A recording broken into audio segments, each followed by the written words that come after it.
The Opie and Anthony Show on XM 202, featuring Opie, Anthony, and James Norton. This was different. The infection was everywhere. It was in the street outside. It was coming through your windows. It was a virus. Terrible viral infection. Gives people this incurable disease, fills their veins and blood with pure rage. By the time they tried to evacuate the cities, it was already too late. Jesus Christ, 5 hours? It infects, replicates, and kills this fast? These numbers can't be right. The numbers are correct. I wish to God they weren't.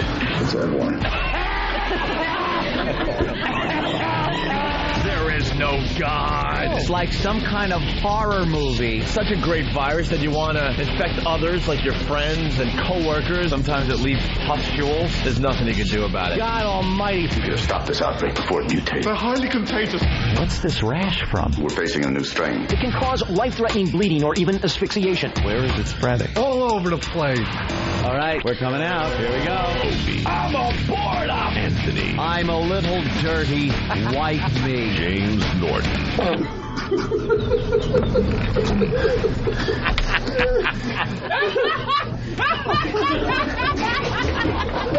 But enough of this palaver. Let's get the show on the road.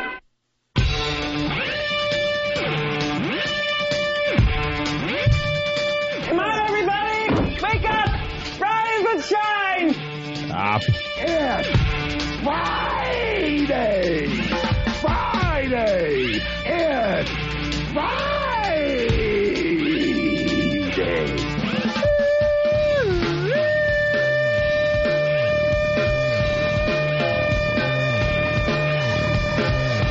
Where is Hakeem? Take... What was that? Remember that one? Where is Hakeem? Take me to the Waldorf Astoria. Yeah, but it's under my Billy Peru button. Oh, really? Someone. What about this? Billy. Oh, Billy. It's a biggie.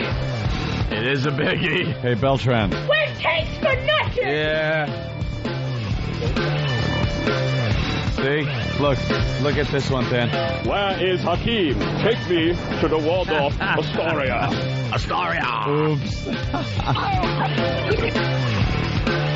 What's going on over there? It's over, Johnny. Yep. It's over.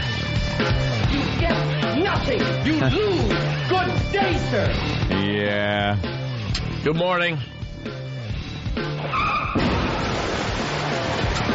You're a filthy whore. Terrific. We're waiting. How'd you like to mow my lawn, huh?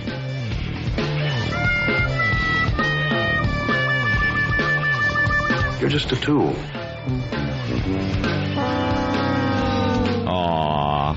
I want to say good morning to Detroit. I want to say congratulations on your World Series victory. Yes. Detroit. It's all about Detroit. Yeah. Thank God we didn't go to Game 7 last night. Thank God. The depressing walkout where everybody's all just depressed. Takes them 10 times longer to leave the stadium. They're all just whining. No. Looking around going, what happened?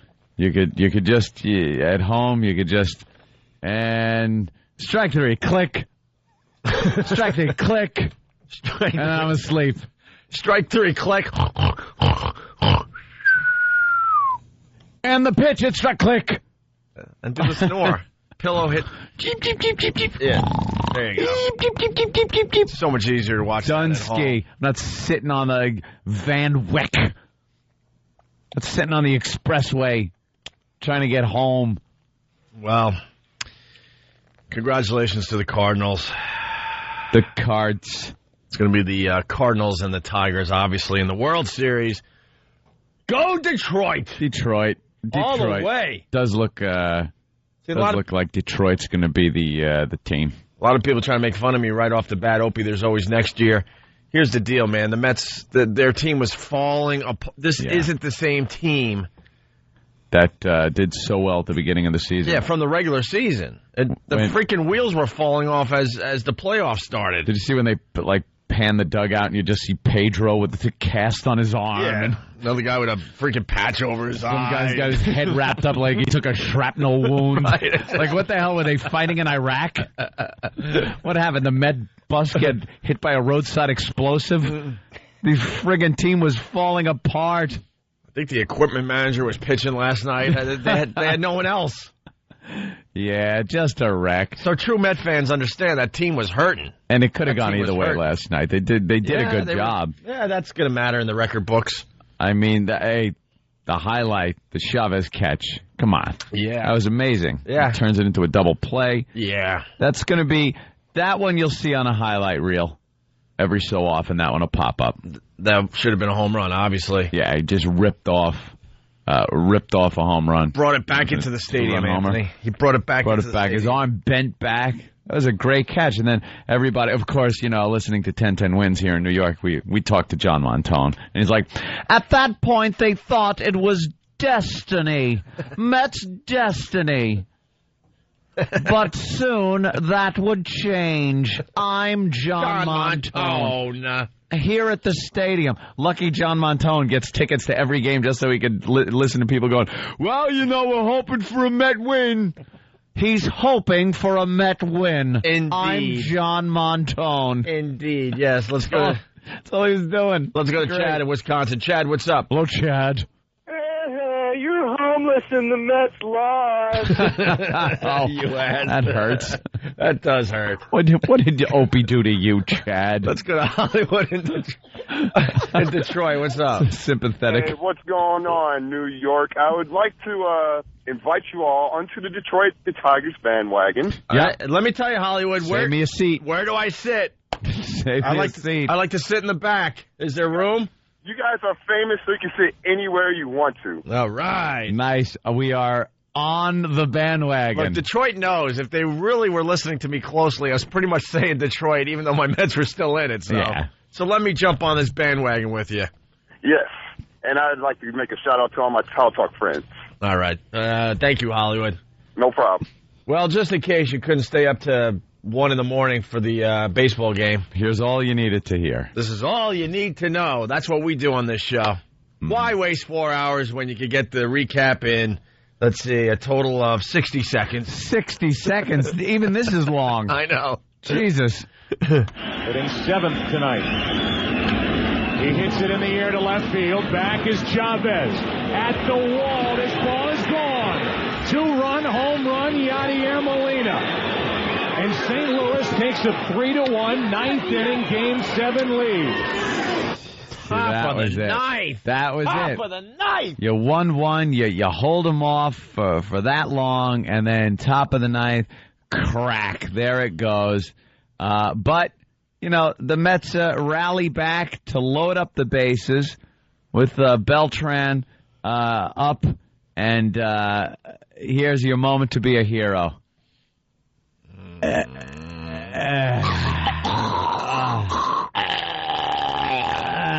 Just look at it. Don't bother swing. Just look at it.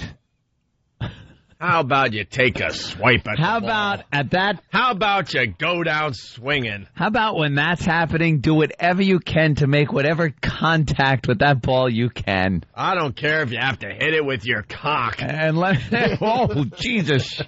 I hope somebody isn't late today in the dump room. And you'd look hit it with something, I guess I should have You said. would look so silly standing out there with a rooster, swinging that thing, trying to hit a ball, Opie. Well, so I know that's what you meant. Right. A rooster. All right, well. Jesus Christ. But, yeah, do anything you can to make some contact with that thing. And it wasn't even a pitch that you looked at and went, well, come on, you're ripping us off. It was, that was right down the pipe. Yeah.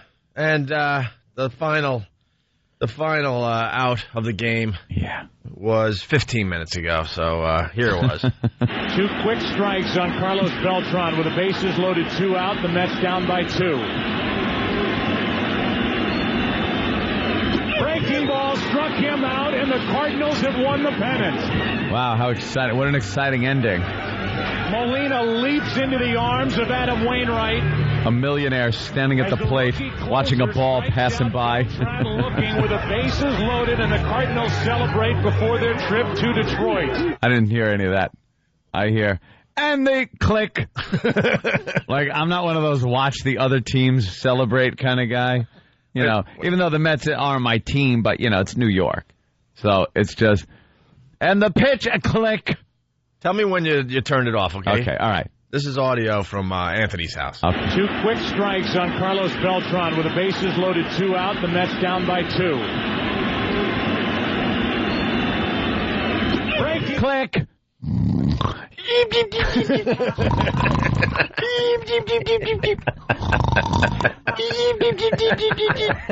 Visions of sugar plums dancing in my head. That was it, man.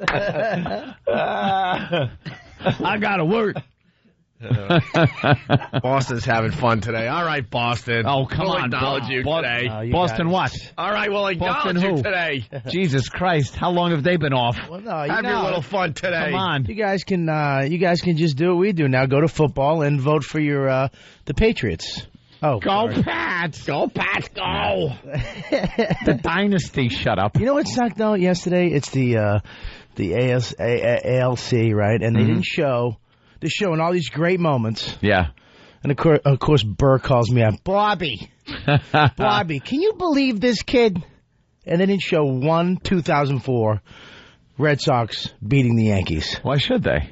They showed Boone hitting that stupid home run, and they don't show the greatest comeback of all time. What are we supposed to sit through 5 games? What highlight was there? At the beginning when they show this is it. This is game 7. Did they show that animal hit a home run or two? Who? Ortiz? The Silverback? Did they show him hit a few? Patrice at 185. Patrice without diabetes. Patrice with a big piece of wood in his hand. Bastard. Yeah, there's no chicken on it. Yeah, let's say hi to Daryl in Detroit. It's all about Detroit this morning. Yeah. What's up, Daryl? Hey, how you guys doing? Pretty good, Daryl. Hey, I just wanted to uninvite Opie from the Detroit bandwagon due to the Opie curse. The Opie curse. Now, for the new listeners, or relatively new listeners, new cities, there's something called the Opie curse. In sports especially. It's in sports. Although it didn't work for Peter Jennings as well. So the good luck, bro. It is really I'll say almost infallible, because I believe once in your whole career it didn't actually pan out and the team you thought was going to win won. But it was one of those, like, oh my God, of course they're going to win. But anytime Opie predicts a team will win, they will lose, no matter how much they're favored. Well, and now you're saying that Detroit is destined to win the World Series. This goes back to when I was doing overnights in Buffalo. Oh, boy. Doing Buffalo radio. It's an old curse. Oh, yeah, it is. I was in Buffalo for the 4 years that the Bills lost the Super Bowl. Yeah. Those were the years I was in Buffalo. Actually, the last one I was in, I moved back home to Long Island. But the first 3, I was in Buffalo. And then I moved home, and I believe the Giants lost in the Super Bowl, right? If I'm not mistaken. Someone help me out there. I know the Giants beat Buffalo one of those years. One of those years. Yeah, well, that's that was when. Nice, that kick. Oops. And then we go and we moved to Boston, and we were up there when the Patriots lost in the Super Bowl. Yeah. That was 86. Mm-hmm. No, that was 90. 90, like 6, maybe. 96, yeah. Something like that. And Subway Series. Just made. Met fan. Mm-hmm. It goes on and on. Islanders. Well, I mean, they're Knicks. Well, Knicks fan. They're rebuilding. The Islanders are rebuilding. The Knicks are rebuilding. You know, I mean, come on. Yeah, so it is a genuine sports curse that Opie has. So, hey, good luck, bro. That's what I'm telling Detroit. Good luck, bro. All right, starting Saturday. Let's go to Chuck in Delaware. Chuck, what's up? Hey, I was just calling to warn Detroit to get their fire extinguishers out because they might actually win this thing. Yeah, you think they're going to riot? That's old school Detroit. Well, they riot after the NBA. Yeah, but that's kind of a different baseball crowd. No. That's a different crowd, I think. Right. You know, in St. Louis, they won't riot. No, They'll probably hold a giant picnic. A candle vigil. Candlelight vigil. Everybody light your candles. 1, 2, 3. Stupid St. Louis. Sing some songs. We could all hate St. Louis today. Know why? Because we're not on in St. Louis. Hey, that's Let's right. beat them up. I'll go to Beer Works. St. Louis. I was thinking that last night. I'm watching. It's like St. Louis. Okay, they got a ball team here, and it sounds good, St. Louis. And then you realize, oh my God, that's in Missouri. Now it really sounds. It's Missouri's baseball team. Missouri. What an awful state Missouri is. Missouri. Say it at home. If you say it too many times, it really starts sounding silly. Missouri. Look, I believe we all want a white America, but... Wow. Are you speaking for everybody? But then you look at the stands. Then you look at... let's just all be honest with each other, right? Oh, my God. That inappropriate bell. Then you look in the stands at those Cardinals games and go, wow, these are white people. Yeah. They are as white can be. Because they're from Missouri. Missouri. Fruit. What the hell is Missouri? I was just there last Sunday. No, you weren't. I was in St. Louis. Oh, okay, St. Louis. See, I don't even consider... Because people get confused. They go, St. Louis. That's like Chicago. A lot of people go, oh, yeah. They actually think it's a state, Chicago. Yeah. They don't realize it's Illinois. It's the same thing with St. Louis. St. Louis. You go, oh, it's St. Louis. Oh, my God, that's not a state. It's in Missouri. Horrid state. And they can't even commit to anything. They build that stupid arch. It's like, oh, we can't go anywhere. Bring it back down. We're going up with this thing. Up. We're going to connect it to the... I just put it back down to the other side. We're going to build a building to the heavens. No, we can't. We can't. It's going to go from the ground to a big skyscraper we're going to build here. Right. It's going to go right to the top floor. You'll be able to take... Oh, we're not building a skyscraper? All right, just make a big upside down U. Bring it back down. That shows a lack of commitment. Arch. That's a lack of commitment. That's a city filled with poo-ha's. Let's make a mirror image of what we just built. Right. People will never know. And see, you went to St. Louis, yes, Missouri. Yes, Missouri. Have you ever been anywhere else in Missouri? No, I don't think. I think you can't leave. There isn't another place. Anybody that has visited Missouri, it's Gros St. Louis. That's the only place you've been. The arch. The stupid arch. We're going to build the biggest structure ever. What's up with hating Missouri? Oh, I forgot. We do have a satellite audience. We have enough people listening on XM. We don't need the Missourians. Yeah. Go away, Missouri. We hate you today, Missouri. How do you guys hate a whole state? Oh, just wake up and hate Missouri. I know, because one of our guys choked last night in the ninth. You guys hate Missouri because Ori at the end. Ori. Ugh. They're too white. Just watch that ball whiz right by you, you jackass. Well, then we got a little post-game with Beltran. I feel bad personally because I didn't come through, but like I say, I leave everything I have out there today, and we all did. This is something that did you? When we win as a team. When we lost as a team, and I just feel like what the rest of the team's saying. Of course, I didn't come through, but it happens to me a lot of time this season. Yeah, you know what? They're not saying the same thing behind your back. Happened to me. Son of a bitch just watched it. That's what they're saying. He just watched it. Yeah, but that Puerto Rican accent is so cute. Yeah. It happened to me. Sometimes it goes to you. It happens back to us together. So now what? I'm the bad guy. Okay, now you can say, okay, I'm the bad guy. Take a look at the bad guy. Pedro's arm is so polluted. It can't even pitch a ball. Missouri. Our bullpen is so polluted. Let's go to John in Jersey. John. Hey, guys. Hey man. Next to the Busch Stadium of St. Louis is so exciting. They have the Bowling Hall of Fame. See, there you go. The Bowling Hall of Fame is in Missouri. They're too white. They can't commit to a building going straight up. And they got the Bowling Hall of Fame. The Bowling Hall of Fame. Well, if I knew that, I would have given Missouri a lot more love. in St. Louis, Louis, meet me at... Don't tell me the lights are shining any place but there. Okay, where is this? Okay, terrific. 1944? Why is she? Is it she? Meet me in St. Louis, Louis. Oh, I'll be Homer. out in a minute, Agnes. Meet me at the fair. There won't be coloreds there. Shining any place but there. We'll be on soon. We're building up. We're building up. We're building up. No, this is too scary. Back Bring down, it back down. back Bring it down. back down. Louis, meet me in the Put a window at the top and take it back down. I'm scared. How the hell does the elevator work in that thing? That's Yeah. all I need to know. Yeah, there's an elevator in there. What does it go sideways? It's like Bugs Bunny's elevator to get out of his rabbit hole. Remember that? It went sideways and he's just standing there. Defying gravity. Even 4 years old, you knew that was impossible. How do you remember the song? Because Rush covered it.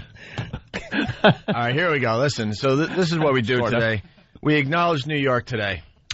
Yes. We acknowledge Detroit today. Go, Tigers, go. Yep. Bandwagon jumpers right here. We acknowledge Boston today because they're having a lot of fun this morning. They're very, very happy. We're very happy. Yeah. 20 years later, they're very, very happy, okay? Is Missouri the show me state? Of course it is. Yeah. Show me a black person. There. I just tripped them. I just tripped up their whole state motto. Well, you know, they got some crazy ghettos. Oh. What is it, East St. Louis? Yeah. Mm-hmm. Then they got the M13 gang or something out there, too. What's your state tree? The Noose? Oh, my God. Let's go to Nelson in St. Awful racist Louis. state. What's up, boys? From the fine state of Missouri. Missouri. Now, East St. Louis is Illinois. We ship all the Schwoogies over there. Yeah, that's funny. Wow. How did it start? It's only 20 minutes in. Huh? Keep pulling for the Tigers there, O. I will. All right there, buddy. Tigers all the way. Yeah, that's it, buddy. I know Wow. St. Louis is the home of Budweiser. We know that. You must have tied one on last night. But I'm sure they're so responsible that they, stop beer sales after the first inning. Oh. Got to make sure everyone gets home safely. Stop serving beer after the first inning. We have fiddle faddle if you would like. You could fiddle faddle. 1 inning of beer drinking Right. and fiddle faddle. And then there's when you're driving home from the game, there's the little things. Free coffee and donuts. Pull over and rest. Rest your eyes. Oh, St. Louis stinks. Wow. Philly would eat them alive. Missouri. It does. It sounds a little too close to misery. Yeah. And that must be what it's like to live there. All right. Well, we're just warming up. I watched something before I went to bed last night. We'll talk about it after the break. Oh, but I know what it is. Yeah, you do. I saw The Bridge. Ah. We'll talk about that next. The Bridge. I'll tell you about it, Bob. Bob Kelly sitting in for Jim Norton today. Jim Norton in San Francisco tonight and tomorrow. Different comedy club than he usually does. He's at Cobb's, actually. It's a Cobb's, huge, okay, thank you. Huge comedy club. Cobb's, it's 400-seater, too. It's like an old rock and roll club. Right on. And the movie I saw was about, the Golden Gate Bridge there. Yeah, beautiful. Yeah, it is beautiful. Motion picture. It also could be horrific. And we'll get into that next. It's the O&A virus spreading across America. I can walk on my hands. I can fart and chew gum. I play the oboe. I can ride a unicycle. I wear a bra and laced panties. So your talent is being queer, Travis? It's the Opie and Anthony Walkover Talent Show. If you have a unique skill, talent, music group, or physical affliction, we want to exploit. You can email Steve at foundrymusic.com with your ideas, or you can just show up during the walk to XM and start shucking and jiving. Shucking and jiving? Jesus, Danny. I don't write this. Hear what everyone else is talking about. O&A Uncut and Live, continuing the show on XM Satellite Radio starting at 9 a.m. Eastern. Visit xmradio.com to subscribe.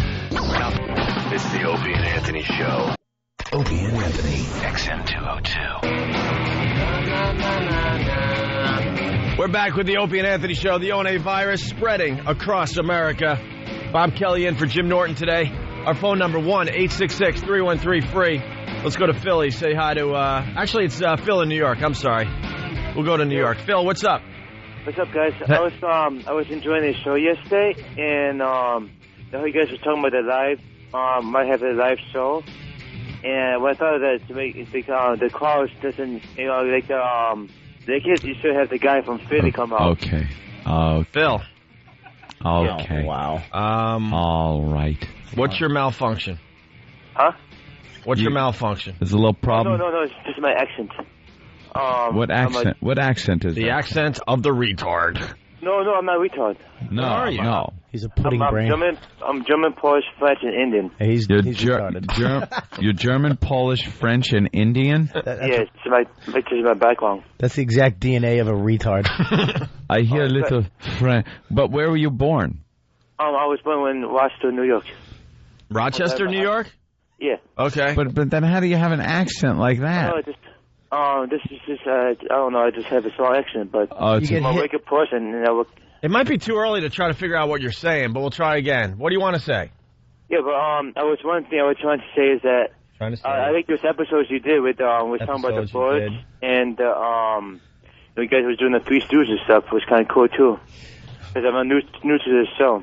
Oh, you're new to the show and you're liking what you're hearing, I guess. Yeah, you guys are cool. And I was wondering, are you guys gonna be doing a tour next time? And I was wondering, you guys could come into Rochester or not?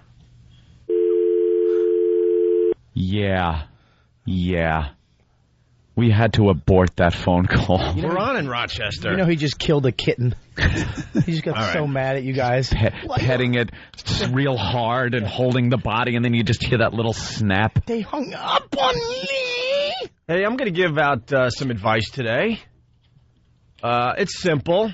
Before you go to bed, do not watch a movie on suicide. Because all night long you will be thinking about jumping. And you know how you can't really control your brain that well when you're dreaming.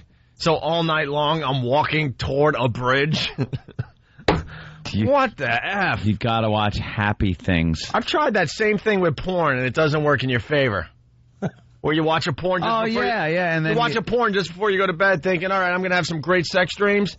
Doesn't work that way.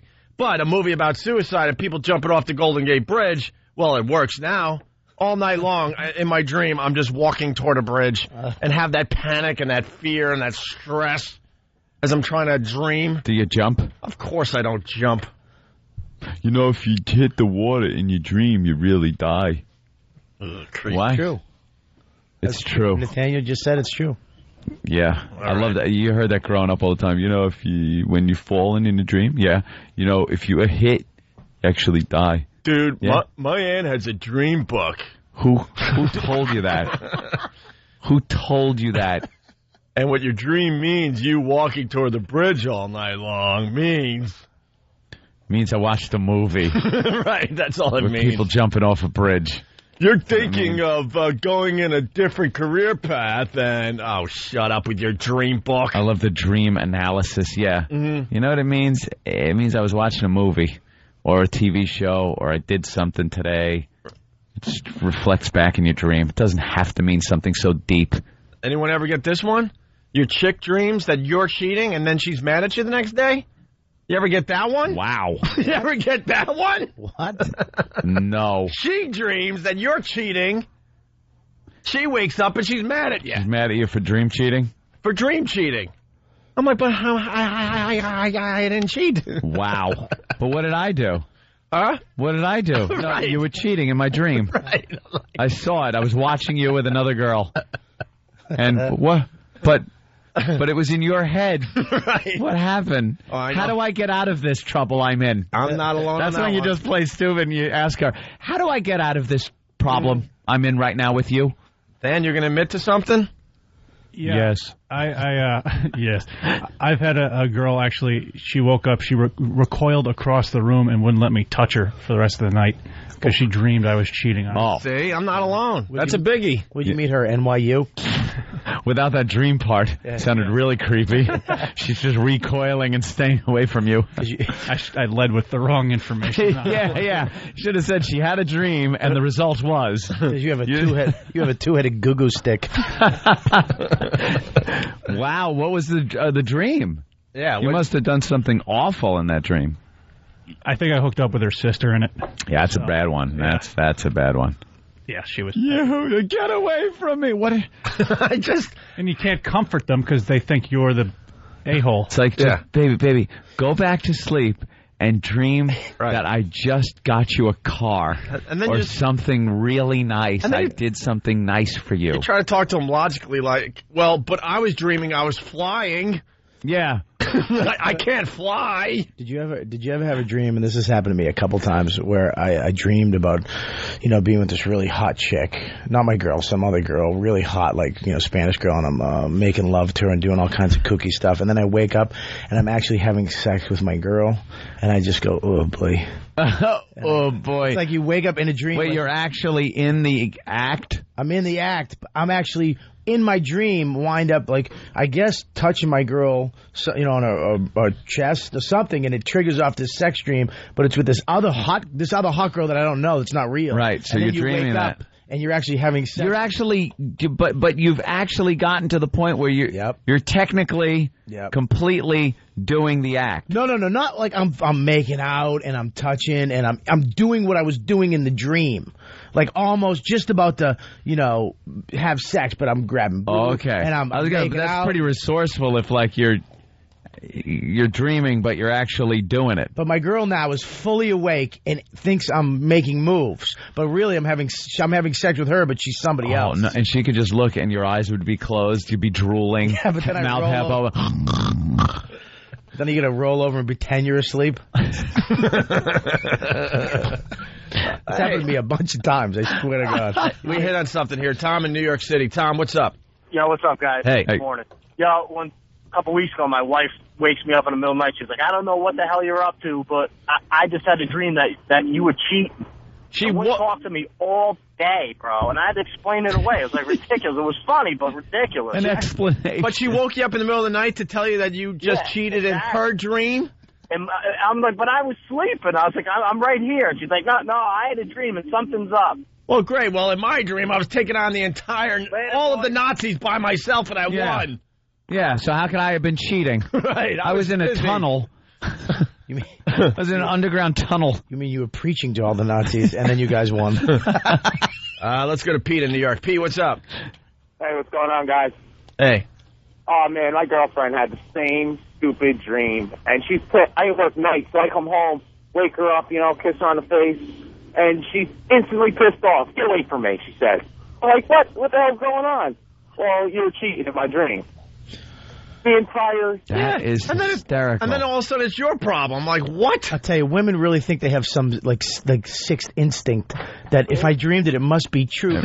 my women instinct, wow, that must be power. it. Yeah. It is. Womb power. They think it's a womb power. Like, my woman thing told me. The only reason I'm dreaming it is because something that you've done hit my subconscious. Right. And when I went to sleep, it manifested itself in the dream. And as a woman, did it? My womb tells me with the power of the womb. Oh, my God. You know what? I was going to talk about this movie, The Bridge, which is amazing, and we're going to have the director in today, and we're going to have one of the guys that jumped from the Golden Gate Bridge and survived. We got some great radio today, but now we're on this weird tangent, so we got to go with it. You sure that wasn't the call we took earlier? We hung up on? I love you guys. Guy that survived? Yeah. Please come to Butchester. Mike in Jersey.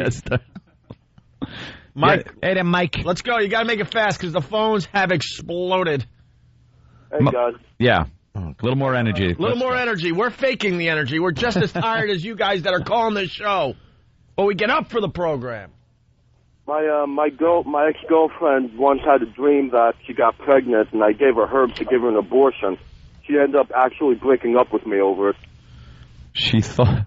Wait. Girlfriend dreamt I made her get abortion? She dreamt that she got pregnant. Right. I gave her herbs. I'm an amateur herbalist, and I gave her herbs. I gave her an herbalist. Right. Isn't it an herb, by the way? Yeah, we like to call them herbs. If you're a professional, call it an herb. The H is silent. It sure is. And herb. And you're in the business. Herb is a name. Herb is a thing, a plant. I'm a herbalologist. I'm a herbalist. A herbalist. I know everything about herbs. Hey, I could give you some of these herbs for the abortion. Hey, Rat, get some herbs. All right, let's go to Stephen and Rock. Great iced tea. Stephen. Boys. Hey, Stephen. My wife woke up the other morning scared essless of me because she dreamed that I had bludgeoned her. That's a good one. She's asking me, did I change the life insurance policy? All kinds of nonsense. Wow, they really put a lot of credence in these dreams. Mm-hmm. Yeah, it was wild. Take care, guys. I take dreams for what they are. I don't care what the hell happens. Some dreams I wake up there are just horrific, like awful dreams. And some of them are a lot of fun, and it's a crapshoot. And then you wake up and you take it for what it is. Sometimes, like, you feel a little creepy for a little while, but it goes away because it's a dream. It's not real life. You ever dream and you wake up and you say to yourself, "Wow, I didn't realize that was in my head." Yeah, where did that come from? I didn't know I was an expert on Russian literature. Whoa. I didn't know it was some bizarre thing. That happened. I was a ninja. Right. And I have a recurring dream, and it's frightening as it's happening, but I laugh every time I wake up because it recurs so many times. It's sometime years ago, I had either helped people or had myself killed somebody. Oh, God, I get that dream. And I must have buried them or disposed of the body somehow and never even thought about it. And then I realized something happened where the cops have now found this body and they're doing all kinds of forensics on it. And they're kind of like, I go, oh, my God, I know I left something there. Yeah. There's like hair or I think I left like a piece of clothing or something. And I know I'm going to be in prison for the rest of my life. Oh, my God. I think that's a popular one. They're going to get me. And in your dream, they're starting to get suspicious. And they're starting to look at you. The cops are starting to look at you. And you're getting a little paranoid, like, what? And then you wake up and go, oh, I'm out of trouble. How great is that? When you wake up and go, oh, my God, that was a dream. I beat the rap. I just had to wake up. Start singing with the birds at that point. There's that recurring one. One other recurring one is something happens where bad guys, whatever type of bad guys are chasing you. The blacks. And, well, it's not always. Usually actually white guys. But I can't. I have weapons, but either the bullets won't fit or go in the gun, or you pull the trigger and it's too hard to pull, or the bullet doesn't come out of the barrel right or something. Keith. Yeah, that's the one I get. You get that one? Well, it's a work-related dream. Well, yeah. I mean, for police officers, I'm sure they have that one all the time. Yeah, like when all of a sudden you'll be chasing somebody and you turn the corner and they have a gun and you pull your gun out and you squeeze the trigger and like the slide doesn't go. Oh. Keep pulling it and click, and then the shot goes off from him, and then you wake up and you're like, got out of that one. Sweating. Let me clean my pistol. Yeah, that's the work dream. Everyone has that, depending on what they do for a living. What do I have? Why do I have that dream? It's not work related for me. Well, you are Italian. Who knows what you're doing when this show's over? It's true. I have the dream where, like, I'm in a pretty dress. And my hair is beautiful, like feathered. Aw, must be disappointing when you wake up and you're you. Hey, it just goes on. I'm glad I'm not alone on this one. Jimmy in Queens, what's up? Hey, Jimmy. Yeah, I was spooning with my girl when I sleep, and she had a dream that she started hitting me, and I didn't know what it was, and I'm just like trying to go back to sleep. Next thing I know, she elbows me so hard right in the nose, I'm bleeding all over the place. She's in a dream. I'm talking gushing blood from her elbow, and then she's still pissed off at me after all this. And I'm like, what did I do? She's like, you were sleeping with her. I know it. 2 days she was pissed at me. 2 days. 2 days for a dream. Wow. Yeah, but we're all actually cheating, so we're like freaking out like that. Right. They know. He was actually cheating on his girl. He was cheating. She was like, how'd you know? No. Let's go to Luke in Jersey. Luke. This is Lou. L-O-U. Hey, Lou. What's up, buddy? Lou. Francus. I can't do it. Jimmy's in San Francisco. What's up, Luke? I got my girl had a dream. You know the girl Cameron, the doctor in House? Yeah, of course. She had a dream that I was banging her, and she saw me at a party with her, and I was just totally mean to her, she said. For 3 days, she wouldn't talk to me. That's funny. Totally mean. You were mean to me. Exactly. What did I do? You wouldn't talk to me. Nothing. But wait, no, what did I do?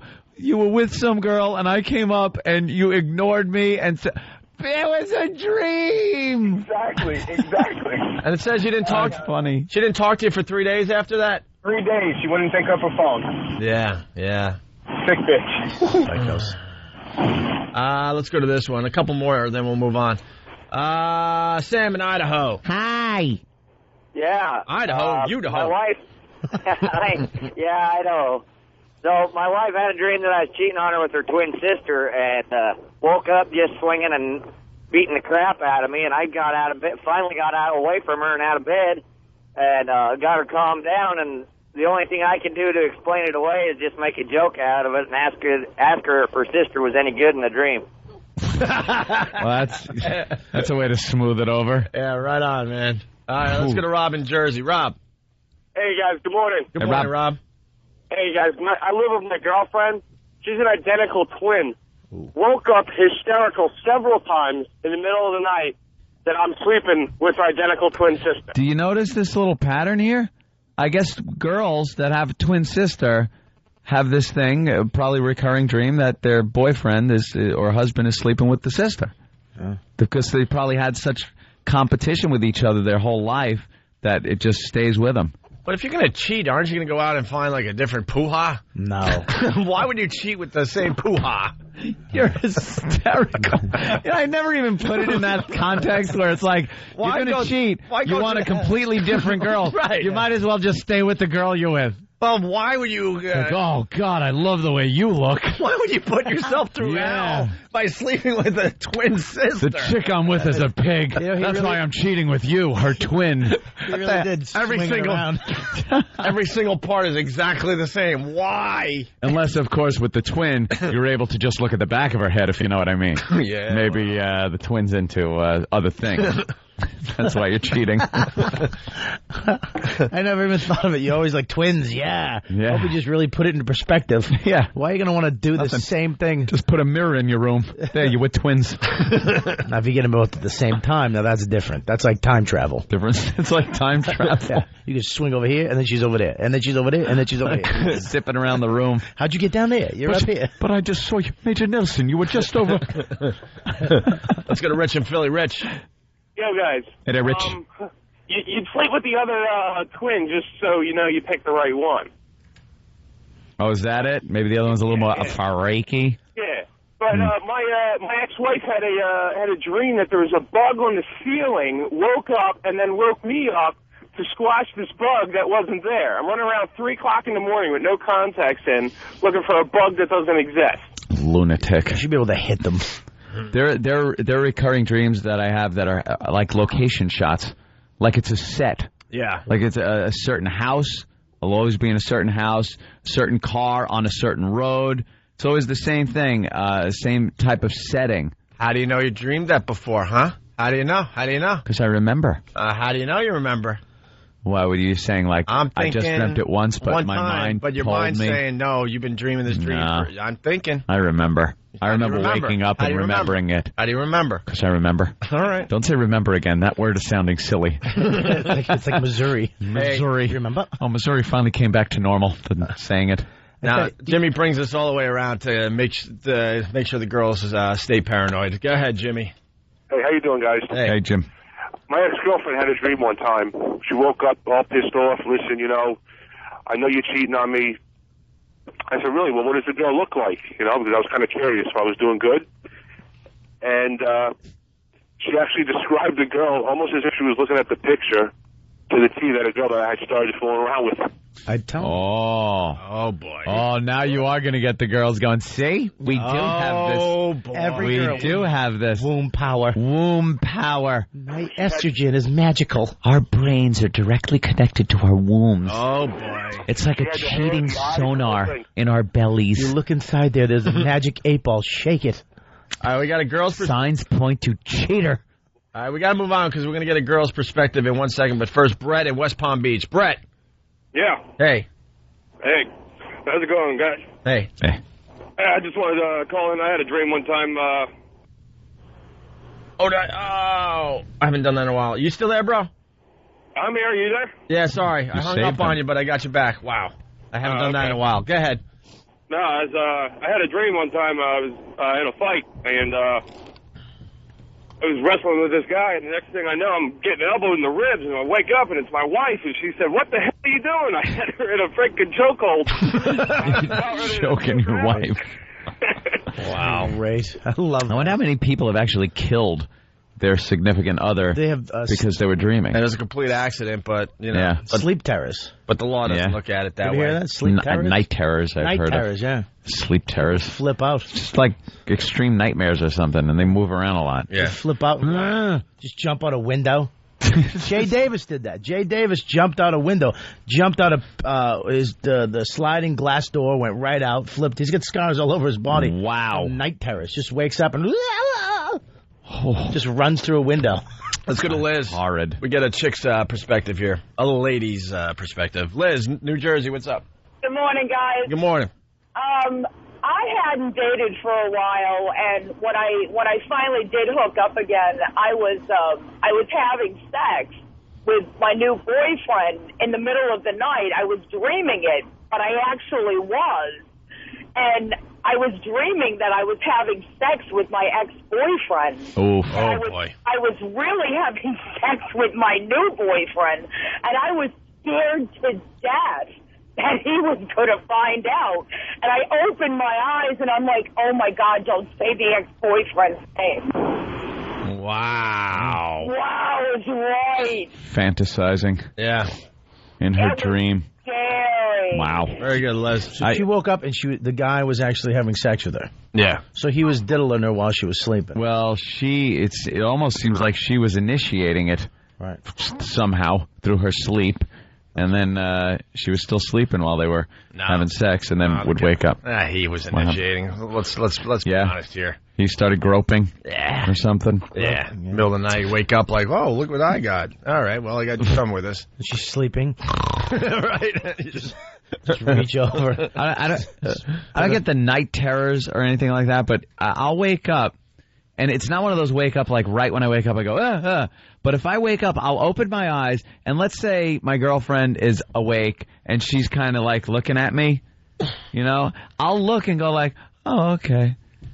Girlfriend's awake. She's looking at me. Like, there'll be this delay where I completely assess the situation. I know what's going on, so it shouldn't bother me at all. But just somebody looking at me right when I wake up will freak me out. But it's not immediate even. It's like I'll open my eyes a little, be looking, and then she even says, you were looking at me for like 10 seconds. I was smiling at you. And then I'll just, and wake up real quick, go, oh, you scared the crap out of me. That's weird. Called me a lunatic. All right, we got to take a break. This leads to the movie I saw last night. I went off on a tangent, but The Bridge. That's why I was dreaming about walking toward a bridge all night long. What is it? What's the bridge? Oh boy. Wow. Wait till you hear what these geniuses did. Yeah. We're going to have the director on today. Yep. It's a documentary. We'll get into it next. That's called a radio tease there, bud. Also, You're the victim of a radio tease. I know. I set the radio tease up. What is it about, guys? Brilliant. Thanks. Also, the fat chick from our TV commercials coming in to say hi today. She's a nice girl. Helping. Oh, you were talking about the character she played. Yeah. And the characters we were playing. Right. She plays a fat chick. She's actually a lovely girl. Very nice. The fatty that was part of our TV commercial will be in here in a few minutes. I think fatty's worse than fat chicks. Damage control. Speaking of fat, Fatty Pig Fatty. It's brought to you by H57 Hoodia. Lose weight for free at H57.com. Rumor has it we got some real big girls coming in next week, finally. I was listening to Ron and Fez yesterday, and they brought up the Fatty Pig Fatty contest, and Ronnie just goes, maybe the name of that contest is why they're having trouble getting people down. Could be the name. Could be. It's cracking up. Fatty Pig Fatty. Yeah, that might be a problem. If we called it like Plump and Lovely, yeah, they would be lining up outside the door, Big, all the way down the hall. The Plump and Lovely contest. We have the Chubby Chaser contest. Chubby and lovely. The current leader is still 430 pounds. The heaviest girl to come through that door will win $10 a pound thanks to H57.com. H57 Hoodia, a great way to lose weight. Yep. You have a finder's fee, too. Finder's fee, $1,000. Thanks for playing along, Bobby. Finder's fee. You have a finder's fee for finding a fat... Well, it's like bagging a big game. You know? You got to have a guide out there on the Serengeti. Like Pigzilla. You got that old school, like, hunting hat on and the double barrel gun. Have you seen the fat chick? Supposedly we got 2 in the 500s and 1 in the 600s. Wow. 600 pounds. We don't know who's going to show up, so if one of these fat girls is listening, you got to show up anyway because you really don't know. A lot of people promise us things on the show and never come through. They don't come down, so if you're big, come down. But Fatty Pig Fatty for you, huge. Could be interesting next week. You should try to play a game, how many things you can hide on that fat body. Oh, a lot. Yeah. You have to guess. I say 27. And then pick up her fat roll and watch cell phones and keys and bottles of water just drop. Things that you want to just throw away when you're done because... Anthony's computer just falls out. All right, we got to take a break. Bob Kelly in for Jim Norton today. Jim Norton playing what in San Francisco? Cobb, San Francisco. Thank you. It's the O&A virus spreading across America. Missouri. Missouri. They get their congrats. We're back with the Opie and Anthony show. The O&A virus spreading across America. Go Tigers, go! Yeah. Bandwagon jumpers. That's what we are. Speaking of jumpers. Good segue. Actually, before that, let's go to Casey, a girl in Jersey. Casey, what's up? Hey, guys. Hey. I just wanted to share my story about the dreams real quick. Yeah. One day before my husband and I got married, first of all, we were always afraid that we were going to get pregnant before we got married. Well, one night he was having a dream that I was having an affair with a black guy, and I got pregnant. So he wanted to make sure before I had the baby if it was his or not. So when I had the baby, it was black. He was so furious at me that when I woke up, the pillow was on my head, and he was in the shower. He didn't talk to me the rest of the morning. He was so mad at me. Oh, so the dream continued up until you had a black baby. Till I had a black baby. Oh, okay. This was all in his head. In his dream. So he wakes up, and now he's not talking to you because you slept with a black guy. Wow. And had a black baby. And had a black baby, right. Man, I knew I wasn't alone on this one. You had a dream you had a black baby? Oh, I thought, okay. Is he still mad at you? No, he's not mad. All right. Did you come in the house with a bag full of groceries and your father beat you up? On the dresser next to the bed in the morning, did you find a banana with a bite taken out of it? Frank Vincent punching her in the face. Jesus. All right, Casey. Bye, guys. Thank you. We got to move on because we got a really busy show today. By the way, Bob Kelly's sitting in for Jim Norton, and I'm obsessed with YouTube, and I was watching you puking. The Bob Kelly puking videos on YouTube are great. Oh, if you put it in the search, Bob Kelly puking. Don't be mistaken. That's not just one video of Bob puking. 5, 6, 7 different versions of it. No, we have many. It's different occasions. There is so much video of you vomiting in different places, different situations for different reasons. I cannot get that what was it? A hernia. The fat woman who had the belly button hernia. One of the contestants in Fatty Pig Fatty has a huge hernia. Some people get hernias on the sides of their belly button or something like that. Hers was directly in the middle. It was like Cyclops eye. Right in the middle of her belly button, and it was all veiny. Half a golf ball. Yeah, but Opie said what it was, a vein. A vein. A piece of our intestine. And you could see, like a dirty fish tank. Yeah, it was just a dirty fish tank pulsing through. Yeah, just algae and stuff floating by. She needs a sucker fish in there to clean off the sides. Oh, I think on that appearance you puked 3 times. Yeah. Just seeing it, you puked. When Craig, our intern, started suckling on it, you puked again. And all these videos are up on YouTube. And she was like, be gentle, it hurts. And my favorite Bob Kelly puking video is the one that Anthony filmed live on WISP when we were down there for the O&A Traveling Virus. Yeah, that was a good one. That was the worst. That's up there, too. I think you just throw Bob Kelly puking in the search engine. That was infection, ear infection guy, and guy who ate it. Yeah. I can't even say it. Yeah. Oh, he got a lot out of his ear. It looked like he got attacked by a ghost. Just had plasma on his finger. Oh, that guy. Oh. All right. I don't want to talk about it. Yes.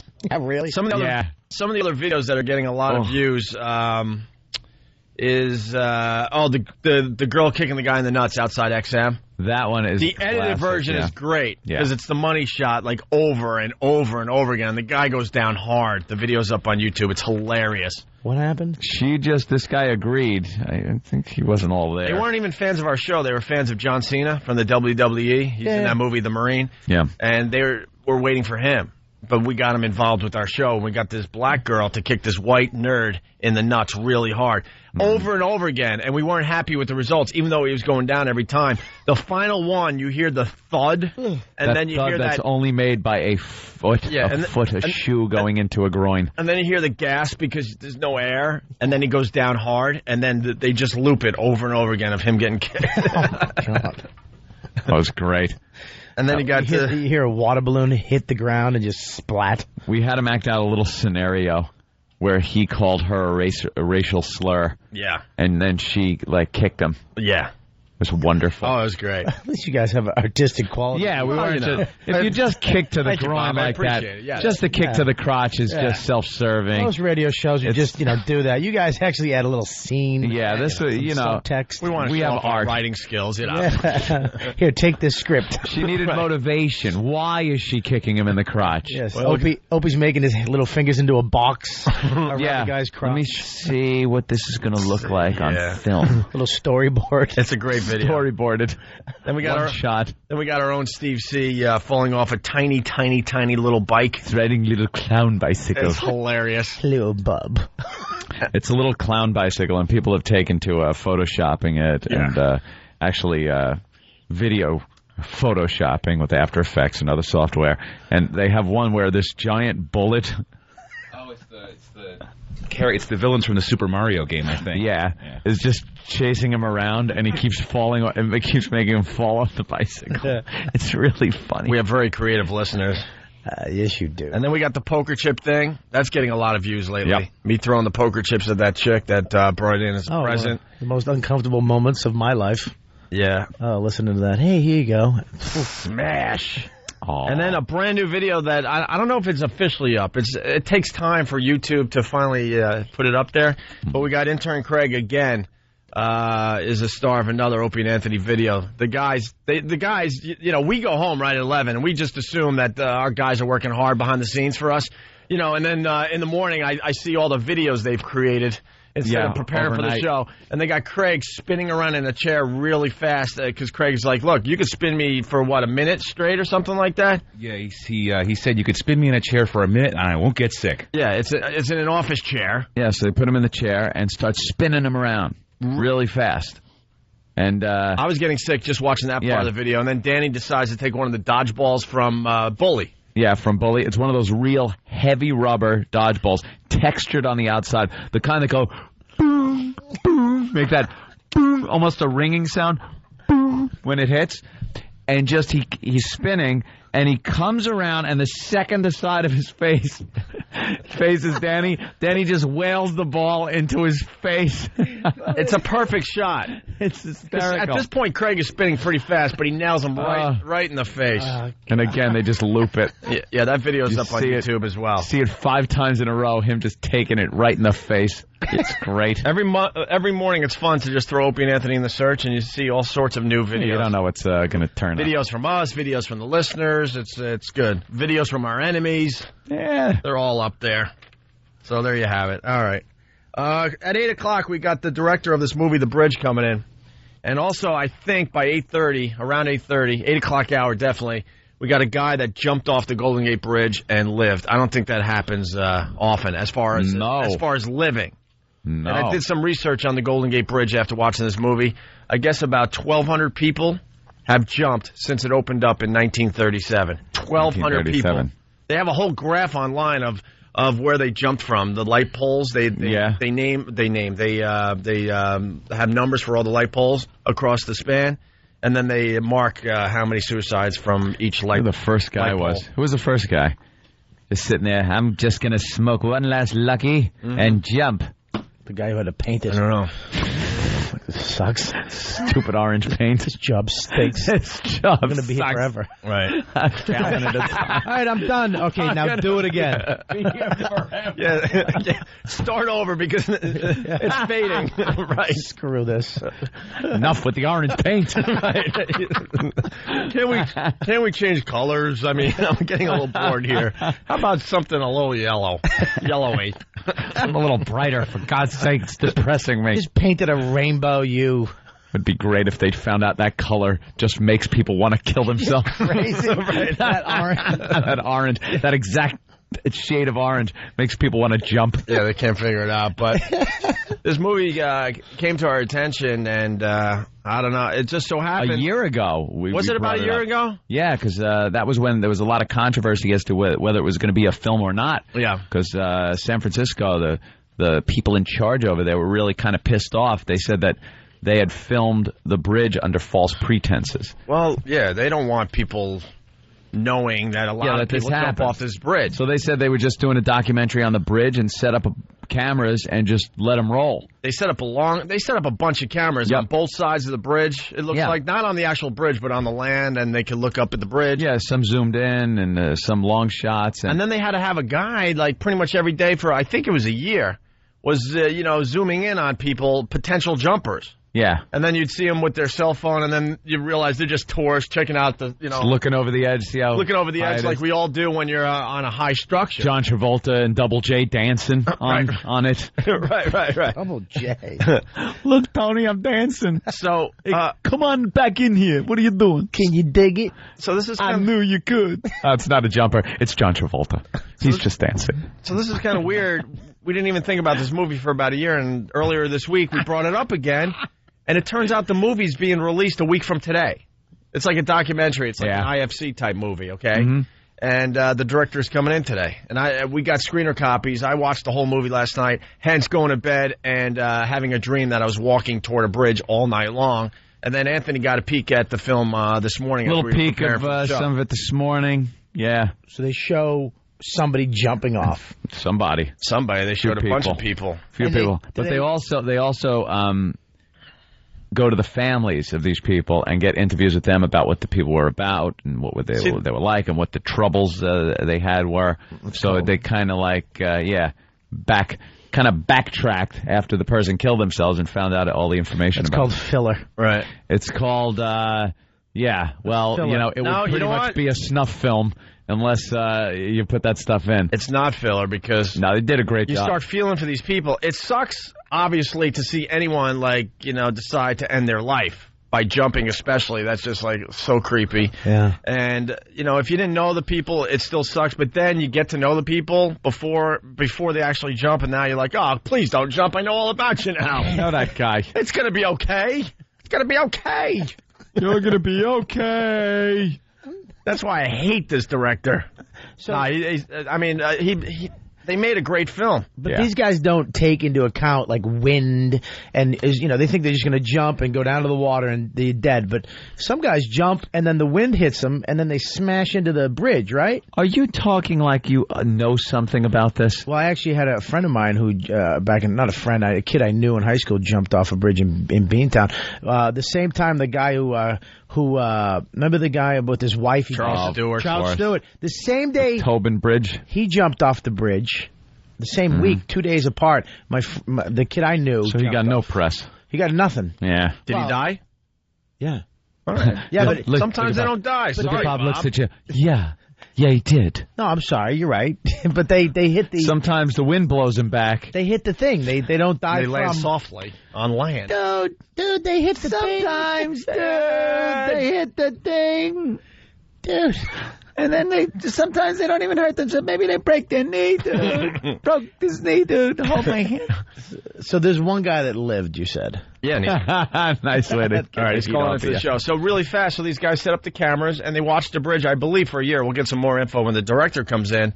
And it's so creepy because they'll start following people, like they'll zoom in on people, like I said, and some are just taking pictures. But then you see some of these people like, oh, my God, this guy is depressed. And you see him looking much differently over the side than other people would. And then all of a sudden they show him, like, going over the rail and then holding on. Over. And you're like, oh, my God. And then you're like, there's no way. And then sure enough, you see him jump.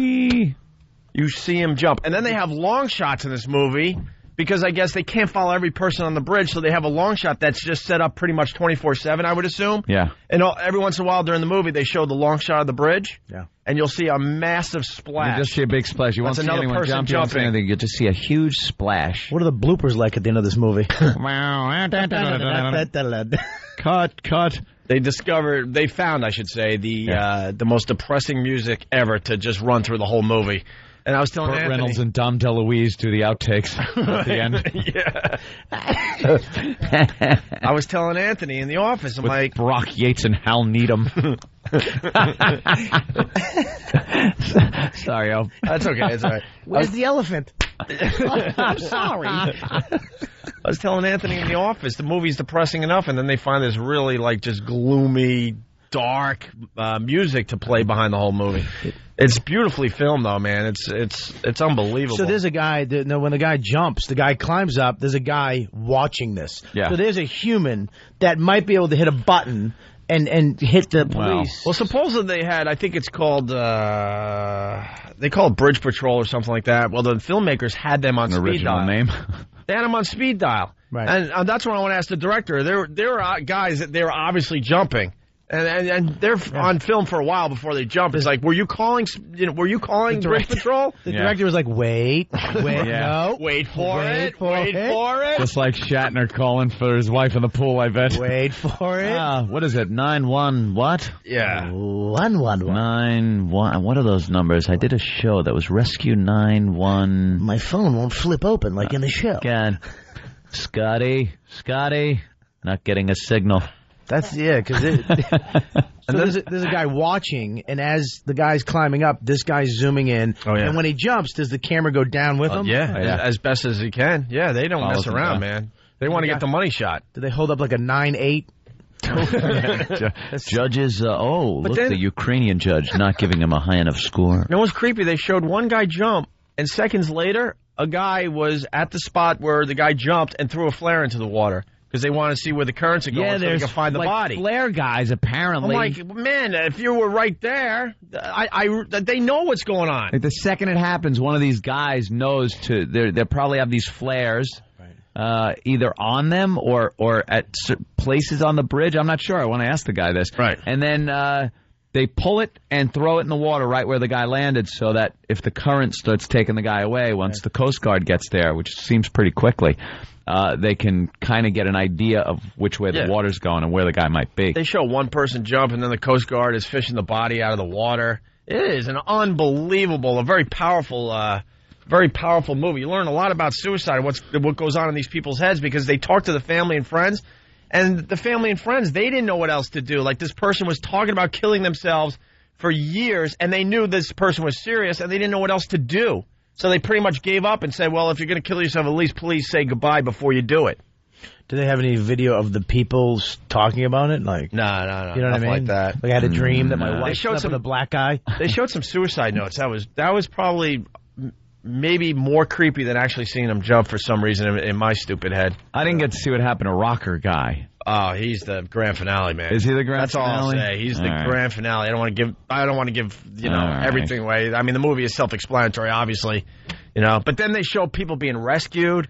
Yeah. I want to know about that. How many people are rescued? Because at the end of this film, they said it was filmed in 2004. I don't know if he did the whole year or not. but they said 24 people killed themselves jumping off the bridge in 2004 alone. 24. And it's up to something like over 1,200 since 1937. And, of course, it all comes down to cost. On the Internet, when I was looking up some facts about the Golden Gate Bridge, they have designs and budgets so this would not happen. They have, like, I think they've had 7 designs over the years to keep people from jumping. Like, it would make it impossible to jump from the Golden Gate Bridge. Right. But the costs were so ridiculous, they're like, no, we can't build this. Comes down to money, man. They couldn't just put a net around the whole thing? A net cigarette? My head. You know, my head. I told you don't touch my head. I jumped in the net and it messed up my head. You didn't call me, Tony.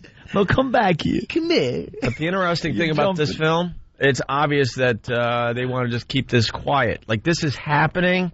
Yeah. They, they know it. The bridge police or patrol, they know it's happening, but they all right, just fish the body out of the water and let's move on. And we got a lot of bridges here in New York. I'm sure it's How happening often in does New it York. happen? Because you hear about it, though. You hear about it, but usually it's some ass that climbs up there, keeps the police at bay for 8 hours while you sit in traffic because this dummy won't get down or won't jump. You know One what? or the other. I bet you. Holds the police at bay. I'm talking like Elliot Ness. Yeah, it really bugged me. He held the police at bay. He's on the lam now. I am an ass. I bet you that if there's no witnesses when these people jump, they just hide it from the media. I bet you there's so many people jumping in New York. I guarantee. How are you hiding it in this city? In the middle of the night. You could jump. Who's going to know except for the NYPD? But everybody knows. knows. There'd be an NYPD guy on. Everyone knows because the news reads the blotter. They read what goes on. They say a guy, and then they got to close down the friggin' No, that's what I'm saying. I think bridge to do an investigation. I'm saying there's a way around that. All right. They don't want this coming out. I'm with Opie on this. Talk to an expert. How many bridges in this fine city? 75. We got 800 bridges. There's a lot that we never go over. We got there's two, like 5 main ones. 3, 4 on the east side. Where we got the GW 1 on the big. west side.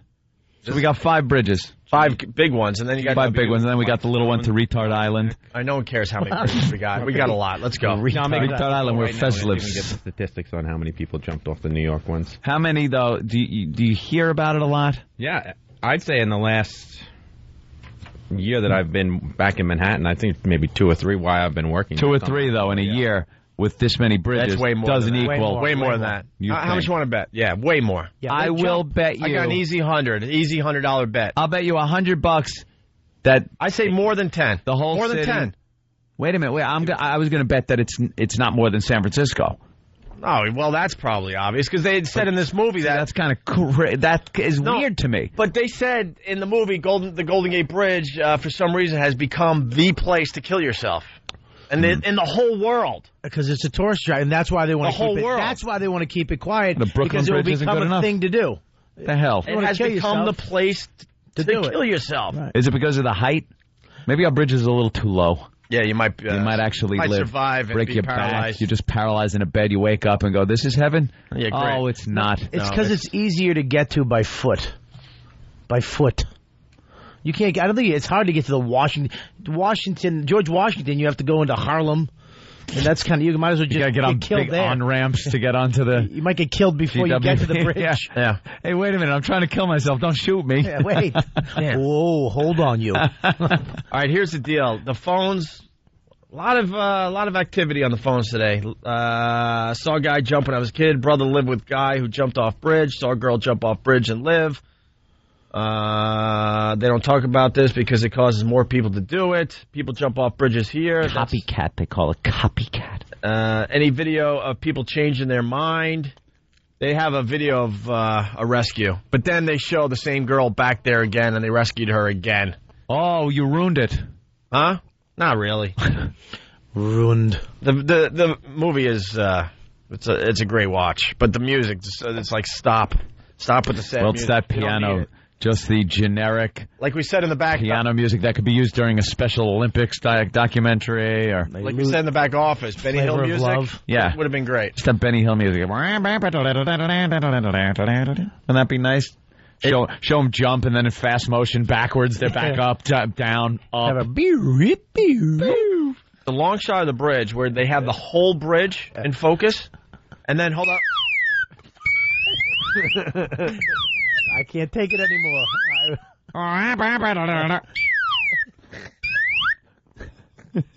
Just bouncing off the water.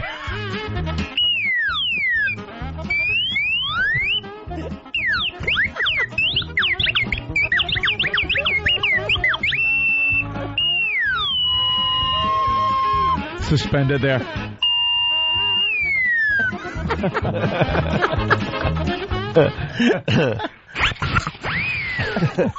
But the long shot of the Golden Gate Bridge, Keystone Cops chasing them.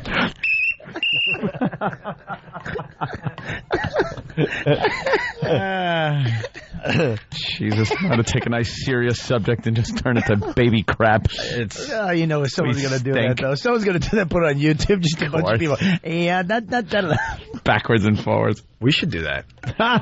We should. Why not? We got the movie. It's like, look how funny this movie can be made. One of the most tragic things can be made this funny. How to make this funny. We got the movie montage with Benny Hill music. Who wants to take the project forward on? And backward? Where's Sam? Different speeds. Ixnay on what we're about to do, A. It'll be on YouTube in a day or two. Sam, thumbs up. Montage with Benny Hill music. All right. You mentioned it to the director when he comes in. What director? No. Shh. Don't talk to the director about it. I'm sure the director won't be upset that we're redoing his work. We're just kidding. Wink. Yeah, it's a joke. Of course it is. We would never do anything like that to it immediately. Never. But the Golden Gate Bridge, completely in focus. The whole bridge, long shot. And then they just show a splash. That looks like a car went off the side. That's how big this splash is from a human body. Big splash. All right, we're going to take a break. We got the girl that was in our TV commercial coming in. Yeah, I can't read it now. Somebody called in earlier and said she's really hot. The guy she is hot. Really liked her. We'll talk to the director of the bridge, and we got a guy from the film that did jump, and he did survive. How does that happen? The creepiest thing, he said, as soon as he jumped, he was like, I want to live. And then had to realize that. No. He had to realize that for 4 to 7 seconds, he estimated. 4 to 7 seconds. He said as soon as he jumped, he's like, I want to live. I bet they all do that. I bet most of them do that. Right. I bet most of them do that. This was a bad idea. And know what he said? He goes, I guess he was falling head first. And he goes, I want to live. So somehow he goes, I try to get my body so I would land on my feet. I figured that would be the best shot of living. He actually, for 4 to 7 seconds, was like, all right, get my body in such a way where I might survive this. Like a stunt man. He knows how to fall. It took a split second for him to realize, no way, that I don't want to die, and it's too late. He already jumped. And then he estimated he went under 40 to 50 feet, didn't know which way was up. Kind of saw a light finally and started swimming his you-know-what off. All right, let him tell it. I want to hear him tell it. Please, Louganis, help me help me land smoothly. All right, we'll have him on the show today, too. It's the ONA virus spreading across America. I already said it. Hey, what's up? It's Louis Twitchell's Centenny. Shut up! Tourette's Day is coming to the Opie and Anthony Show, which is to say that we've discovered a new excuse to point and laugh at people who are different. To help us understand a little bit more about Tourette's, we've enlisted the help of hearing-impaired Chicago reporter Karen Meyer. Tourette's syndrome is a neurological disorder that's characterized by involuntarily stick and repeated vocalization. Exactly. So if you have Tourette's or if you know somebody with Tourette's, muster up some courage and an ounce of self-control and get in touch with the Opie and Anthony Show. Contact Steve at FoundryMusic.com. That's Steve at FoundryMusic.com. And remember, be yourself, one tick at a time. Tourette's Day. It's the Opie and Anthony Show. We're back with the Opie and Anthony Show. The ONA virus spreading across America. Very busy morning. We got Krista from our TV commercial. She stopped by to say hi. We haven't seen her since we filmed the TV commercial. No. You can check out the Opie and Anthony TV commercial on, of course, YouTube. And all over the TV. Yeah, the Opie and Anthony Halloween party is brought to you by Saw 3. If it's Halloween, it must be Saw in theaters everywhere, October 27th.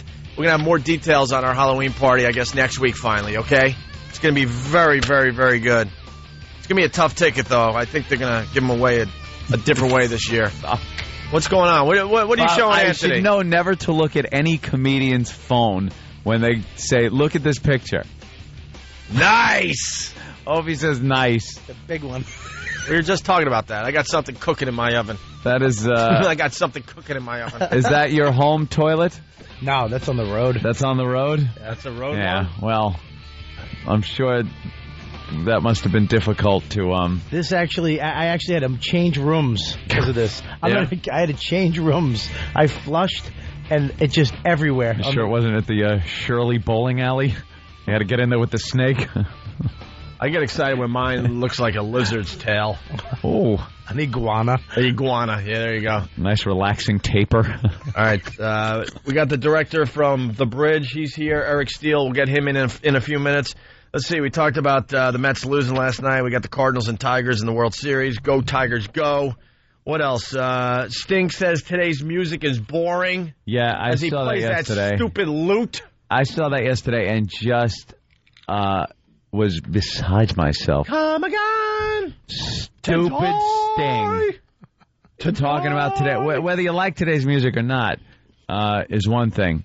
But to be a 50-something-year-old guy, how old is he now? 55? He's got to be probably, wow, yeah, you know what? The 55-year-old singer, yeah. It is 55. He's 55. Wow. For a 55-year-old singer, anybody 55 years old, really, to comment on what teens are listening to today, today's music, teens, early 20s, things like that. Yeah, but you don't expect it from a musician. Sting has become his father. Yeah, I know. Like, usually musicians stay hip pretty late in their life, and they can understand that music changes and it goes through this, like, evolution or whatever. For him to not like it is one thing. That's fine. There are plenty of songs I don't like. I don't like this whole emo thing. It stinks to me.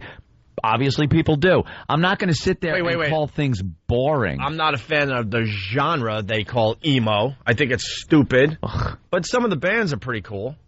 Yeah. And some of the things they're singing are pretty cool. On a whole, lame. On a whole, it's kind of embarrassing that there's this movement called emo. But to call today's rock music a bore. Really? When you get up on stage with a lute, and play music from the 1500s. That is boring. I don't care who you are. That is boring. Mm-hmm. Borefest. We got a little Sting on the lute. Stink. Could you play the one where it goes, come again to die? Jesus. It's the hit single. Rock music has come to a standstill, he says. It's not going forward anymore. It only bores me. Die Zeit, quoted Sting as saying. Nice magazine, newspaper. Die Zeit from Germany.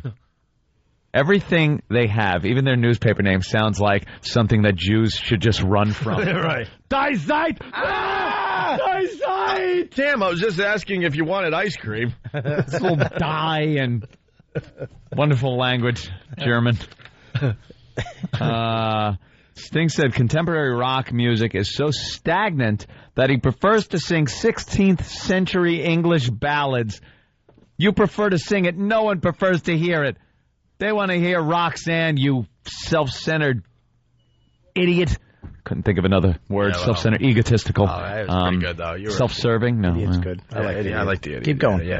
The former teacher who shot to fame as lead singer, they got to put this in, who shot to fame as lead singer, bassist, and composer of the 70s and 80s band Police. The Police, he was in that band?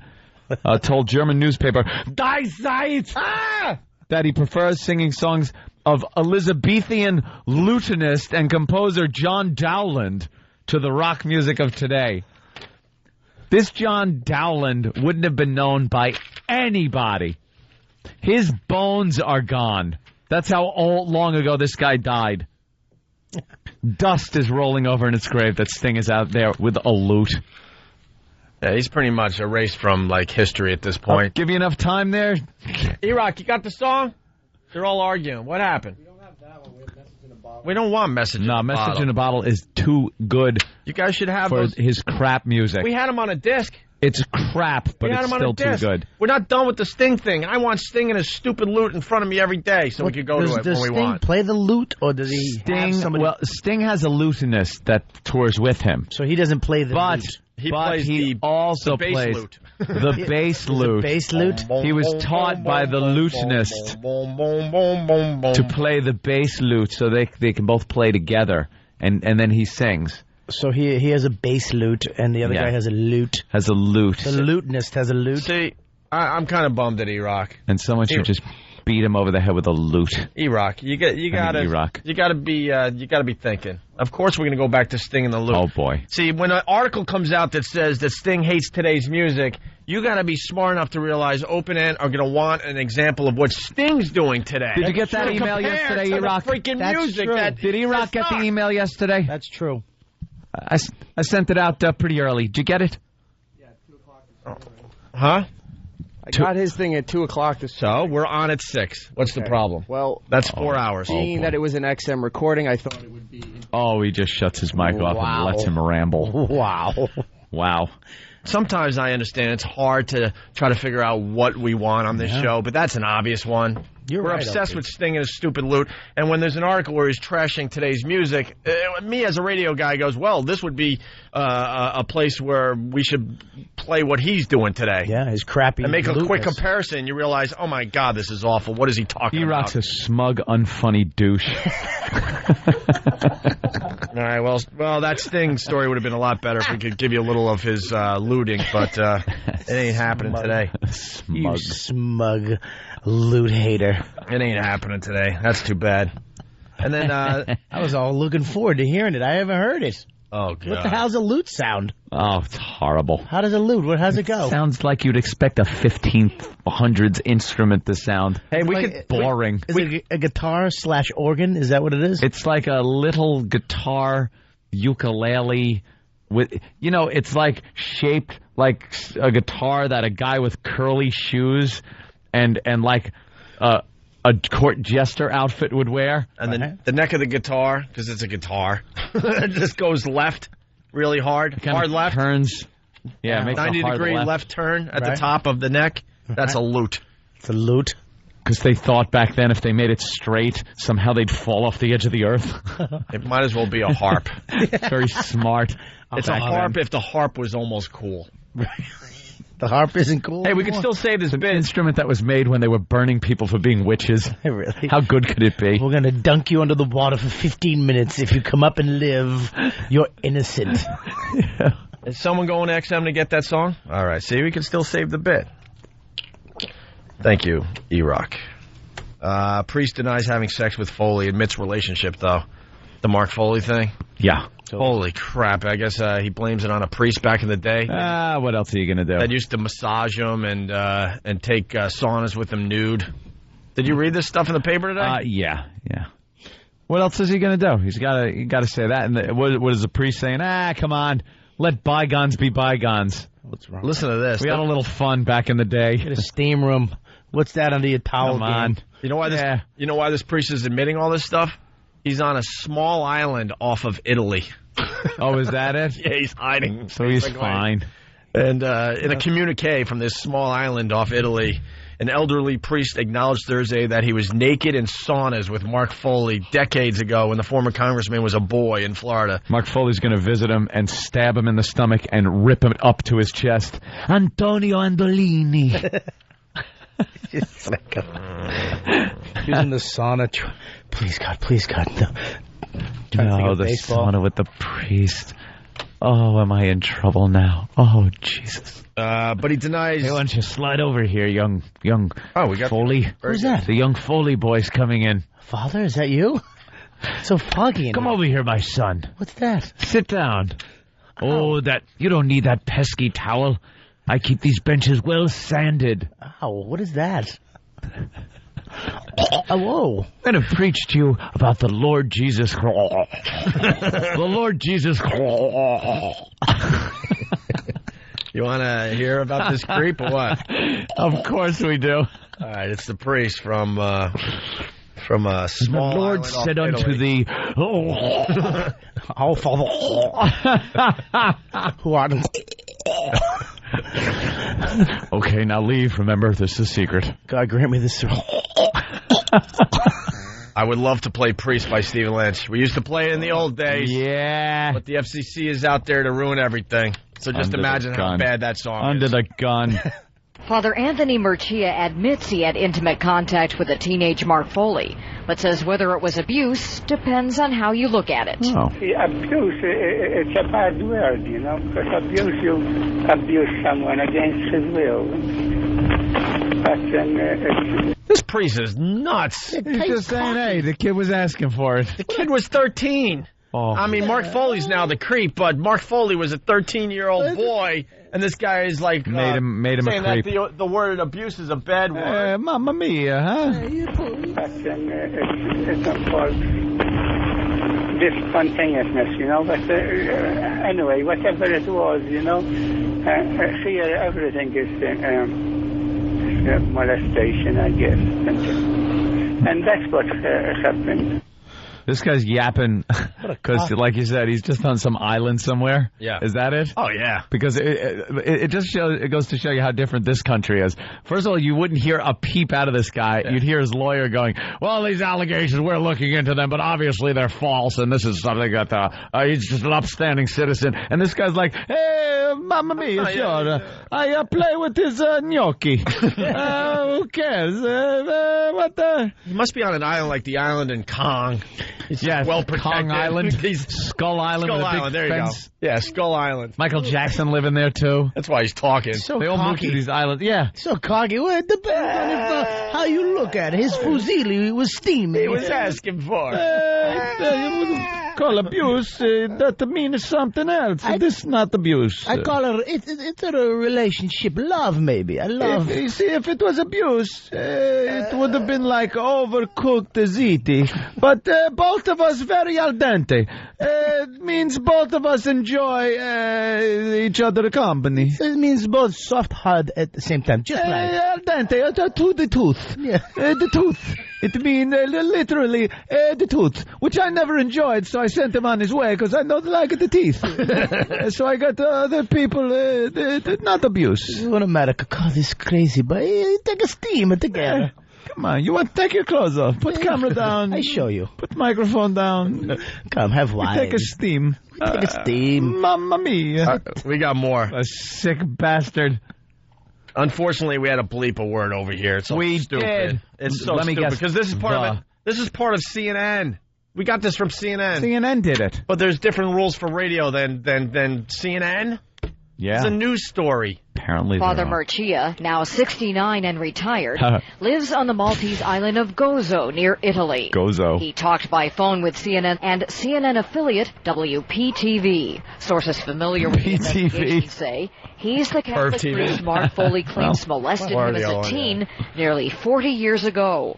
Father Murcia told CNN his memory is now a bit fuzzy about one incident. Of course it is. So is the kid. He might have gone too far when he was mixing tranquilizers and alcohol to treat depression. once, and maybe I touched him or so, you know, but it didn't. It wasn't because then it's not something you call, I mean, rape or anything like that, you know. It was just fun. Yeah.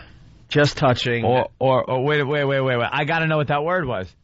Something called. He's admitting to just touching. Not. Oh,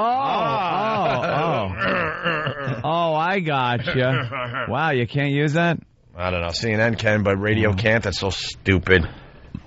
It's like, yeah. Yeah, well. All right. I think people can figure it out. Just touching. No, actually, because I couldn't. I'll tell you what, though, pills and alcohol and little boys do help with depression. Yeah, really. I'm here to say that does work. It was a prescription doctor wrote for me.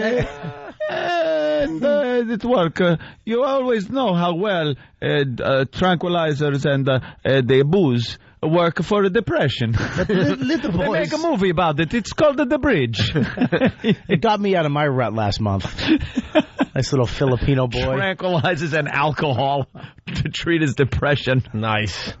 A source familiar with the investigation tells CNN Murcia was assigned to Sacred Heart Church in Lake Worth in the mid-'60s. Foley was an altar boy there. Murcia says they took trips to New York and Washington. Became more and more friends, almost like brothers. Father Murcia tells CNN he and Foley went skinny dipping and took saunas wearing only towels. Sometimes, he says, he'd massage the teen's bare shoulders. I would say that if I offended him, I am sorry, but to remember the good time we had together, you know. Just remember the good times. We enjoyed each other company, and to let bygones be bygones. Let bygones be bygones. Come on. Great kid toucher. I'm just a molesting priest. Why? Forget about it, kid. Get over it, mamma mia. Let the bygones be bygones. Look, have a cannoli and let the bygones be bygones. Have a Dewey espresso and relax. Hey. Good espresso. Yeah. Yes. I give you a back rub. This guy just doesn't care about it. Why you bother me? He's safe. That's why I'm on an island. I'm on an island. Longer time ago. And finally, Foley's attorneys have no comment on what the priest said. The Catholic Church says it will investigate whether Murcia allegedly abused Foley and anyone else. We offer counseling to both the alleged victim and the alleged abuser. We'll do an independent review board investigation. Sure, that's counseling. In depth. Father Murcia says that's just what his former so-called brother needs. Anyway, it will overcome it. The difficulties, you know. Mark is a very intelligent man, you know. His attorney says Foley won't press criminal charges. And unless another alleged victim asks the Palm Beach State Attorney to investigate, a spokesman says that office won't open a criminal case. Nah, they're not getting this guy. No. I gotta tell you, man. Brought up Catholic, it's time for female priests. Because every once in a while I'll be in a church and I can't think of anything else. I look at these creeps up there and they might even be great guys that have served the community for 50 years, but all you think is all the stuff you've heard over the last 10 years. There's actually no more. My grandmother was telling me there's no more altar boys in the Catholic Church. There just isn't any. You never see an altar boy helping out the priest. What parent would serve up their supple little child to that? Come here, I want you to put this blush on. This lip gloss. You get those lips nice and shiny. You lip hear me? gloss. I can't get anything done in the church because I look up and I'm like, yeah, look at him. Oh, boy. How many did he touch? That's and he's probably a problem. great guy. He probably served God. Really? I'm a great guy. I can't get it past the fact that all of them have to be creeps now. Yeah. All of them. I just think it's odd to take a job that one of the prerequisites are that you cannot have sex.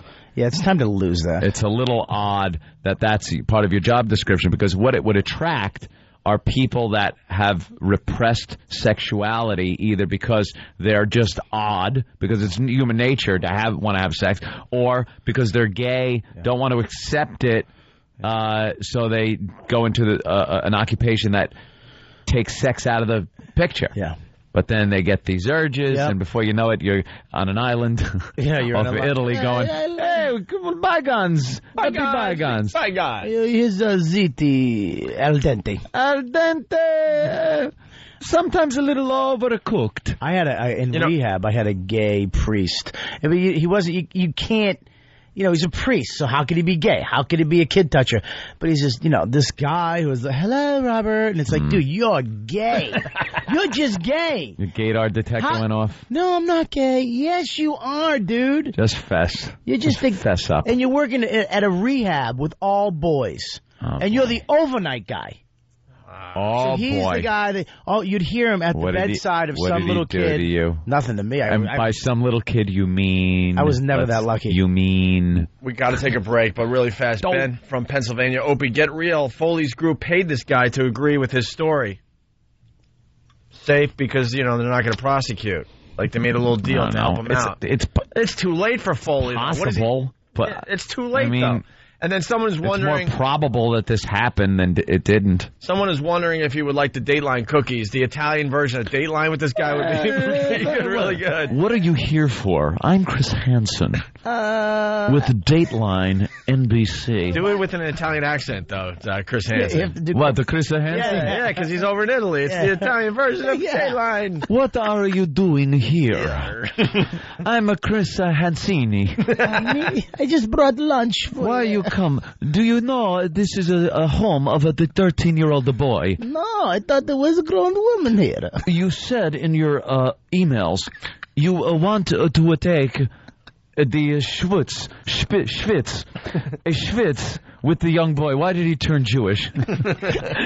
You want to take a steam with the younger boy. I just want to hear the Italian version of sex. It's almost impossible. Did you want to have a sex? All right, listen, we got to take a break. We're so late today. We're late. Eric Steele. I'm late. Eric Steele, the director of The Bridge, in studio next. That's going to be really cool. Also, a guy that jumped off the Golden Gate Bridge and survived. He's calling in around 8:30. Wow. Hopefully before he jumps and tries it again. Wow. That'd be great for our show. Oh. And then the girl from our TV commercials. Did here. you say that? Mm-hmm. What happened? You said you hope to get home before he jumps again. I know. Got to live through it and probably moved on with his life, and there you are. Yeah, but you know.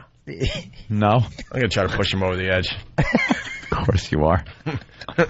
We need some press for this stupid show. No, I'm just kidding. It's the O&A virus spreading across America. I can walk on my hands. I can fart and chew gum. I play the oboe. I can ride a unicycle. I wear a bra and lace panties.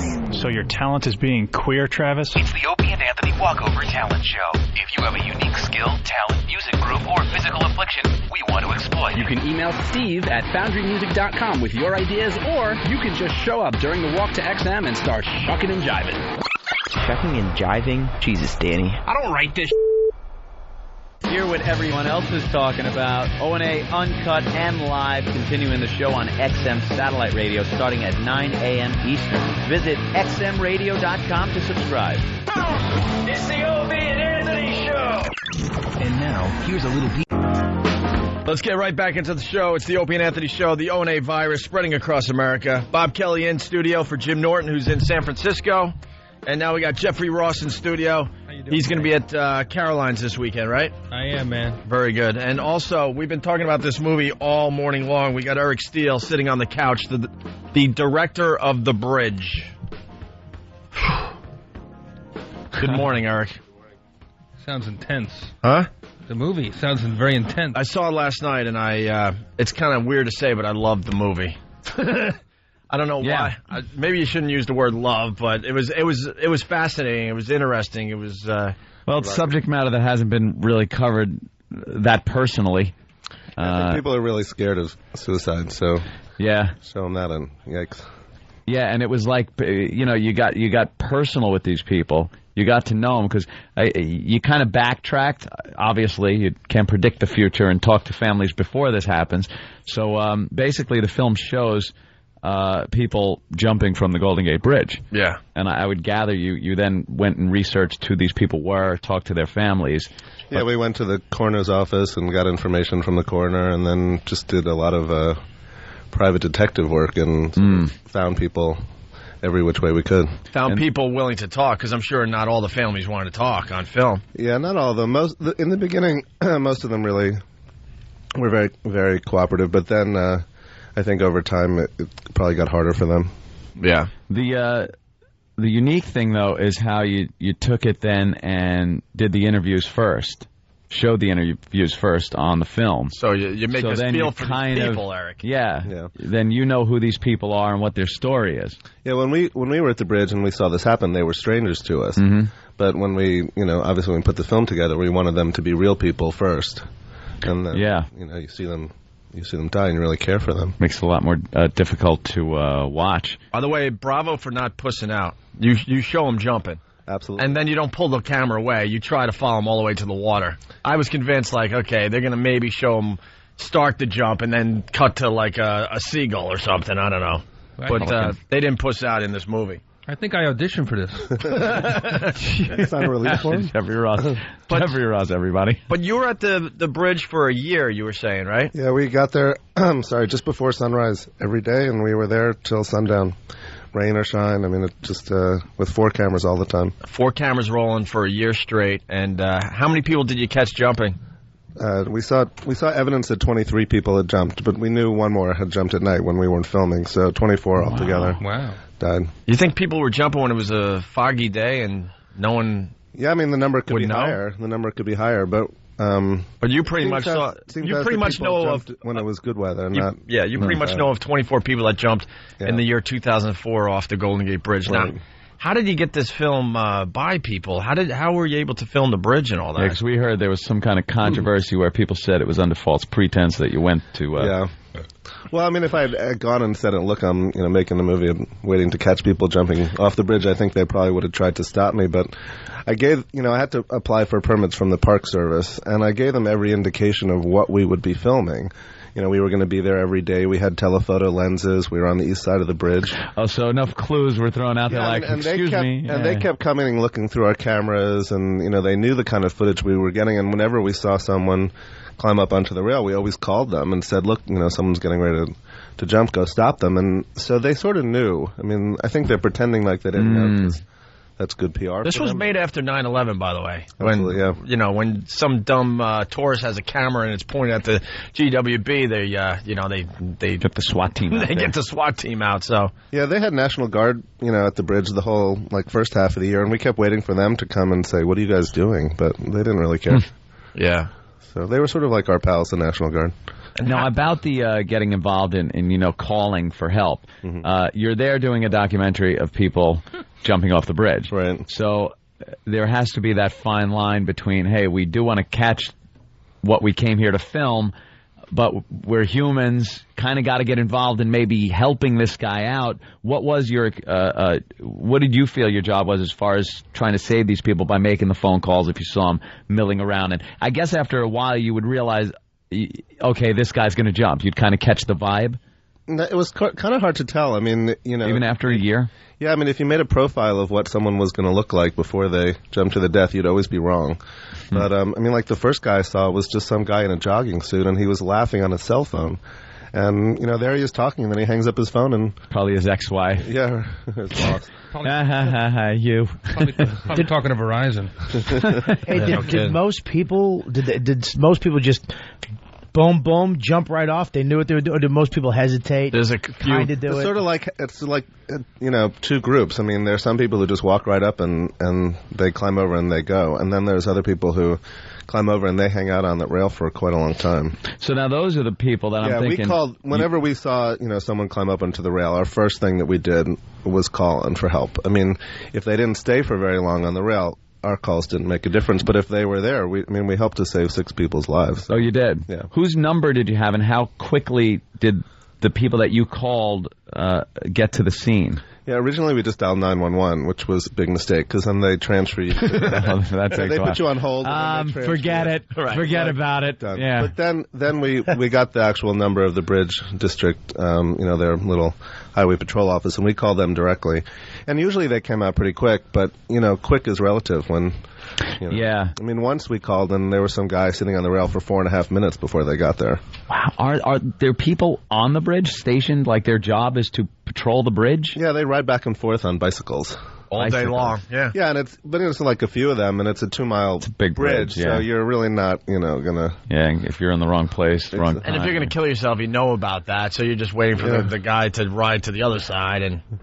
Another thing, they're pretty smart. I mean, these people, if they really want to avoid being caught, they can. Right. The thing I wanted to ask you about also is the flares. Mm-hmm. I see if somebody jumps shortly after there's a flare thrown in the water, I guess to track the current and stuff. Yeah, Who does this? The current's really tricky under the bridge. So in order to find the body, the only way they can sort of guesstimate where it would be is to throw the flare in. And it's just they're usually like the iron workers or the highway patrolmen throw the flares in. Really? Because they're painting the bridge all the time, to keep it from being rusty. It isn't some type of thing that's just meant for a suicide where they have a flare? Yeah, that's what the flare's for. It's what the flares are for. Yeah. Are they put in, like, in case of suicide break glass cases, or do certain people have them? It's in their back pocket. I'm kind of, I don't know the end. I don't curious think, it's not as to like the who break has the glass these things. I imagine they just carry them around in their little toolboxes. Yeah. Hey, what was going through your mind when you saw these people jump? That's got to be just horrific. I mean, to see it on film is horrific, but to be looking through a camera and watching this happen in real time has got to be just unbelievable. Yeah, it's a little bit. I mean, one of the guys in the film that we showed, he was a photographer on the bridge one day, and he was just taking pictures, and all of a sudden he saw this girl climb over, and it took him a minute or two to realize what was actually going on. And he said it was like being a National Geographic photographer, and a lion's coming at you, and you don't quite know what to do. Do you keep taking pictures, or do you, like, jump up and... It's like, wow, this is great. Look, I'm getting a close-up of a lion. And it's a little bit that you feel like it just can't really be happening. Like, there's no way that these people are really going to do this. And then, you know, that minute, that second of disbelief, it just, like, gets shattered, and you're like, oh, my God. Yeah. But it was, I mean, if you watch the footage really carefully, like, most of the time we don't really... It's not like we have these beautiful, you know, tilts down watching these people jump, because it's so shocking that we usually stood up, or we were screaming, or you know, trying to call and get help. I mean, it happened so fast that the shots aren't. Oh, the camera work isn't smooth. It's not like watching golf on TV where they follow the ball nicely. Yeah. It's like, oh my God, you're trying to focus, but that's what I think is very effective. Yeah, I mean, it's sort of like, I mean, and we tried to make the film a little bit like what we felt. You know, it's like bearing witness to these things. It's just not easy. Yeah. So you never got used to it. Every time you saw it, it still shocked you like the first time. Yeah, I mean, there are nights when I still wake up thinking about it. So, how much do they hate you in San Francisco? Yeah, I'm not a big fan. Yeah. I mean, they're not a big fan of me. Well, because I think they wanted to keep this secret. Because it turns out, I was doing some research on the internet. It's up to like 1,200 plus people that have jumped since 1937. Yeah, some people say 1,200. Some people say it could be 2,000. So, but you know, they just don't want to put up a barrier, and so. Yeah, why is that? They don't got the right design, and it's funds, money. Yeah, and really I think it has something to do with they just don't care. I mean, you know, they put up a barrier in between the roadway and the pedestrian walkway, but there's never been a pedestrian killed by a car on the bridge, and they have one of those movable median barriers, you know, that they want to put up on the bridge, but there hasn't really been a head-on collision on the Golden Gate Bridge, so they're protecting people who aren't really at risk, but the people who seem to be dying there all the time, they don't want to do anything. Any reason, like all the documentaries that people have made and can make, you've decided, hey, here's a cheery little subject I'm going to tackle? You know, yeah, people ask me that. I guess I watched the World Trade Center fall from my window, and I was very aware of the people who jumped out of the building rather than die in the inferno. And so I guess when I read that the Golden Gate Bridge was the most popular suicide destination, something sort of clicked, and I thought, well, these people are, you know, trying to jump out of their own inferno, and that's sort of what started the whole thing going. And then this idea that, you know, all suicides, or almost all of them, take place behind closed doors where you never see them. And here was a group, you know, pretty regularly, you know, people were walking out in broad daylight on a national monument in front of, you know, like strangers and tourists, and taking their life. Yeah, you know the time and place. It's like turning something inside out. Yeah. Yeah, I was the place where it's going to happen. Watching last night, I was on the edge of my seat because you follow people, and you're like, is this going to be one of the jumpers? And then it turns out, like, that's just a tourist, you know, looking over the side, and you're like, and then you start breathing again, like, okay. Yeah. But then you see the other side of it where you're looking at a guy like, there's no way this is going to be one. And sure enough, he just makes that quick move to get over the edge and jumps like that. Yeah. Yeah, I mean, it was like that every day. I mean, we watched really thousands of people, and every single time you saw someone walking alone, your heart is going, you know, boom, boom, boom. Yeah, it's really hard. Why the Golden Gate Bridge? Why do they pick the bridge? Yeah, do you know anything about that? Yeah, I mean, obviously it's a beautiful place. You know, the sort of the metaphor of, you know, this, you know, the end of the world and crossing over, and, you know, like, I think that probably plays into it. But to me, it seems the reason they pick it is, well, one, the railing is so low. You know, I mean, a 7-year-old could climb over that railing. And then the other part is I think it's in public, and there is that possibility if someone sees you, they're going to grab you and yank you back. Yeah, people shouldn't be confused. This isn't people committing suicide in the San Francisco area. People make plans from, like, Houston, all over the, I don't know all over the world, but all over the country, certainly. There was a guy we interviewed, he came from Germany. So, yeah, really? People would kill themselves anyway if there was a railing? I don't know. You can't stop all of them, maybe, but I mean, think, would they do something else? You think these people are suicidal, or is this a bridge that draws them? I think they are suicidal, but if you can get them through that period where things are really, really rough, and they get through that lowest of the low period, then maybe they'll be all right. But the bridge is just so easy, and I think that's part of the appeal. Were there any people that jumped? Like, did they ever jump in front of other people? Like, like a family of 6 walking down, yeah. and then some guy just goes thump, and that yeah, we interviewed a family from Los Angeles, and their 5-year-old son was watching. Oof. So yeah, I saw that part. Yeah. In the office earlier today. Yeah, family just taking pictures, and now that kid's got to have that memory in his head of a person jumping off the bridge. The creepiest thing, and I didn't even pick up on it at first, and I'm saying this just in case people go see the bridge, when you have those long shots at the Golden Gate Bridge, I wasn't thinking anything of it, and then all of a sudden I'm like, was that a splash? And I had to rewind and go, oh my God. Yeah. And the splash is as big as if a car went over the side of the bridge. Just a massive splash. But if you're not looking for it, I'm just assuming it's a setup shot for whatever in the movie. But no, it's another person jumped that obviously you didn't catch with the zoom lens. Right. Yeah, they were actually doing a promo for the new X-Men movie in San Francisco a while back, and had all these cameras running, and all the movie stars were standing in Crissy Field, and all of a sudden there was this big splash behind them, and they were like, "Oh my God, what is that?" And someone said, "Yeah, someone else jumped off the bridge." Just happens all the time. Wow. Yeah. They caught pretty much 24 in a year. How many since 2004? I think it was a little less in 2005, and I don't know what the number is so far in 2006. It's about the same every year, though. So it was you and some other guy in a room just doing this? No, we were outside. Outside doing this all We day? had a crew of 10 people, so you sort of rotated shifts, Like a stakeout? Yeah. We had tents and tarps and all these cameras. And Did you go drink after a day of filming? Yeah, we had like pizza night and bowling night and stuff like that for the crew about once. Are you haunted at night? I mean, I guess the most haunting footage isn't even so much the people jumping off. It's when you see someone climb up on the rail and then all of a sudden, like guys are jogging by or riding their bikes by and they turn around and look and they're like, "No, I'm not going to stop." Yeah, That part scares me more. That's actually. a little odd. But how many of us would really risk our own lives? I don't know. Guy could pull you over with them. Not so much risking your life. You don't have to, grab the person, but you can stop and maybe say something. Or I would like to think I'm that guy, but I don't know. You'd have to stop and say something. You're a do-gooder. Next thing you know, he's stronger than you and pulls you over with him or something. I'm not talking about grabbing him. Just stopping and find something. And say, maybe it's the fear that you're going to talk and they're going to jump and then you're going to be like, maybe it's what I said, Yeah, but it might be, too, that you hey, dude, don't. And he goes, I'm not stupid. I'm just looking over the edge. I'm a painter, you idiot. Yeah, you relax, ass. All this orange paint. Then you feel like I'm sorry. It's like, trying to help. Yeah, I don't know. I don't think that's it, though, because you just see him kind of glance. Yeah, they just sort of glance at him and go, I don't know. I don't care. There's a guy hanging over the side, and the guy just runs by. Mm-hmm. Yeah, by the way, the ending of the film's great. I won't give it away, although you can figure out what happens. But actually, one guy flies. But now that would be a hell of an ending. And then the other thing, talking to the guy that survived. Yeah, Kevin, he's supposed to call the show today. Yeah, he's great. It was unbelievable. He said in the film, as soon as he jumped, he knew, I want to live. Yeah. And then he just tried to figure out how he was going to try to land, so maybe he survives the thing. How many feet down is it? Like 25 stories? Yeah, 225 feet from the middle. Oof. And he explains in detail what he was thinking, what happened when he hit the water, everything. Oh, boy. That is high. We could get him on the show after the break.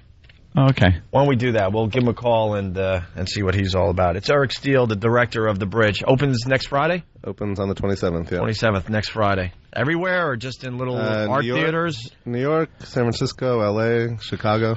Not just art theaters. So San Francisco is saying, okay, you could show this film here?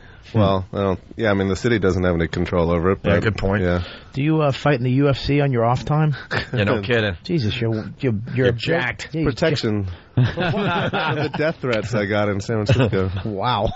By the way, really fast, the Opie and Anthony Halloween Party is brought to you by Saw 3. If it's Halloween, it must be Saw in theaters everywhere, October 27th. That's my competition. Hey, I got to get these things in, Jeffrey. Saw. That's my competition. Yeah, well, and we'll have details on our Halloween party next week. Jeffrey Ross at Caroline's. And Bob Kelly filling in for Jim Norton. We'll continue in just a bit. It's the ONA virus spreading across America. Back with the Opie and Anthony Show. The ONA virus spreading across America. Jeffrey Ross in studio. He's playing Carolines this weekend. Bob Kelly is here. Oh, Bob, you got to do my football picks for this week. Okay. Football picks sponsored by Dish Network. More football for you. Better TV for all. Call 1-888-GET-DISH. They gave us $10,000. The person with the most correct picks at the end of the year will win $10,000. 10 G's? 10 G's. And I'm in on it to spoil it for these guys behind the scenes. I mean, I'm still in it. Are you, though? Really? Sort of. All right, Bob Kelly picked the Jets over the Lions. Went with the Steelers over the Falcons. Nope. Raiders over the Cardinals. Nope. Yep. Broncos over the Browns. Yep. Nope. Nope. And you took the Pats over my Bills. Yeah, of course. Bills stink. They do so doesn't stink that this city year. stinks. All right. Actually, I like your picks. I need a big week. I was 2 for 5 last week. Every single one of them's right. I'm in third place right now, I do believe. Eric Steele, the director from The Bridge. Oh, if they had a bridge in Buffalo like that they could jump off of. God, the whole Something town. like that, please. The whole town. Hey. They jump off things and hit puffy snow in July. You guys are stupid. What? They got Niagara Falls.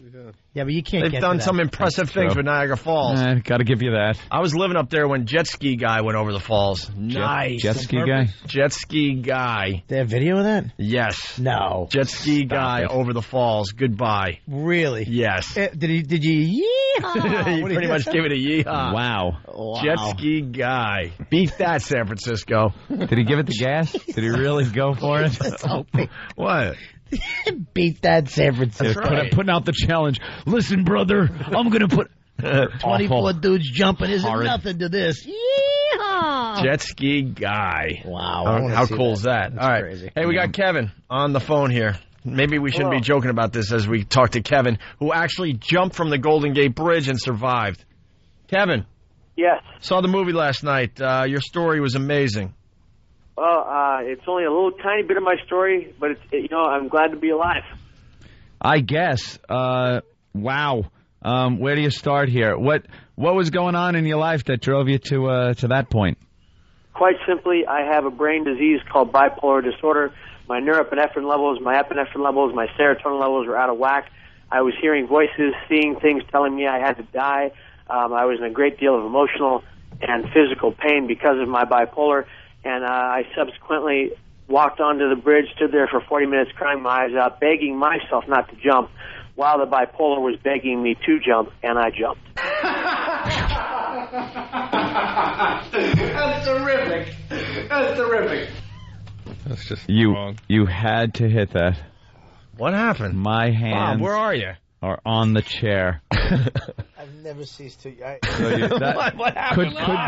Could be the worst timing ever. I thought I was at the Opie and Anthony show. Yeah, I know. Chill out a little bit. Guys try to... Kevin. So obviously it was beyond your control at that point. It was absolutely beyond my control. Sit down, Bob. It's not that bad. I appreciate the laughter from the other gentleman, but yeah, it was beyond my control. Yeah. It's interesting. People don't look at brain diseases like mental illness as a problem today. Sometimes they think it's all in your head. You have to get over it, let it go. Right. It's just not that simple. How you feeling today, Kevin? I feel fabulous. I'm on the right medications. I'm on a strict routine so that I cannot fall back into my depression, and I'm doing really good. How many times a day do you have to tell the jumping from the bridge story? You know what? Not that often. When I get interviews from people and stuff like that, I tell a little bit of the story, and I hope that people understand that it's real. This is real. This is not a bunch of baloney. This is a fact of life. And 50% of the population of America is, on paper, factually mentally ill. Yeah, we know by our ratings. Yeah. It's see, now he's laughing at us. See? Just read our message boards. Kevin, I gotta ask you because not many people know what that experience is like, and I'm sure it stands out in your mind as something that had happened to you. So if you could walk people through, what is that like from the moment you actually decide. Don't tell him, Kevin. Make him watch the movie. Oh, there you go. Oh, look Boy, at you are a director. Look at Eric. Your first movie, and you've learned so much. Yeah, I know. Oh, yeah. You know, can I give you a hint, though? Yeah, all right. Give us a little teaser then, and then we'll watch the movie. Okay. When someone wants to commit suicide, it is the worst day of their life entirely, because they look at their life, whether their life was good or bad. They see the people they've loved in their entire life, and then they can't see anything but death. And all they want to do is die, and it's not their fault.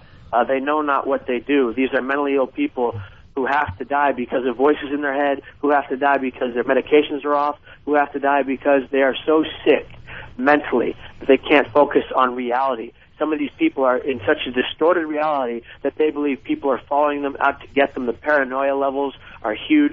It's just plain scary. Yeah. And I'm just going to imagine falling 220 feet at 75 miles an hour and thinking that's it, I'm going to die. It's over. And it's only 4 seconds. You can imagine how traumatic that might be. And then your body is basically just dismantled. So, wow. You know, I can get you watch the movie, but my God, it's just it was the worst day of my life. But I am so glad that I'm still here because I get to meet people like Eric Steele and people like you guys. All right. Wow. Do you ever think of a T-shirt like I jumped and made it? Yeah, right. Start selling T-shirts. I jumped up the Golden Gate Bridge and survived. Kevin, has it ever got you, some poo-ha? I'm serious. You never know. Kevin's got a really great girlfriend. You guys got to be careful here. Oh, yeah, no, I can't get in trouble. She'll kill me. All right. What was she your girlfriend? Was she your? That's funny. Was she your girlfriend before you jumped? Well, I knew her, but now we have become intimate, and we are madly in love and hope to get married. And what do you do for a living now? I am an activities coordinator, and I am I'm now the recruitment coordinator for high school. Wow. He underplays how great he's doing. Yeah. Well, I'm doing good. I can get you an audition for the new Jackass movie if you want to. You're right. Are you anything? Kevin, are you the only one that jumped off the Golden Gate Bridge and is alive to tell about it? No, you know what? There are actually 28 folks that are alive. I was the 26th, apparently. You have to understand, a lot of these people can't even walk. There's a very small number of that 28 that are perfectly capable of walking, running, and that kind of thing. I am one of those, probably about 4 or 5 guys that can do that, or girls. It's just, less than 1% have survived. 1,500 people to date have died off that bridge. Every 15 days, someone dies off that bridge. Every 4 days, somebody attempts. It's disgusting. With all that, are there any signs on the bridge that say, like, if you need help or something, call this? Is there any kind of anti-suicide prevention? They have these little signs, and these little phones, but honestly, people don't. Signs. Yeah, nobody uses them. Nobody uses them. No. People, let me tell you, the people who are suicidal don't go looking for a phone for a way out. Once again, they're in a tunnel vision. They only see death. Yeah. And the idea that they might go use some phones is just ridiculous because they're so sick they don't even know that phones exist. They probably don't know what phones are. Maybe there should be like signs not directed at the people that are trying to kill themselves, but signs directed at the people that are on the bridge saying, if you see someone stepping over the rail, do something immediately. Well, I mean, they should just put up a barrier. It's real easy. Yeah. Hey, Kevin, we did talk about this earlier, so we could say it again. We kind of ruined it already, but as soon as you jumped, you realized you wanted to live, right? Absolutely. The second I hit free fall. And some people say that's just ridiculous. Why did you just not jump? But you have to understand, I was so ill. I literally hearing voices that are not of my own conscious yelling at me to die. So if you don't know what that's like, get a headphone and have your guy record himself saying, you must die, at a rate of speed that you can't imagine, at a decimal that you can't even fathom, and put your headphones on and see how long you can take it. Yeah, it's like when Jimmy's here. Yeah. When Jimmy Norton is here. Yeah. But yeah, I regretted it the second I hit free fall. What's it? And this isn't in the movie, so we're safe with this as well. So you survived the jump. Obviously, you're talking to us. You ruined it. As soon as you made it to the surface and realized, oh my God, I survived. I'm gonna live. What was your first thought? Like, what was going through your head? My first thought was, how the hell am I going to get out of this water? It's cold. It's freezing cold. I can't swim to my right. I can't swim to my left. There's 6 currents under that bridge at any given time, and they say unless you're a triathlete swimmer, you're not going anywhere. And I thought, I'm going to drown. I'm sure you're in no shape to swim either. Die. Were you worried about sharks? Yeah. Let me tell you, I got hit. Something bumped my leg halfway through, and this thing is going under me, circling around me, and I couldn't see the fin, but I thought, oh my God, I'm going to get eaten by a shark. I said, am I bleeding? Am I bleeding? Because this thing's just going to bite off my leg. So there was a shark in the water. He's thinking something was in there. Listen, it wasn't a shark. It was a sea lion, and a gentleman named M.C. Ward, who was on the bridge, asked by the CHP, took a picture of me in the water with this creature swimming underneath me. And at that time that this thing was swimming underneath me, I was no longer wading or moving my arms in the water. I was laying flat on top of the water. This thing was bumping me up. So, hey, if that's not, I have a strong faith, but you know what that's all about. But I mean, my God, and this thing swam away right as the Coast Guard got there. Wow. Did you know much about the bridge before? It's interesting. I knew that appalling series existed. I knew it was actually that people go there to jump. But the reason I picked the bridge was because I heard it was easy. I heard there was a low rail, and I heard that when you jump, you just die. Well, buddy, let me tell you, your limbs can be severed. Your body can be cut in half, and that's a fact when the waves are so tumultuous, as they were not that day. But when they are, they can really slice you in all kinds of different places. You can have a heart attack on the way down. Your lungs can implode inside the water. It is a gruesome, disgusting, vile death that people don't understand. People just think you hit the water, you die. Right, That's not the way it is. I've heard rumors that you're swimming a little bit after you hit the water, as you're bleeding to death inside. Some people hemorrhage. That's right. Some people hemorrhage and they bleed internally, and they just give out. And their bodies. It is really scary. The instinct of the body's like swim, but it's too late at this point. You're going to die within minutes because you're bleeding to death. Oh man, it is just. Do you have nightmares? You know what? I did for the first year. I had nightmares almost every night that I'd fall off cliffs, that I'd fall off bridges, and then slowly the nightmares became just dreams, and I'd be jumping off a bridge into water right beneath me like a swimming pool. Right. And then slowly they just went away. Someone's asking. Every once in a while I get them. Someone's asking if you did the triple Lindy. Like, did you decide how you were going to jump into the water? Oh no! You know what? It was really just a series of events where I was walking on the bridge, begging myself not to jump, and this voice was going in my head, and I just thought, I'm a bad guy. I have to die. I'm a terrible person, and I just ran and really catapulted myself over, if you will, catapulting over, on a track field. All right, and this is something else that's not covered in the movie. Just before you jumped, what was the last thought in your head where you said, okay, let's do this? Or what was there something, did you think about your parents, your family? What was that last thought before you said, all right, here it is, this is it? I got to tell you, when I was in that mode, I couldn't really think about who I loved and how much they loved me. I can only think that I thought, that's it. Nobody cares. I have to die. Wow. Also on the instant feedback, someone said, asked if someone, wait, what was that again? I'm sorry. Something about, has anyone, jumped off the bridge, survived, and jumped again? And Eric was telling us a story that this isn't part of the movie either. A guy attempted 3 times and was successful on the 3rd time. God, Could you imagine? Oh, that guy, I heard about this guy. He was so tormented that every time he got better from his mental illness or his sickness or how he was not feeling good, he would get better for a little while, and then I think he would go off his medication and stuff like that, and eventually he ended up killing himself. But his body was so strong and fit that he would jump and he would eventually recover physically, and then he ended up dying. And it was so sad because he had a nice family, and that was just you got to understand, people say it doesn't hurt anybody. Look at all the families that are left behind for the rest of their lives. Yeah, that's what the movie shows. The movie certainly shows that. Man. It's a nature film. Yeah, it's studying a human people nature film. It's a human nature film, and you can't but have a moral inkling of love for these people who have lost so much. Homicide and AIDS kill less people every year annually than suicide does. I tried to commit suicide. And that's scary. And yet we have so much homicide talks about in the news, so much talks about AIDS, so many celebrities coming out saying, let's save people who have AIDS. Let's have people come out and say, let's save the people who can't save themselves.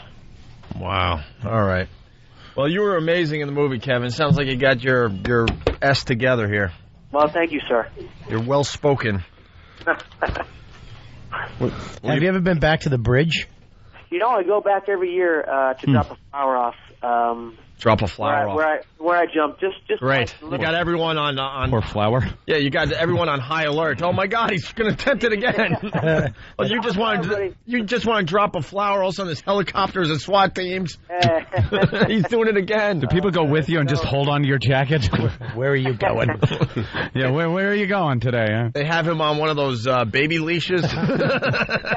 Just making sure. Yeah, put this jacket on that looks like a parachute. Right. My dad grabs the collar on my neck and says, just drop the flower. Yeah, drop the flowers and get in the car.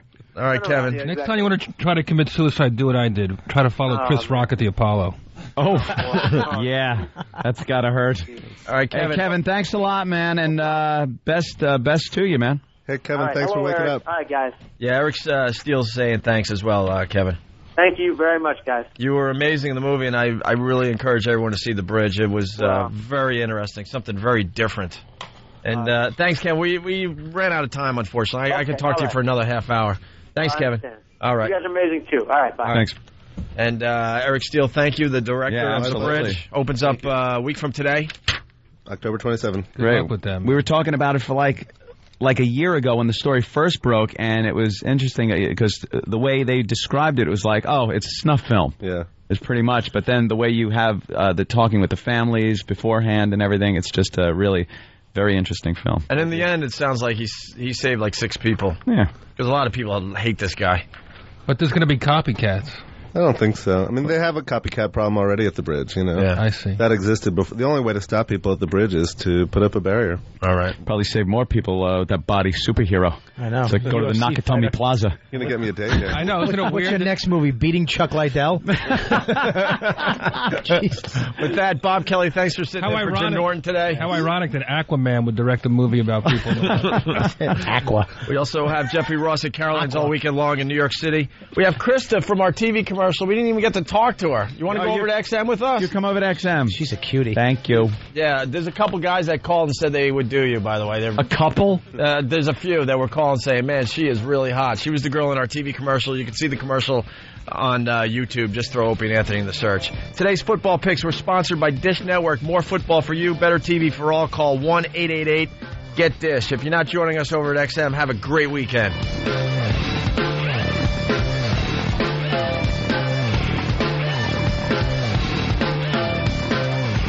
Hey, what's up? It's Louis Twitchell's Centenny. Shut up! Tourette's Day is coming to the Opie and Anthony Show, which is to say that we've discovered a new excuse to point and laugh at people who are different. To help us understand a little bit more about Tourette's, we've enlisted the help of hearing-impaired Chicago reporter Karen Meyer.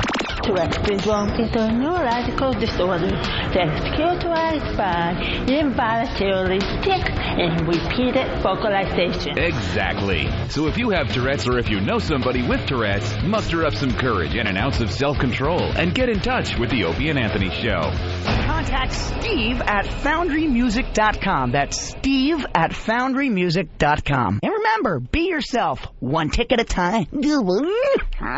Tourette's Day. It's the Opie and Anthony Show. The Opie and Anthony XM walkover begins now. Yes, it does. A rainy day in New York City. A miserable day. Yeah. Somebody on Instant Feedback said, you guys picked the perfect day to talk about suicide. Yeah, it was a miserable day. A sad, rainy day in New York, and we're talking about jumping from a bridge. Although, the director there was saying they picked the nice sunny days. Yeah, well. We got Krista from the TV commercial. Yes, she'll be joining us over at XM. And she lost weight. She's going to ruin her whole career. Like, what'd you do? We said you lost weight. Lost weight. Yeah, I'm trying. You're gonna wreck everything. No, only better. Ruin your career. No, I won't lose the junk in the trunk. The junk in the trunk. Well, we made sure she wore the most horrific dress possible. I know, it was really a bad dress for you. It made you look a lot bigger. The reality is Krista is hot. Yeah, who doesn't think Krista's hot? Thank you. Let me see. Can I look at her? Yeah, she is a cutie patootie. She's not a flat sauce. You know what? I'll tell you what she's good is that she's proportioned. Right. She's got a nice big booty. She's got her breasts. I'll guess right now those are a double D. It's a 36 double D. 38. 38D, idiot. Yep. It's a 38D. Oh, I didn't know. I didn't sleep with her. Battles of the bra sizes going on How did here. you know? I just know. Would you audition her? We invented WOW. We know this stuff. We figured this crap out a long time ago. I can tell you, you're a 38 full B. How did you know? Jesus Christ, you are good, you motherfucker. Let's walk in this miserable. All right, yeah, we got to get out of the rain. It's going to be a quick walk Stand today. here in the rain like an idiot for an hour. You're out? Just a quick walk. Bye. You're leaving us? Am I going to the thing? You can go to XM. Yeah, go to XM. We haven't even talked to you yet. Come on, Jeff. Go to XM. You can say shit and fuck there and everything. It's easy. But I got your really plugs dropped in for the New York audience. Because I want to hear what kind of a crybaby Jimmy Norton was at Guantanamo. Yeah, you got to go. I call him up. I say, Jimmy, I want to go down and do a show for the troops. It's a really grim place. You know, there's a million questions he could ask. He immediately says yes. And I figured he's going to ask about the detainees or about, you know, I don't know, what does this entail? Yeah, you know, where do going we to Cuba stay? for the first time. And he goes, okay, well, will you promise to fly me on Continental? To Cuba? I'm like, that's all you want to, that's your big question about the stain on American military, Guantanamo Bay? That's the one thing. That's what he wants. He wants first class in a Continental plane. Yeah. And I don't think them into the overhead. I don't think Continental flies there. No, not directly. What do you think of my shirt? But you look ridiculous. You want me to take it off? I'll take it off. Get that That's shirt some from. shirt. Oh no. Oh no. Oh no. So concerned thing. Oh. I don't get it. I was a big fan of him. No more. It's over. I'm done with him. I'm done with him. I'm really confused. I'm confused. Do you like us? You hate us? Do you like Howard? Do you hate Howard? Alternative. You bailed me out. Oh. You guys bailed my ass out. Trust me. So you set this whole bit up. He walks up with a Howard Stern like. Yeah. Where'd you get that ridiculous Howard Stern shirt? I had this made up years ago. Yeah. Look at that. That cost me $65, that stupid thing. You know where that should be? In the gutter. We throw it in the street today? It should be in the gutter. I'll tell you what, it's a collector's item. No, it's How about not. you put it in the studio and have fun with it? That is not a collector's I'd rather item. throw it in the street. That would be fun. Hey, I'll give you $20 to Let throw the it in the cars street. run it over. What? I'll give you $20 to ditch it and throw it under a cab. I got to get a better bid than that. $20. It cost me $65. It's used. $65. Look, we'll throw this on YouTube. We're filming. You show the shirt, throw it in the rainy street, and we walk on. And I'll be on. How much? Wait. 40. Give me my $65 back. Forget it. It's depreciation. How long have you had it? I've had this. I've had this about 12 years now. It smells it. You ever seen one like It was that? probably No, worth because it something stinks. 12 years ago. Hey Howard, get this. Yeah, how many times have you jerked off on that face?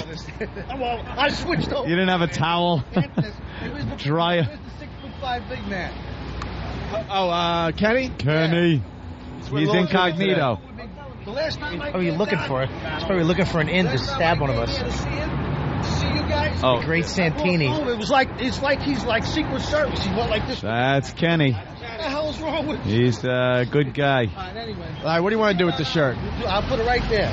For how You much? get full price. $5. That's like buying a car and then my money back. 5 years withdrawing later you my want 20. the same Come on, guys. that you paid for He it. just took his 20 back. You I lose the withdraw my money. 20. You're giving $1,000 fee for a fat pig. Now you got to Give do me it for his 20 $65 only. collectible. It gone down. wait a minute, Not Jew. in good Kenny. conscience He just- give you the we're down same to amount pennies. of money you It's not paid happening. for it. Now you Going got down. Depreciation. It's not happening. I know you. Everything's lost. depreciated. Your last name It's not comes into play collectible. right now. Have you looked online what any of his shit is bringing in? He just Nothing. took his 20 back because he saw me Put it my on 20 eBay. up Go ahead. See what you get for it. there. I'm gonna put See what you get for it. I got 20. You're gonna get fucking $10 for it. All right. You get $10 for it. Negotiating in the rain here. It's not happening. Thank you, sir. Nice meeting you on the walk today. Good luck on eBay. I didn't know what that guy was about. He was wearing this huge That guy is a old lunatic. Howard Stern shirt. I thought he was a fan. I'm like, I thought our fans were crazy. Jesus Christ. You think that he was waiting there for us all day? Oh, yeah, in the rain. Yeah, That's really ridiculous. People wait every day now to show us stuff. It's kind of cool. This is Kook Corner. I love this one. Right here. This is Kook Corner. This is where all the lunatics hang out. And then once you cross, it's business women. A lot of business women in smart outfits. I love the skirt with sneakers look for the subway. That's good. Before they get on, put their horseshoes on at work. That's what turns me on more than a girl in a dress with like Nikes. Yeah, really brings the whole look together. Yeah. Hey, look, it's the character from Bully, the video game Bully. I know it's a visual, but go fuck yourself, audience. It was good. What do you want from us? Oh, radio. Shit. That's what they want. Damn, I keep forgetting sometimes. Paint a picture with your words. Could you please? Fucking power bottom, Opie. That was very funny. What? What are you talking nothing. about? Just bringing up. What are you talking about? That was very funny. Not everything has to make the air. You know he's a power bottom. All right. Sometimes line of the day never makes the air. Well, yeah. That's the beauty of me. None of my good stuff makes the air. I want to make out with you heavy. Heavy makeout sessions. Grab the back of your neck real strong. Secretly, he wants to jump from the building. Oh, new studio album from The Who, Endless Wire. Yeah, new album. First album in, I think, 85 years from The Who. 82 was the last one. Yeah. Oh. Let's see. They took down little Jimmy Norton's poster. Oh, Norton's poster has been slapped over with new ones. Oh, look, Barry Manilow, new 2-disc DVD. The greatest songs of the 60s. That's right. Look at his face and look what the day that's released. Halloween. Barry Manilow. He's wearing a Barry Manilow mask. That's good. And Earl turned me on to this band, TV on the Radio. Oh, yeah? Pretty interesting stuff. Hard to explain. Kind of Peter Gabriel-ish at times. I don't know. I don't know if they're part of that emo movement or not. Yeah. Wow. Never heard of them, sir. TV on the we've radio. read The Wall. We're doing all our normal stuff. What is this debris in the sidewalk? Where? Is that vomit, or is it? What the fuck is that? Just another suicide victim. Bird shit is falling off of the. You get the bird flu that way, I think, right? I don't know. That's just the remains of a suicide ant. Yes, bird shit committed suicide. All right, we're in. Yeah, we're in. See you upstairs.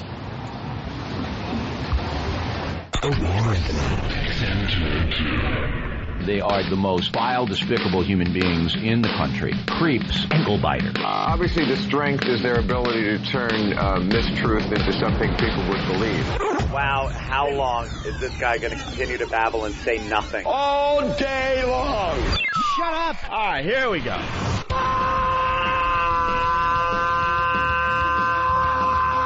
Welcome to the Opie and Anthony Show. It's worse than I imagined. That's terrible. I'm sorry. We are a bunch of dopes. I think we're lewd. We're probably pushing 20 arrests because of this radio show. Out of touch cornballs. 3 retards. We have the effect of Tylenol PM.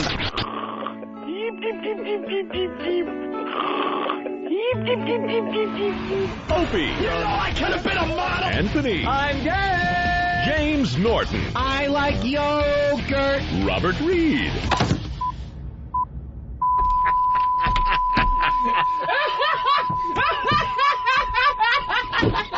But enough of this palaver. Let's get the show on the road.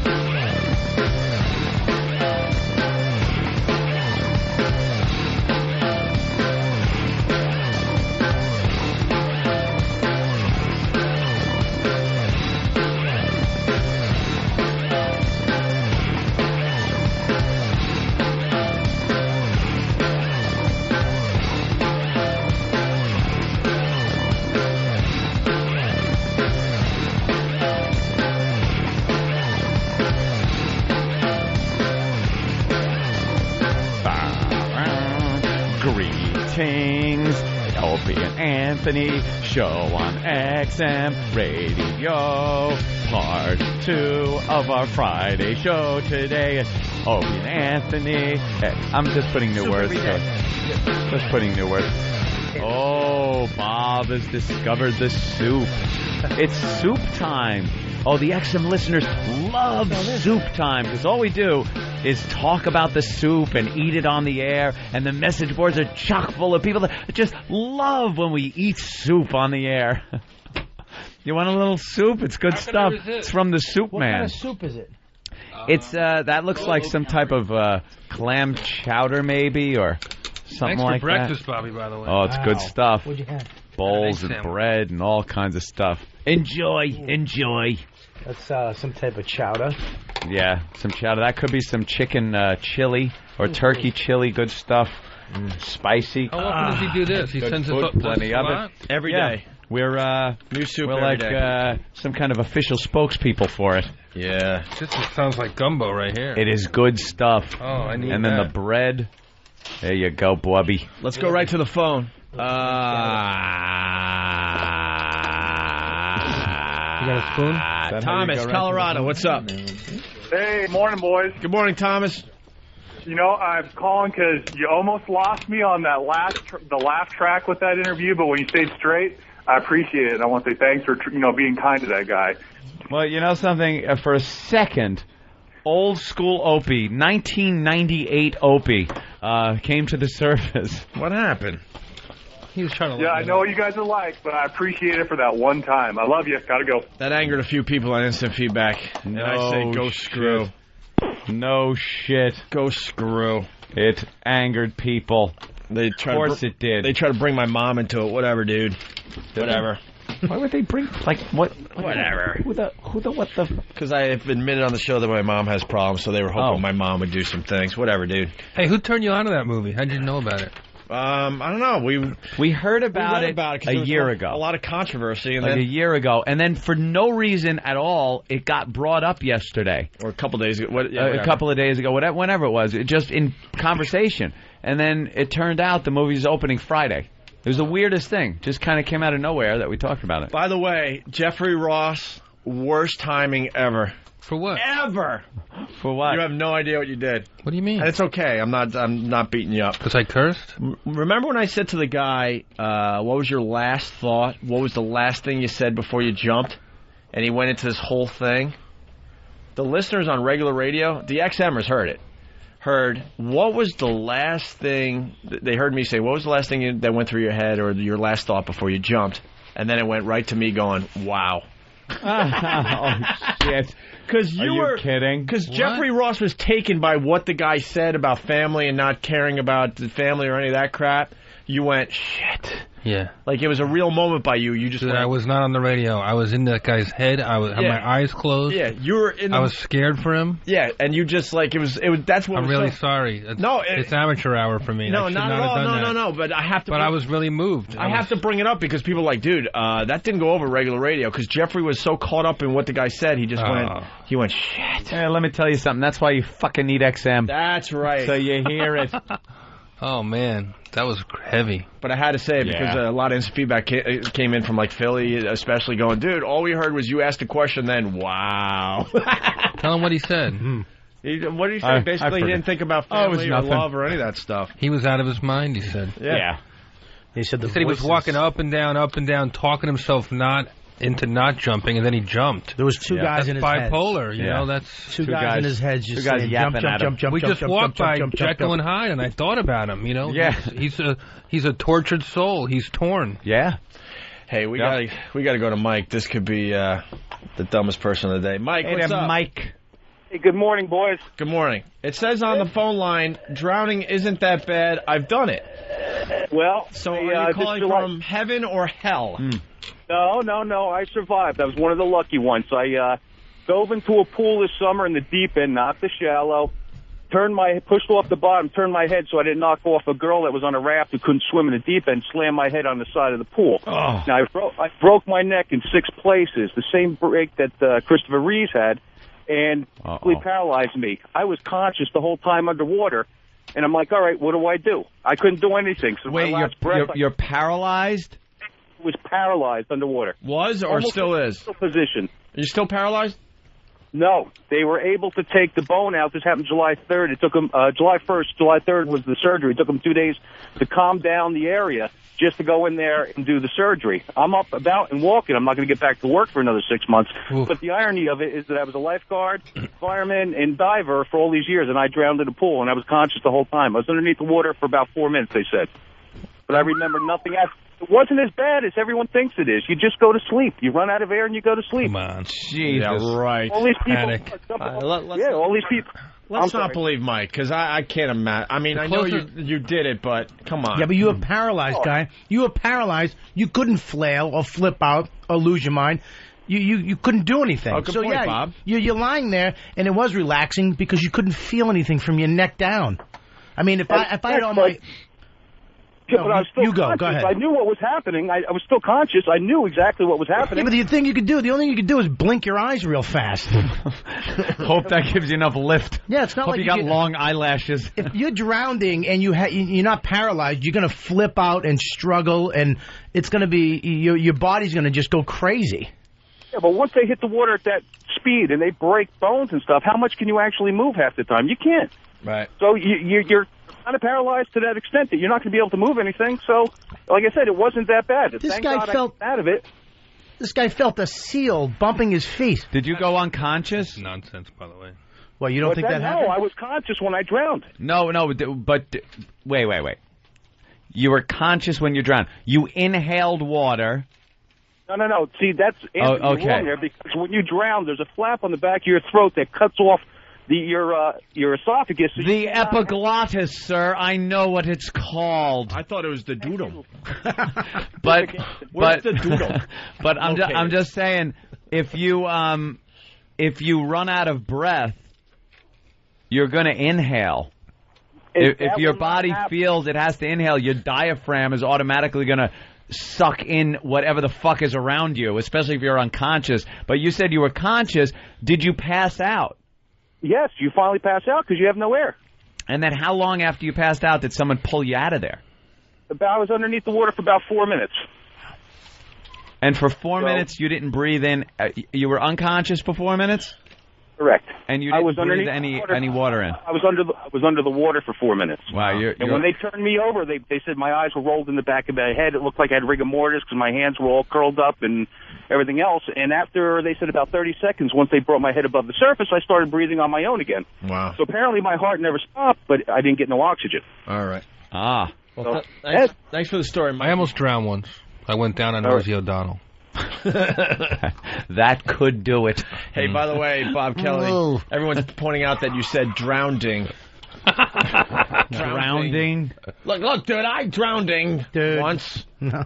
Nobody even Bobby Kelly said it right there. He said, I tried to kill myself once, and nobody said anything. Oh, I know. No one said a word. Yeah, we're getting so there. Bob went, I tried to kill myself, and no one cared. No one said a word. People were disappointed that you weren't successful. Yeah. It was just a whole vibe. Yeah. That's funny, though. They heard it, but you guys were like, so anyways, when you survived, I tried to kill myself yesterday. I tried to kill myself. It's not about you, Bob. Were you hoping for a bigger reaction?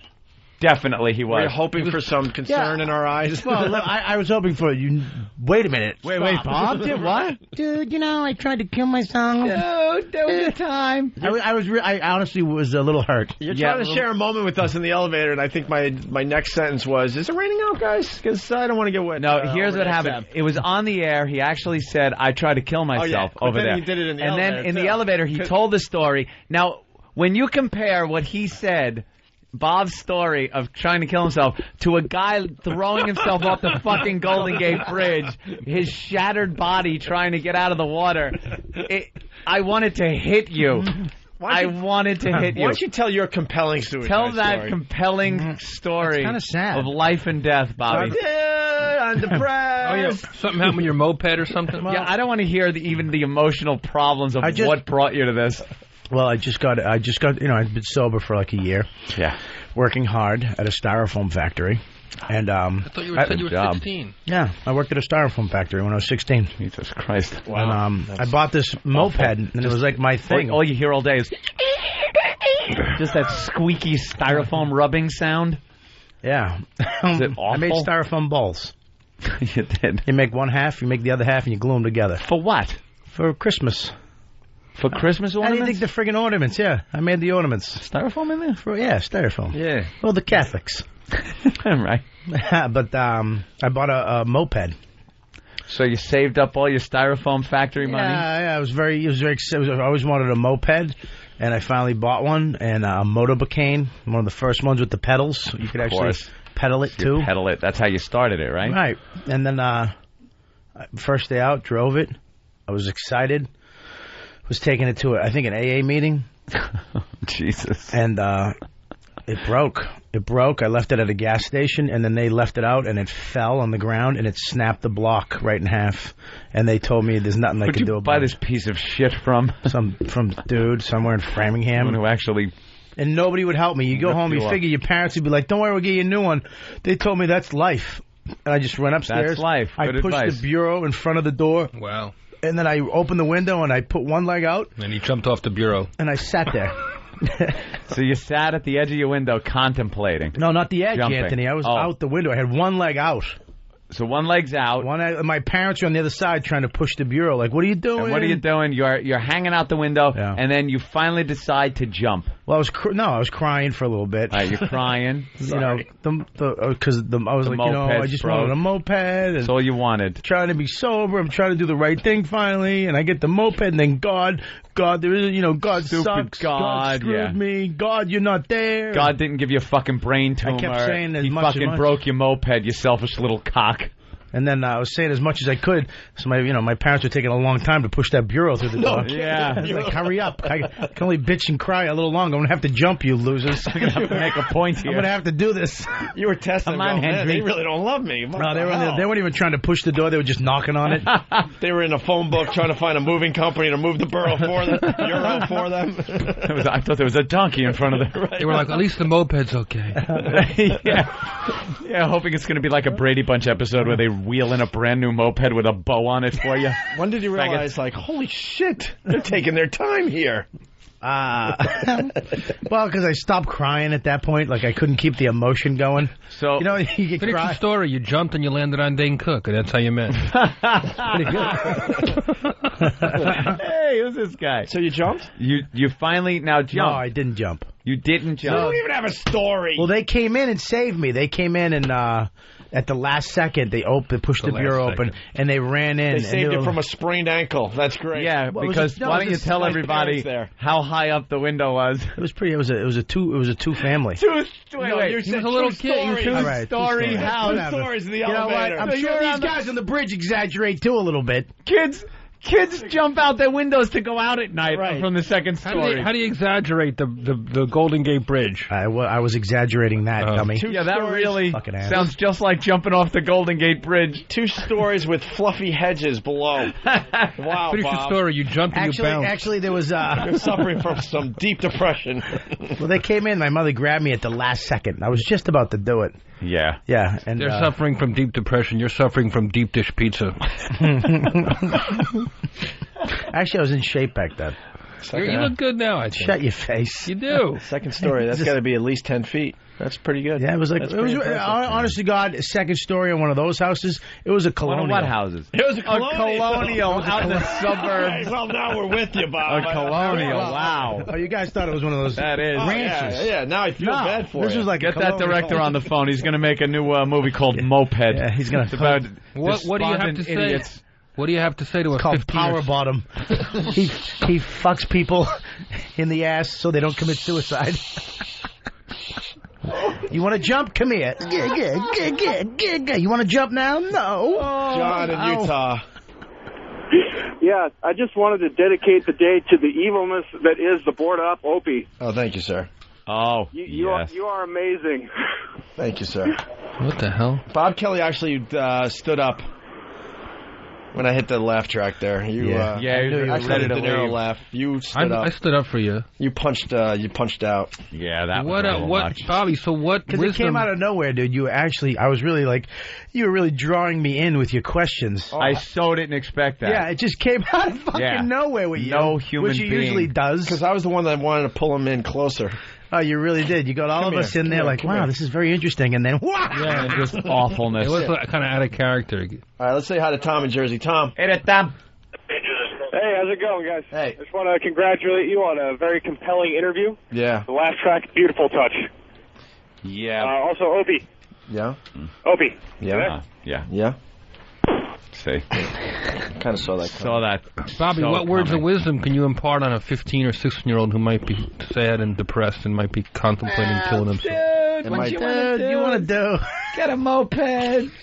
Just do it. I would just buy a Newport moped, not a used one. All right, let's go to Jason in Jersey. Jason. Man dressed as gorilla tried to kidnap a child. I broke my That's all I moped, saw. Dude, I broke my moped, dude.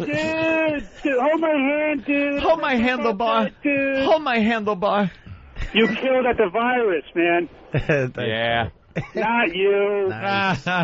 Nice. Nice. Dude. Wesley Snipes indicted by U.S. authorities for tax fraud. He's filming a movie in Africa in Nambia, which has no extradition treaty with Washington. So they can't get him.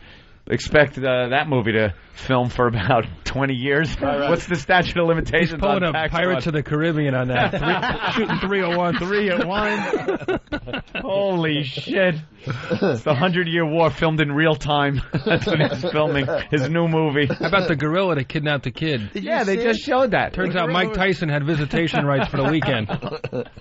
So they just said it said gorilla attempted kidnapping, and they had a surveillance video of a guy in a gorilla suit chasing or carrying a child out. But then they showed the suspect out of the gorilla suit, and I'll just ring my bell. You guys make up your own joke. But he wasn't out of the suit, Anthony. Okay.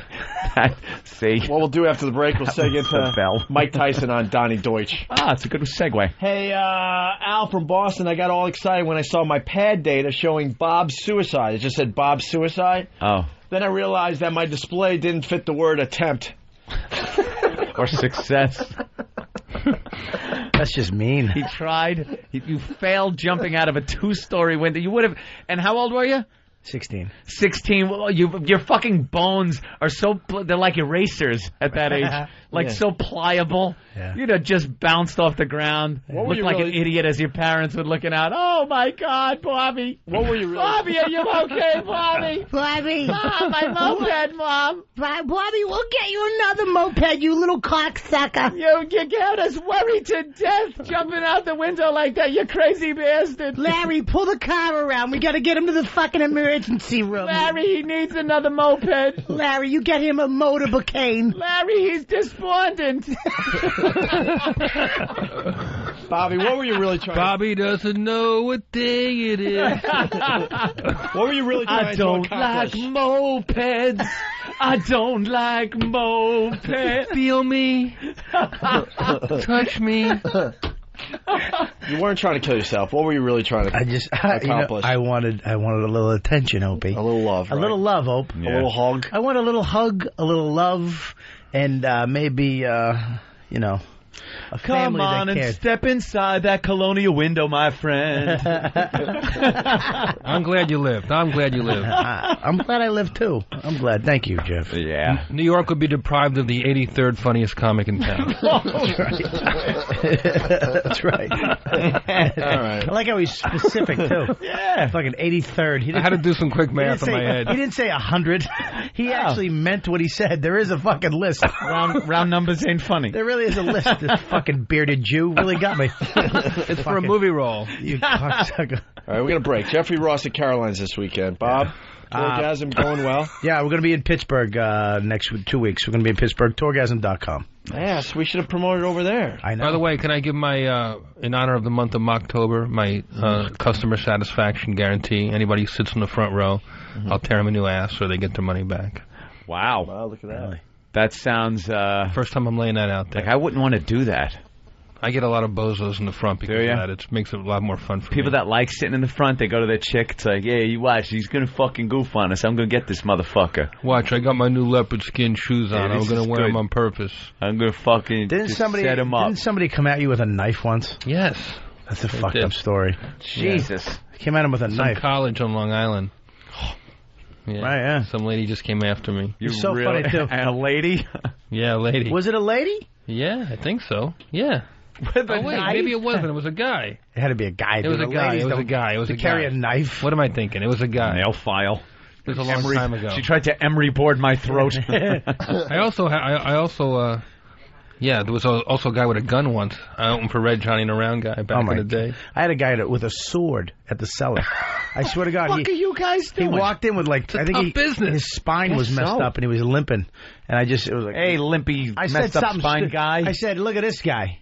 And he just went, you motherfucker, I'll kill you. Just snapped. Wow. And the whole crowd went, whoa. And I was like, fuck it. The guy just left. I was like, so as he's walking, he went to the bathroom. As he's walking, I'm doing my act. In the middle of it, he walks by, and I see him, and I just hear the guy next to me. He goes, he's got a sword.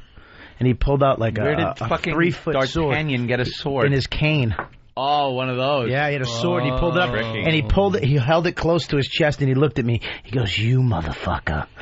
And I was like, I was in the middle of my joke, and I was like, ugh, I'm going to fucking get stabbed by this ass. So, how about those peanuts on the airplanes? What made it worse is the people next to me, they saw it. They go, he's got a sword. So, like, when I saw it, I was like, maybe it's not real. But then I heard somebody say sword. I was like, fuck, I'm dead. And you're just trying to do your piss joke. Yeah, that's what I'm trying to do. Just trying to do a dumb joke. Yeah, right. I've heard Spina Bifida walks in with an attitude. I've heard don't quit your day job. I've heard, get off the stage. I've never heard touche. Yeah, touche. On guard. He slapped me in the face with a glove. Duel. All right. We got robot weather on the way. Oh, thank God. They actually did it on the news. We're not doing a bit today. Mike Tyson on Donnie Deutsch when we get back. And other things. What? And Krista from our TV we got to commercial. bring her in. Yes. Yeah, she's just waving. She's a cutie, man. She's beautiful, right? I like big girls. Yeah? I really do have a fetish for big women. Always have. Well, hopefully they like big guys. Yeah, well. Oh. That's probably why I have it. It's the worst of the Opie and Anthony FU line. Fuck everyone. Fuck you. Fuck you. Hey, this goes out to a big fuck you to Iron Maiden and especially Bruce Dickinson. You motherfuckers didn't play Run to the Hills, Power Slave, Trooper, or Number of the Beast. Fuck you! Hi there, this is Donnie. I wanted to say fuck you to my boss man, the trucking company I used to work for. I hurt my shoulder on the job and he's been trying to make a living hell for me ever since. And if that big fat motherfucker would kiss my ass, I'd bear it for him. And I still got one good arm I can knock his big ass out with, so fuck you, Wayne. I'm gonna give a big fuck you to all the fucking parents. Fuck those assholes. My mom's a fucking cunt and my dad's a fucking asshole. Air this shit. Fuck all y'all! Call the Opie and Anthony FU line at 866-FU line 1. That's 866-FU line 1. Fuck you. Fuck you. Yeah, fuck him.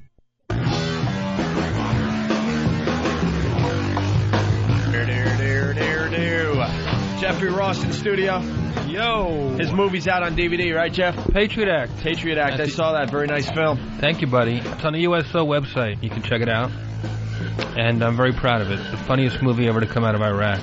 And you were in Cuba with Jim Norton recently?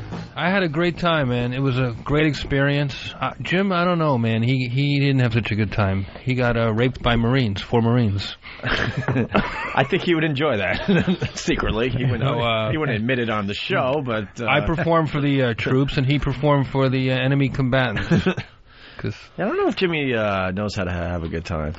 He's neurotic, He's getting better, but I don't know. We were just about to go on stage. The opening act was already on, and he made... getting around Guantanamo Bay is not easy. It's like, you can't walk around.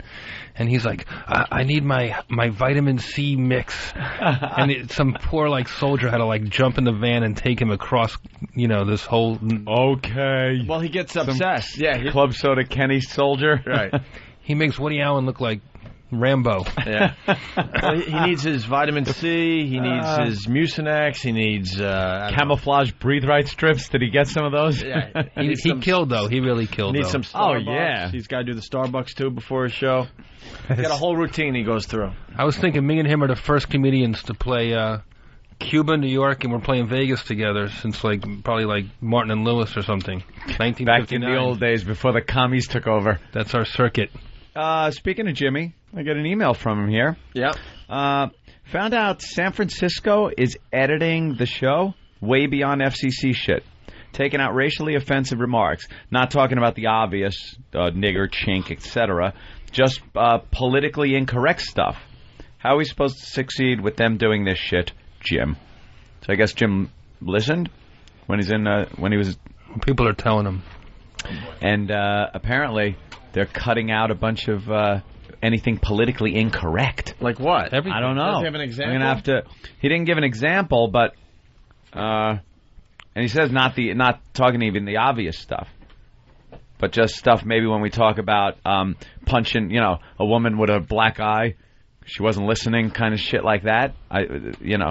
Maybe what's amazing is somebody has that job, so somebody has to listen all day, so they have to at some point like the show, right? I mean, it'd be the worst job ever to take if you don't like the show. Then you have to decide what's too funny. Politically incorrect. Call the PD right now, funny. Steve. Yeah, I'm doing it. I heard the ratings in San Francisco. We got some nice bumps in San Francisco too, but we got to get to the bottom of that. Yeah, I'd Al like Dukes to know about does that. the job for everybody. Yeah, Al Dukes takes care of it. Whatever he filters out, the other it people makes the should show not completely be FCC dumping compliant. whatsoever. Right. You shouldn't dump for political correctness. All right. Well, we'll see what happens there. Yeah. Hey, we got Tyson audio. We love Tyson audio. He was on Donnie Deutsch. Look at this. Al-Sadr took over another city in Iraq. Boy, that's great. Let's stay the course. What, the fucking golf course? What the hell is he talking about? Stay the course. Our president takes more vacations than a retired travel agent. Stay the course. Yeah. It's a fucking obstacle course. It is really now. I mean, it's been, of course, forever in the news about how badly it's going over there, and people are saying this and that, and the insurgency is growing stronger and stuff. But now, it's really coming out. They're calling it like a Tet offensive. They are, a Tet offensive type thing, which of course marked the end of any success we may have had over there in Vietnam, or any perception of success. And now, I saw a video the other day. You see that sniper video came out? They're fucking insurgents with the videotaping their own snipers taking out soldiers. Oof. Bush is obsessed. That's hard the other day, he's like, we're going to bring democracy to the Iraqi people, even if we have to kill all the Iraqi people. Every single one of them.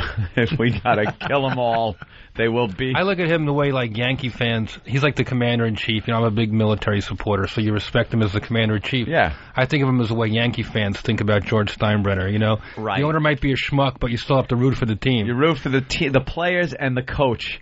That's it's who's big making that's who's making the decisions. Then when you step up to the owner, he's not out there on the field. Yeah. He's not really understanding the game. Nobody out there has a George Steinbrenner shirt on. No, there's not one jersey with Steinbrenner on the back. That would be good, though. Wow, they'd probably sell some asshole. Yeah, fuck. That would be hilarious. What are you gonna do about it? Hey, we should get Kristen here. She's been waiting all morning. Bring her in. Kristen, come in and say hi. She's the girl that was in our Somebody help her TV off commercial. The couch. He said help her off the couch. That's not nice, Jeffrey Ross. Oh, come on. She's lost weight. Where? I said she's going to ruin everything. Let's see. Little bit on the butt, but mostly in the upper area. You lost weight on your boobs? No. Don't do that. She lost weight in her upper area. Did you guys cast her, or did they just cast her? Dude, it was really, really awkward. You know how we are as people. Yeah. Horrible. And even we were just like, this is really, really awkward. We were in a big conference room with a bunch of executives. Right. And, they cast her. We had to look at videotapes. Yeah, first we looked at videotape. Of them eating ham? Of girls. Like corn on the cob? Of big gals. Right. So we looked at videotapes, and we're trying to decide who the best girl would be for this. We didn't want some girl who was just disgusting, not taking care of herself. She has it's not sinuses the part. like Tony Soprano. What are you talking about? We needed a very attractive girl, right? But big. Right. So we needed. She's not that big. She was well, bigger. that was goes the other to show, thing, too. That goes to tell you, though, how taken by her looks we were. Right. That we could have gone with a bigger girl, but the part called for a girl that, wasn't a mess. Well, we just watched a video, right, of that guy licking your asshole? No? Oh, my God. I'm No. What are you going to do? I'm gonna pop the window back up. Oh, what are you gonna do? What's Stop looking at her breast. I'm not looking at her breast. We saw you. We all saw you. We looked at video She's and then into, shows a few girls. She's into S&M. Is she? Are you? Do you have a boyfriend? I do. You do? I do. Is he a big boy too? Is he roomy in the hips? No. Roomy? No, he's actually in Seattle. Is he really? Yeah. Is he live there? Yeah. And you live here? Yep. Okay. That's a tough See how that works? relationship there. That's how it works good. Did you meet him on MySpace? No, I actually used to live in Seattle. What's your MySpace pic? Just an eye? What is it? Dude, she's beautiful. You are making you're pushing jokes. No, I'm joking. She is That's good. all that fit. Oh, nice. Nice. There you Get go. the broken camera. Get the broken camera on her. Sense of humor. So then we picked her out of all the videotapes, and we're in this big conference room with the executives. Right. And now we have dresses, and now she has to try on all the dresses, and we have to decide which dress is going to make her look absolutely awful. Right. And she's walking in, and it was just really embarrassing. I'll be good to the What dress did you pick? You didn't see the TV commercial yet? I did. I was just. That's the one we picked. I didn't pick up on the dress. Thank you, baby fat. I noticed the you two thin birds next to it made you guys look like you had AIDS. It wasn't that bad. No, you're actually a very sexy girl. Thank you. If I didn't have a fiance and you didn't have a boyfriend in Seattle, wink wink, maybe we could fool around in a hotel across the street. Yeah. If I don't have a fiance and you didn't weigh 250 pounds. Jesus Christ. Jeffrey is the worst. He's really a little meaner since he's come back from Guantanamo. No kidding. I'm just smack some detainees around. I've been tortured. What the hell happened to you? You grew a beard.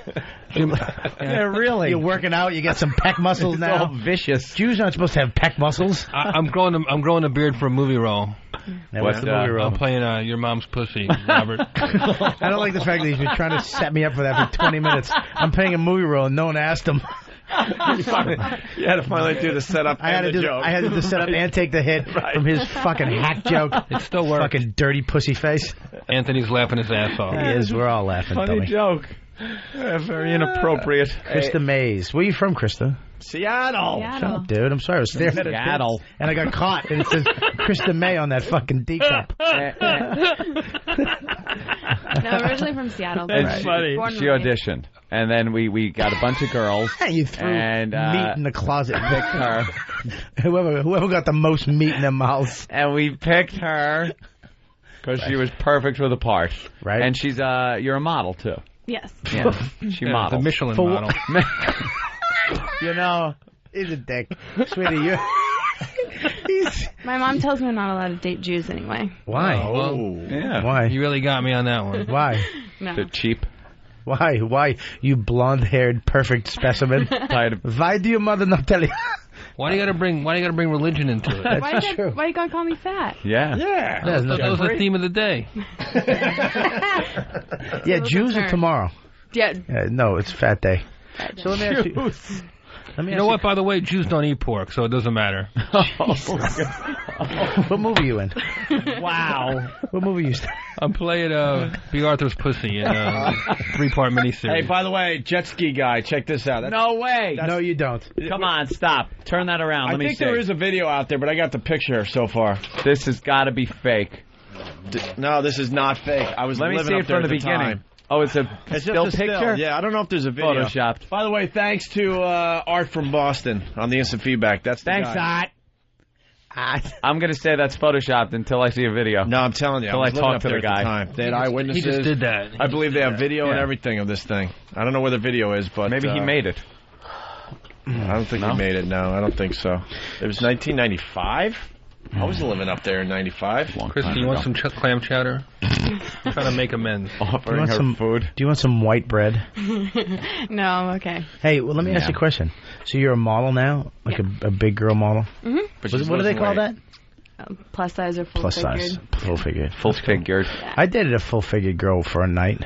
For a night? She had a very pretty face, but I had to put pillows over her back fat just so I could frame in her face while she was blowing me. I'm reminded of David Tell's classic joke. You know What's what that? I'm talking about? Which one? I've never been with two women at the same time, but I have been with one woman the size of two women at the same time. Or something like that. I remember I actually told this girl, I said, we should get something to eat at the, guess they get a good steak and cheese room service to get her back to the hotel room. Then she blew me, and they usually leave after that, but she was like, hey, what about that steak and cheese? Maybe she wanted to get the awful taste of your cock out of her mouth. I swear to God, I had to order a fucking steak and cheese, and she ate it. She ate the whole fucking thing with fries, and as soon as she's done, she gave me a kiss on the cheek, and she left. Left a little cheese on your cheek. Look at her pictures from MySpace. Yeah. Oh, come See, that's when she's wearing a dress that but when was is that? more appropriate to her When was that? Look was how for sexy she is. an internet company. Yeah, have you seen my headshots? I look gorgeous in my headshots. Look at me right now, Opie. How old a gal are you? Not. Thank you. I'm 20. Prove my point. And she's only 20 years old. That's not from now, Look at dude. that. It is. She's only 20. What do you think it's from? When she was 12? When was that taken? That one's a little older. That one's about a year. And were you a little thinner back then? I was. Right. Yeah. Right. And you're a little depressed, so you ate a little bit because your boyfriend's in Seattle? That's good. They're casting the Carney Wilson story. Maybe you get a audition. Those ones are Wilson from Phillips, whatever 2 that weeks was. ago. That's 2 weeks ago? Yeah. Would you have a puffy coat on? That one was not my favorite. No, that looks like a fat Mary Tyler Moore. Yeah. That's Mary Tyler a lot more. All right. You gotta What about that shot? That's beautiful. See, thin writing. That is a beautiful one. I love the shadow on the the right side of the fatness. I'm kidding. Let's see nice, baby. I'm fat too. Yeah. So me and you a little chunky, and you know what? I'm with you, baby. Oh, look, now he's trying this camaraderie bullshit because she said punch up his MySpace. Punch up his MySpace. She broke my hand with her fucking fat strength. Just broke my hand. You get Bob Keller, get Bobby's fucking MySpace up there. I just high-fived her and she snapped my wrist. Good. Fucking. Shut up. I'm That's a good kidding. picture. That's a good picture. Is that 8 Moss? No, you know what? I'm not even joking. Show me your boobs. No. I'm kidding. I'd never have you do that. Let me see one. Look at Bobby. Look at Bobby. No, but you want to go to fat photos? Oh, is that the flower that you threw out your window? Cindy like every Crawfish. Every year after you almost jumped out the window? L. McDonald Pearson. Now you got me doing it. No. Go. I think there's a fat one. Go to pics down the bottom. Scroll down. Ah, shit. Yeah. Oh, this is Colin Quinn. He came over to my house one night with a hammer. Why did he come over with a hammer? Because I like said fucking Carl Sling Blade walking in your bedroom. This is before Lucky Louie and Torgasm were on, and he was writing a script for HBO that they were supposed to pick up. And I was like, dude, and they told him, no, fuck you. They passed 5 years. They said, fuck you, sorry. So they passed on him. So I called him up one night, and I was like 4 in the morning. I go, dude, this is unbelievable, man. Norton's on HBO. My show's coming on HBO. Your show is... Oh, shit. I'm sorry, dude. And he hung up the phone. I swear to God, 20 minutes later, he's at the door trying to break in my house with a fucking claw hammer. And that's the photo I took him when he broke in. Where is it? It's right there on the right-hand side. Okay, yeah. Oh, man. Look at him. He really... Shit, he looks like George Steinbrenner there. He really was trying to beat the shit. Really Look at the does. fat on his neck. Wait, go back to Indiana asshole picture in the bottom left. What the fuck are you thinking? You're making fun of Krista? What the hell are you doing there? I like that. Over on that right side, there was a fucking steak and cheese waiting for me. Look at that. That is beautiful. Thank you. Look, is that your cover your jazz album? Yeah, what the fuck? You got like What a is that, Gregory fedora, Hines? You got a fedora in your hand. That's you're my- wearing a brown leather jacket with the collar up, and you're making a face like you're one of the Rat Pack. On my fat- Broadway. And in case they do Hudson Hawk 2, I'm going to be right there. Wow. Yeah, okay. That's a good visual. Everyone wants to know what your MySpace is, Krista. Krista Mays? Oh, yeah, it's just MySpace. I guess it's /KristaMays.com. Krista Mays. Yeah. Wow, how is Jeffrey that? Ross Live. With a K. Or if How's you that type in spelled? /251LB. How much you weigh? I'm not telling. I'll not tell you. that. Let's guess. And no, can I guess? And if No. I'm right, will you say yes? I'll No. guess right now. Ready? What's You're 260. I mean 160. 160. With or without the chip on her shoulder? You're 160. She has a chip on her shoulder? Really? Potato chips? Hold on. How many things of soup do you have in front of your face right now? You want some? Is that what? I love her. I want to fucking have you blow me. She's delicious. All right, listen, Keith and Canada make has out with something. Keith. Hey, how you guys doing? Hey. Good. You guys stepped all over that fat girl's line there. Oh. Her name's Krista. The one about her whipping, Bob goes and chucks the flour out the window every year. Yeah, that was funny, actually. Near-death She wanted to know if that flour was the flour you throw out your window every year. Like From the where guy. you almost... Oh, that was funny. See? Oh, thank you. Call back. Thank you. Thing. I love how this guy's such an ass, though. That fat girl. Doesn't even call her by her name. You know, the fat chick.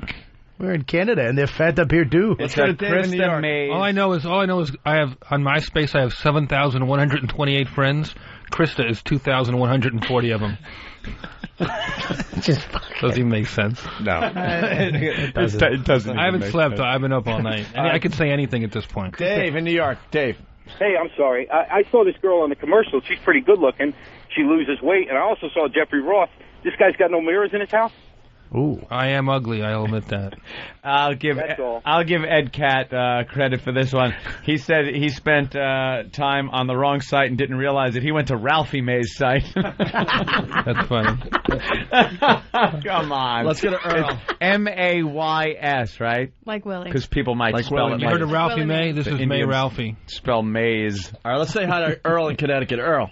Hey, what's up, guys? Hey. I just wanted to tell Krista she's gorgeous. I'm sure she knows that. But not only is she pretty in the face, but her body is smoking. Thank you, appreciate that. Smoking ham. She's got the weight in the right places. I'm sure my wife's listening now and furious. I just want to you're all proportioned and everything. It's not like It's not like some slob. She's very well takes care of herself very well. Yeah. Very pretty. Very pretty. Yeah. Yeah, she's a pretty fine. What are you looking at? I wait for some smart You're getting him all flustered. Not at all. You're she pretty. intimidates you, Bob. I tell you right now. She intimidates you. I tell you, I like a big girl. I like a big girl. I like a girl with a nice big booty, nice big. You got big forearms. Her boobs. Nice smile. Yeah, nice smile. You got a cute face. You got low self-esteem. I like it. Are you getting recognized from the commercial? A little bit. I mean, mostly like my friends be like, "Oh my gosh, Krista, you were on, Saturday Night Live last Saturday," and I'm like, "Wow." Yeah, they ran the spot on that. They ran the spot. Okay. And Letterman and primetime stuff. So I'm like, You're lucky Patrice isn't sitting in today, because Patrice would be all over you. Aww. He wouldn't leave you alone. Yeah, you guys could both get diabetes together. There's shit. There isn't one. Let me guess how much you weigh. Go ahead. How tall are you? Oh, fucking 5'8".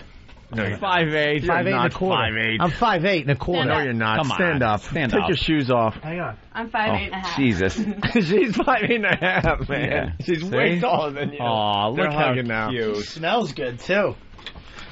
No. What's that? I think she got a little excited on that hug. 273. I'm 273. 73? Jesus Christ. 70 fucking Henry. Honey, I'm your size. Relax. You just hugged me. Neither one of us could get around the other one. Come on. I mean, seriously, you saw us. 273. I'm a little heavy right now, but... A little? Well, Opie, You're come not on. Dude, the first time I met you were easily 100 pounds lighter. I know, but Opie, Easily. you're a little... You know what, though? You're skinny, but you're skinny fat, which is weird. I'm not skinny fat. Dude. I like how you went right to defensive mode, though. I really did. Like, all of a sudden, it's like, I got to turn this around because they're getting to me. No, you're right. I am a fucking fat mess. But I quit smoking. Yeah. When you quit smoking, you gain weight. It happens. Yeah, it was a year ago, but I quit a year ago, and I'm going to lose weight. I think you look good. Thanks. Here it comes. Nope. No. How's swimsuit season? Honey, I really, look at me. I'll take my, I don't care. I went to Aruba and took my shirt off. It doesn't matter to me. Oh. You know what sucks though when you do get fat? All right, take your shirt off right now. You're out of Krista. You're out of your mind. You said you didn't mind. You're out of your mind. You said you didn't mind. And Take it off. also, it was a Take your shirt off. It was Krista. another country, you Krista, jackass. Would you like to see it? Yeah. If she You takes said her you didn't shirt care. off. If she takes her shirt off. Take it off. No. Just show her. Opie, fuck you. I know Show her. you cocksucker. What do you think, Show my her. first time on the show? Cocksucker. I see your little fucking head light up. When somebody says something, Opie goes, got it. Ging. Show her. Dude, let me say something right now. All right, just lift up your Shut shirt. your face. Shut your face. I'm skinny fat. I forgot. I'm sorry. You have a roll on your chest. What do you mean? How about this? How about if you show me your stomach, I'll show you mine. Oh, that's a deal. Yeah, I'll do I that. won't show you my boobs, but Wait. Let me back up. I so want to see her. I bet she has the perfect boobs too. You can tell, yeah. Yeah, you can tell she has that shirt that you can kind of see through on. Mm-hmm. She's 20. What's You're all 20? What's all the bumps on that 20. side? oh, Yeah, what is that?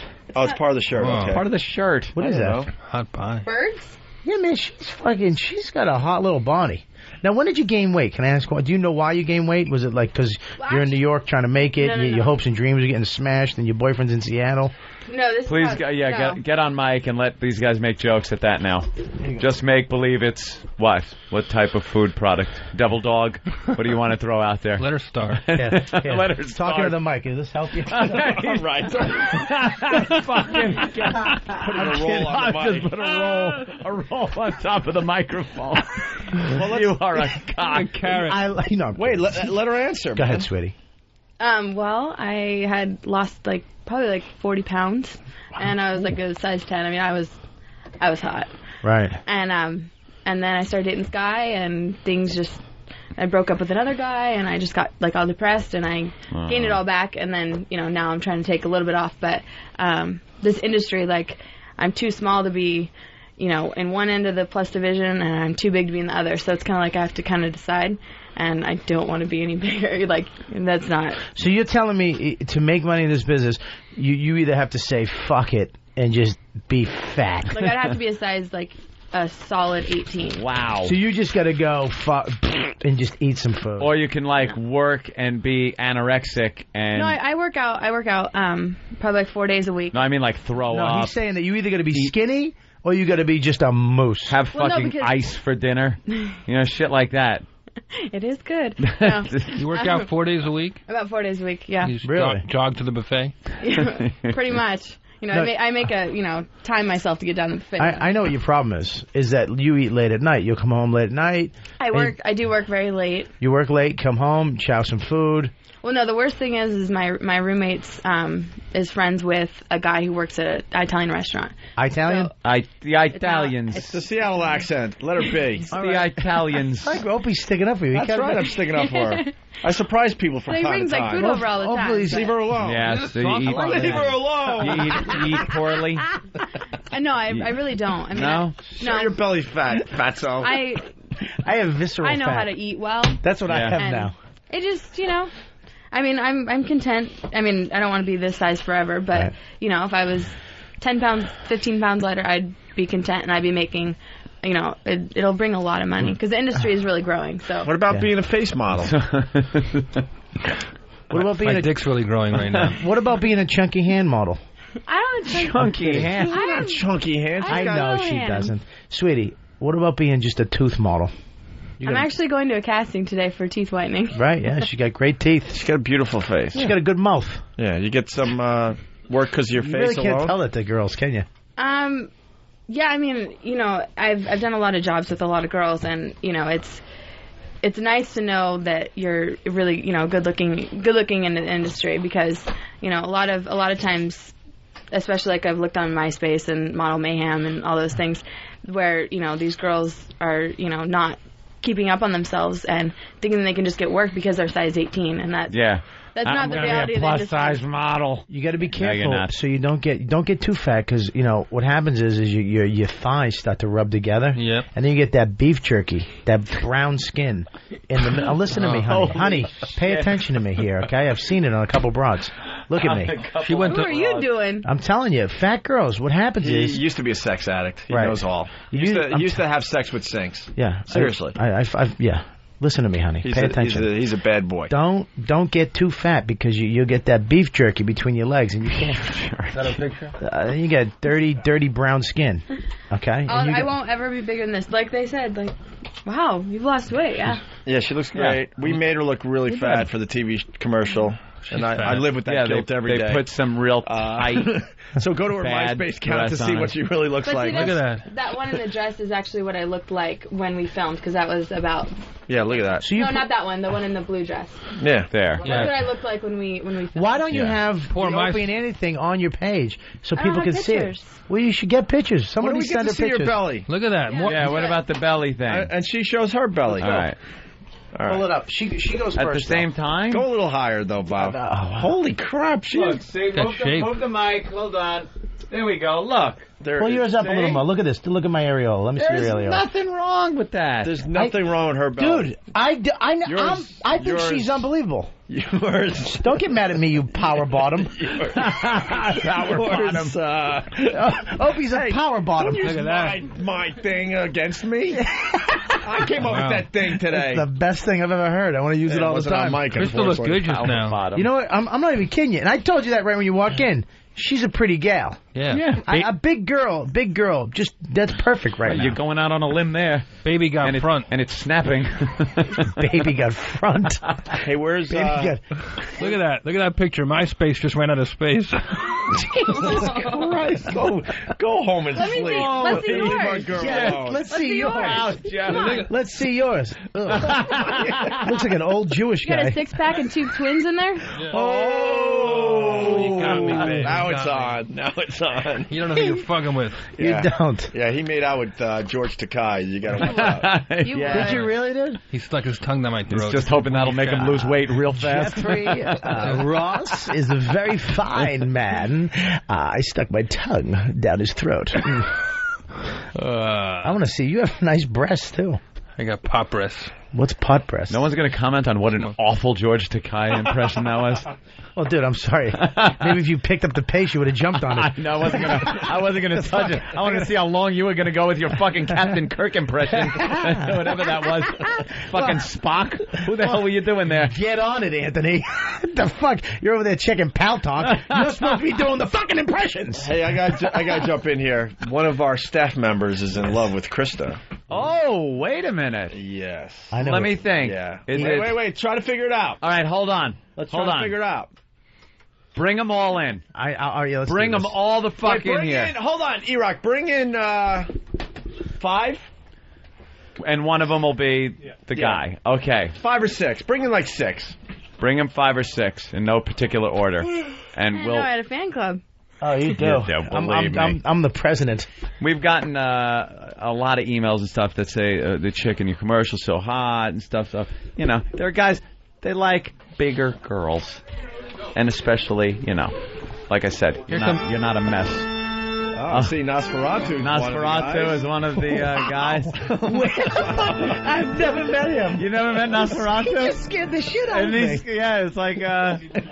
oh, my God, dude. That's great. I know, for the first time, though, dude. Wow, lucky Krista. Nosferatu. One of these fine gentlemen loves you. He's got the same shadow. 1, 2, 3. How many we got? 5? You can't see his reflection in the glass. I love that guy. All right. Oh, my God. All right, hold on. Let's play this out. All right, yeah, let's think about this. How about we do the old, what was it? What's my Now, line? wait a minute.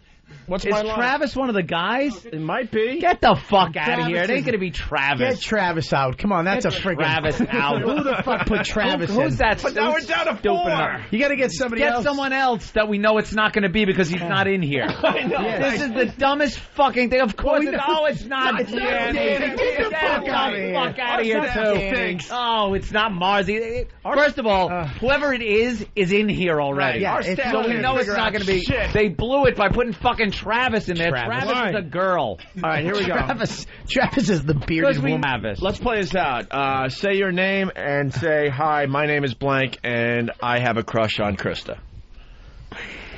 My name is Master Poe, and I have a crush on Krista. All right. Next one. My name is Jason, and I have a crush on Krista. All right. Very telling there. Creepy. My name is Chris, and I have The a crush bridge is on out. Krista. Okay. What? Say that again. Can you say that again? I'm sorry. My name is Chris, and I have a crush on Krista. All right. Okay, good. All right. And Roland. My name is Roland, and I have a crush on Krista. Wait a minute. I didn't hear that. Can you say that again, please? Without snapping your Roland, fingers. and I have a crush on Krista. I didn't hear it, Dave. What was he muttering at the bottom of that? Hold on. This is. What did you say I got at to the explain end? for Jeffrey Ross and probably Bob Kelly. He books all the guests on our show, and he's great at that. Right. But when it comes to being on mic, he just completely falls apart. He chokes. He chokes. Right. All right, so My name is Roland, and I have a crush on Krista.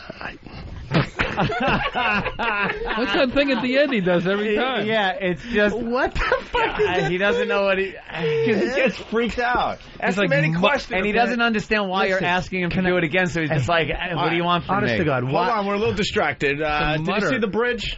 No, I didn't. No? No, can I give you guys the 2 copies? What did you think? What did you think of the interview? It was real good. Yeah. What do you like about the interview? With the director from The Bridge. Telling about the history of the bridge and the people killing themselves and stuff. It's like he's conjuring. His hand's always moving. That's great. So one more time. Can you get your hand out of your pocket? It's creeping me out. Keep it up. One more time. Your name and get your hand out of your pocket. Kick your hand out of your pocket. Leave it out. My name is Roland, and I have a crush on Krista. Fucking muttering. You got a love Get your hand out of your pocket. Just keep your hands by your side. Let him doesn't hang. understand the concept. He can't. Off that. He Let him hang. like he doesn't know what to do with his hands. Get your hands. Just let him hang. Yeah. Let him hang. He doesn't understand the concept of a period. He just. He's like Christopher Walken. A lot of dots, more words, dot. All right. Take your hand out of your pocket. Ask him again. All right, one more time. Go ahead. My name is Roland, and I have a crush on Krista. Gosh. I've never had it so forced. Like, Yeah. Krista, who do you want it to be? Well, don't even go there yet, because we got to fool around with these guys for a bit more. Yeah. I'm not even in there, too, so it's going to be hard for her to make Personally, just my assessment of the situation, not giving anything away. Roland, I wouldn't be able to tell. It might be. That's just the way he is. It seems like he's like, but I've seen him rave about movies and go, yeah, it's great. It's a great movie. Yeah, ask Roland so you something don't about know. Pop culture. Hey, Roland, let me ask you a question. Something he might have seen. He goes to a lot of movies. Okay. What was the movie with Christian Slater where he played like an Elvis figure? He was like Elvis he got the cocaine. Oh boy. Val Kilmer was in it. Played Elvis actually. Oh my God. Wow. Christopher Walken was in it. Famous scene between Christopher Walken and what's his name there? Just say True Romance. True Romance? Yeah. You remember that? No, I didn't see that one. You didn't see fucking True Romance? How did you not see that? What about The Godfather? You wear the shirt every day. Yeah, I saw that one. How was that movie? It was good. What do you like about it? Watch this. Action, killings. Action? Did you say action? Killing. Did you say fucking action like action. It was fucking a Bruckheimer movie? I'm Sonny Corleone. You don't mess with the Corleone family. The fuck action? It's a mess. You said action? Action. Seriously, what did you like about the movie The Godfather? The Pacino, his acting, when he gets angry, screaming at people. He didn't really get angry in that fucking movie, dude. Well, he's pretty calm in The Godfather 1. Well, at the end. Semi. At the end, he got... What else did you like about it? Yeah. You're wearing the shirt. I know. How about give us one line from The Godfather? Ah, there you go. I got it for free. They sent it to me for a promotion. Well, who said that? Michael? What? Oh, I thought that was a line from the movie. I'd forgotten. All right, this will be easier. Ready? Look at Krista and tell me what you like about her. Since you like her, you said you do. You have a crush on her. Tell me. Put your hands to your side. Yeah, tell me what you like about Krista. That'll be the next question for the guys. Her smile. One line from The Godfather. I'm obsessed with this. May your first child be masculine. A perfect Luca Brasi. Wow, I thought he was in the room. Wow, you close your eyes. Imagine him, like, Unbelievable. getting down on one knee. Will you marry me? You plead guilty or not guilty? Leave the gun. Leave the gun. Take the cannoli. Yeah, all like important moments in people's lives. It's a boy or something. I jump it off the bridge, Geronimo. I know it was you, Fredo. For old time's sake. It's one small step for man, one giant leap for mankind. Houston, got a problem, some sort up here. I have a dream. Ship. I have a dream. I have a dream. I have a dream.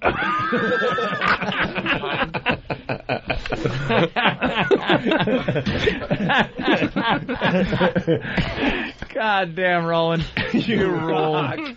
One more line from The Godfather and we'll finally move on.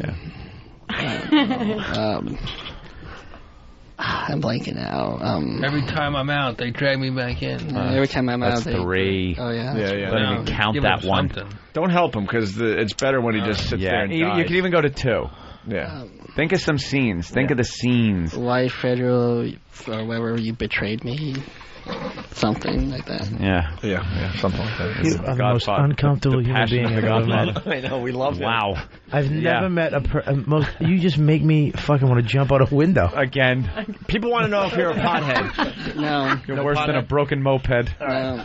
All right, so what do you like about Krista, Roland? Her personality. We could, by the way, Bob, we could talk to this guy every day for 4 hours. Yeah. We tried to not do that. How does he book We're these obsessed guests? with him. I know, but he books guests. He gets on the phone and he's like Rain Man. He's got that one track thing where he can like wheel and deal on the phone. We've never and he's had great. better guests since he's been working. But on the show. the second he gets on mic, it's over. It's over, Johnny. I'd like to ask if could Charlie Sheen come in? I don't know. Somebody, maybe. Somebody over there. Maybe Will Ferrell. I will take Punky Brewster. I guess. Maybe these people think they're going on Larry King or something. All right. It's time to move on to. Is your name Chris? Yes. The only reason I know that is because her name's Krista, and I thought, wow, it's similar names. I never remember people's names. So what do you like about Krista? She has really pretty eyes. Really pretty eyes. Now, is he just saying that to, like, impress her? Yeah. He didn't even look at her. No, I'm eyes. being dead honest. Like, Yeah. she has really pretty eyes. Wow. That's what you like about her. That's what you like about her. I like eyes on a girl. Really? Yeah. Her they are fucking handy. Huge melons do nothing for you. She's got a really nice body, too, but And I her like the eyes. beautiful hair. And she makes you look So thin. eyes is what really turns you on. I'm just trying to find out if you're being real here. Don't get defensive. No, I'm not. He is really defensive. He really got defensive. Like, you don't Wow. know. It's your fucking eyes, dude. So that might either mean he's trying to fucking send me away or he's really... That's what I really like about this chick. Wow, he's got a private pile stare going on you. Yeah, he does. Holy shit, he just was looking at you like... Well, he's staring at you now, Anthony, so aren't you? Yeah, I know. Pugsley just gave you a... He really does have that 1,000-yard stare. All right, let's move on to Nosferatu. Nosferatu. Where's his music? He needs his music. Nosferatu is this... There it is. The bridge is out. You'll have to stay the night. Don't be afraid. No, her cheeks are excellent, and then the cheekbones, and definitely her stomach's kind of alone, despised. I have no home. All right, say that again, Nosferatu. I say her cheekbones are beautiful, and then I like her nose ring quite a lot. And the tummy's cute. Dude, you have the same torso as my Aunt Peggy. Jesus Christ. God. So you like the eyes? Ooh, wow. I think he got back at you there. Yeah, he got you. Really good at eyes, but the eyes are beautiful, but you said that. The cheekbones. Cheekbones, you like? The tummy. And her tummy. Tummy. That's kind of, The tummy's cute little pet name for the belly. Yeah. Someone thought you were going to say that you like her jugular. Yes, the neck is quite nice as well. Yeah, some nice spots Oh, my there. God. Fucking happy Halloween. I get the next question. Eddie, let's shoot this fucker. All right, let's move on to Master Paul. I love this guy. She has a gorgeous smile. Gorgeous smile? Gorgeous smile. Anything else on her? She's very pretty. Yeah. Very pretty. Poe seems to be taken. Do you have a significant other, Poe? Are you single? I am single. Okay. It's a good question. I'm single until nightfall. Gentlemen, you know what I mean. I'll fuck a bet. Poe, I seem to think Poe seems to be very taken by her. He's like using his Poe powers on her and shit. But Master Poe, in with all due respect, Poe, you kind of would run after a female dog because it's female. Wow. You just, so the fact that you're taking, hey, it's an attractive tail. I like the ears, floppy ears. You're cute. I want a karate chop her neck. You know, you're kind of known around this place to be a little flirtatious. Well, let's just to look at a lot of the girls and stuff. So it's hard to really gauge how much, if you're just being Poe. Let's just put it this way: he does a lot of his dating in the back parking lot at F.H. Riley. Oh shit!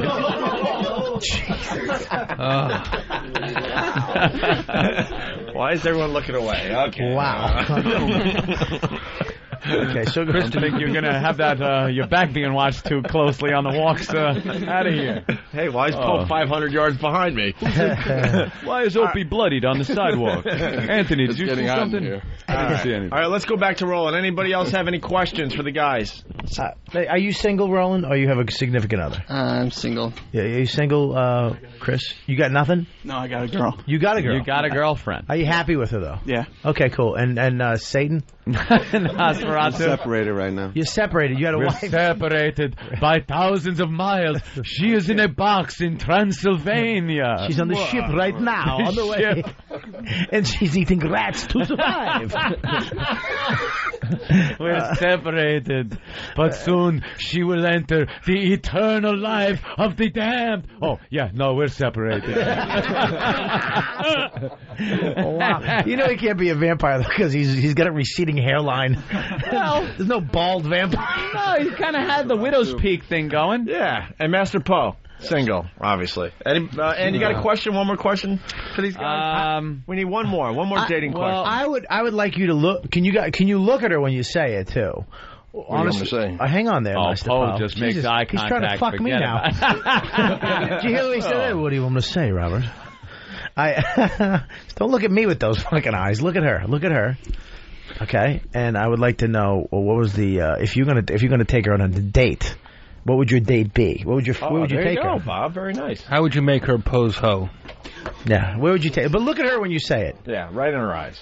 Right in her eyes. Well, first of all, of course, we go to dinner. F.H. Riley's would be. Are you saying she's fat? Okay. I'd make sure we'll stay in the front. I'd make sure I'd park under a tree in the back of the parking lot. First of all, I'd feed this fucking chick. I don't want her getting moody. I don't want her to carb up before she fucks. Yeah. I don't want her fucking blood sugar going down. Yeah, Poe. The FH doesn't mean fuck here.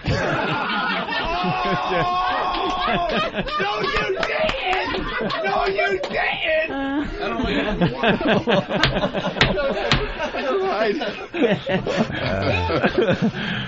Right, so you take her out to dinner. That's it? No. We'd probably go dancing. Ugh. Was this fucking 1978? You gonna take it to 2001 plays? Hey, we'll go dancing at the disco. My hair. I do my hair. Then you hit it.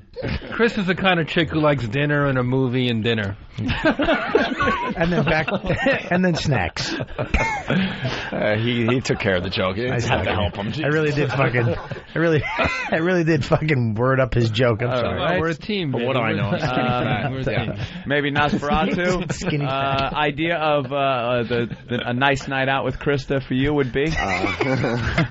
Has to be nice. Yes. Nice Give me day. Definitely going out somewhere in the city here, and then after dinner and maybe after dark. After dark, going somewhere downtown, somewhere nice. Somewhere even darker. Exactly, just keep it nice and dark. Take her to the Monster Mash. It was a graveyard smash. Look out, he's going to bite your neck. Oh, my. Roland's having a nervous breakdown in anticipation. So we're not up to you, but he's panicking. So you just take her out. That's it. You have no place to go. You're going out to like a bar? What the? Where you No, going? so you go Look out. at her, though. Don't look at me. Look at her. Tell her where you take her. We go by the blood bank. No, we go downtown. There's a restaurant I like down there. We can go. Then after that, go to Lower East Side. Wait, what's the restaurant you like? This Italian place on Look at 12th her. Street. John at 12th Street. We can go to right there, and we can go downtown. After that, there's a few bars on the Lower East Side that we can go to. And then after dinner, where would you take her? Would you try to take her home, or would you just drop her off? Of course, I would see exactly where we go from there. Depending where she's staying local, then I'd take her home and then see what happens. And if she's with me, she's with me. Right. All right, very good. Chris, your idea of good night out? A nice dinner and possibly a movie. Hey. That's it? A movie? Where would you go first, movie or dinner? Dinner. Dinner and then a movie. It would all depend on the schedule because he has to put on a white T-shirt and be the screen. Wow.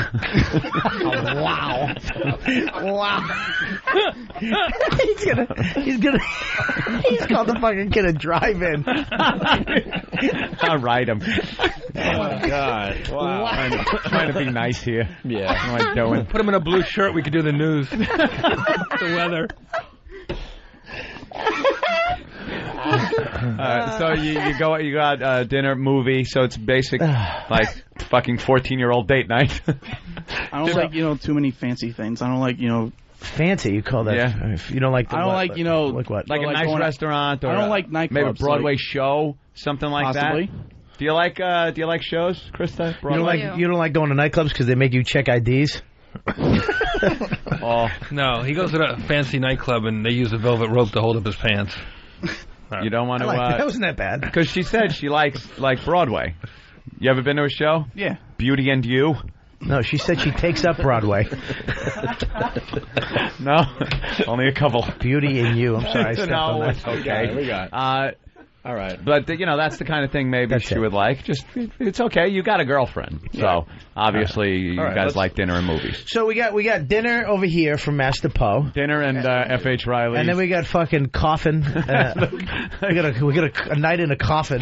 Night at the blood bank. Plus, I would serenade her. You would serenade? Oh, yeah. See? That's yeah, Poe sings. You want to sing a little for her? Yeah, can we hear a little? Yeah. Eat it! Poe? Yeah. The floor Someone is yours. left the cake out in the rain. Here's Master Poe. When the food hits your mouth like a big pizza. Here goes Poe. Is there any artist that you want to hear? Do you like... What kind of music do you like? What kind of genre? Hip hop. R&B? Sure. Little R&B. Okay. Here we go. This is Casey and Ladies and gentlemen, Master Poe. No, I can't do Casey and JoJo. Did you just ask Master Poe if he could sing Jodeci? Casey and JoJo. Same shit. There's two guys. All right. You don't have to look at me if you don't want to. No, you have to look at it. It's a serenade. If this world were mine, I would place at your feet all that I own. You've been so good to me. If this world were... Who just farted in the middle of that? Holy shit. I've never... Paul's getting all sweet and shit, and someone blasts a fart. I'm sorry I pooed, Poe. Thank you for pooing. I was getting douche shivers. Not only that, I got up and put my ass on the microphone. Sang the gas right out of Jeffrey Ross. All right, good enough. Let's go to Roland. Roland, you can't say a movie. You can't. Everyone else say a movie. A date now. Come on. You're taking a beautiful girl out like this. We're setting you up, Roland, to fail. Let's go. Beautiful girl like Krista. You're taking her out. You want to impress her. Come on. Just for drinks. That's it. That's all. Roland, honestly, if you're gonna try to sell it, take your hands out of your pocket. Drinks, a roofie, some let date them rate. hang. Let them hang. Now, seriously, look into her eyes and come on, seriously. What are you doing for a night? Put a roofie in her milkshake. Plan it ahead. Plan ahead. You pick her up. Where do you go? Yeah. I don't know. To the shock center. Amco. First of all, you got to let her out to the garage. You take it to a play and Wait, what? you take it to a play and take it to a play. You pick her up. And you go to a play. To a play. So you're taking the show. Do you know any shows? Yeah. Which one? Jersey Boys or. Would you like Jersey Boys? Jesus, Jersey Boys. Would you like Jersey Boys? That play? You don't even know. Yeah, maybe. No, I've never seen it. Lion King or Beauty and the Beast. You can't. See, Disney. Can't go wrong. You got to remember, she's 20 years old, so she was like growing up on those things. So Lion King, Beauty and the Beast. Yeah. Little Mermaid's coming out soon for Broadway show. I've seen Rent and I've seen Stomp. You come over, you get it. You get her the brand new Little Mermaid. It's out on DVD. Yeah. There's no more penises on the cover though. Nah, she throws away. She likes penis. Nobody's gonna bring her to fucking Caroline's. Jesus. To see Jeffrey Ross. Yeah, jeez. Jeff Ross. Somebody. Wow, good plug. Good plug. Roland, let's go. Come on, Roland. Take her to Tarzan or whatever she wants. Tarzan. The play. I don't know. Jungles, animals. I don't know. Did you just call her an elephant? He just blurts out words. The play. I don't know. You guys Jungle Animal TV. Yeah, let him die. I know it's uncomfortable and you want to jump in, but just let him die. It's the best part of this. All right, so you take her to a play. Yeah. Now, before, after dinner, what are you doing? Take her to a play, then get drinks after. Because if it goes bad, you have to spend money on the dinner. Probably. I don't know. It would only be bad for you, not me. Oh my God. Because you're going to spend the money on me regardless, so even if I have a crappy time, you still take me out. And she saw a play. Yeah, well, we get free tickets for a play, so. Oh, shit. He'd get the comp tickets. Oh, nosebleed section. That's great. We get the first 5 rows. Yeah, of course, you guys couldn't be on the balcony. Yeah. Hey, by the way, Roland, when is Danny coming in? Danny Bonaducci. Oh, wow. You finally figured that one out. What's his name? Danny Bonaducci. He's got to say it. He used to say Danny Bonaducci. Douchey or Danny Bonadouche. What's his Wednesday. What's his name? Danny Bonaducci. He can't help but questions himself. He questions himself when he gets around. All right, I want to know who it is. All right. Yeah. I'm really eager to know now. I really want to know. We should ask her first. Well, yeah, Krista, you want to ask a question or anything? Bachelor number 1. By the way, don't give it away until everyone guesses in the room. But Krista, you have a question for these guys? Anything? What do you think, like, if you had to pick out one thing that you didn't like about me, what would it be? Oh, nice. Okay. Poe? Wow. Oh, no. I know I pretty much met all of you guys this morning, but obviously we're looking for honesty, boys. Don't like, huh? Wouldn't fit in the back seat of my car.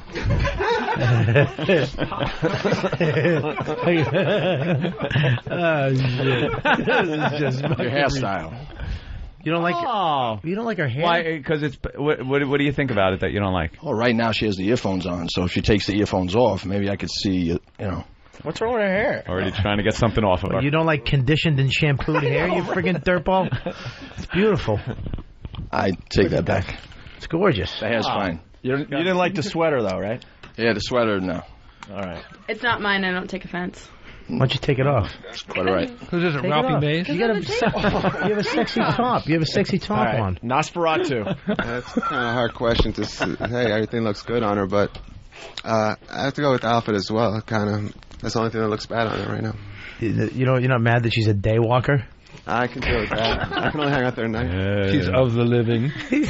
All right. That can be taken care of. Chris? Well, there's really like nothing bad about her. It's just, you know, I like brunettes more than blondes. Oh, okay. That's a personal choice. Right, very good. He's out.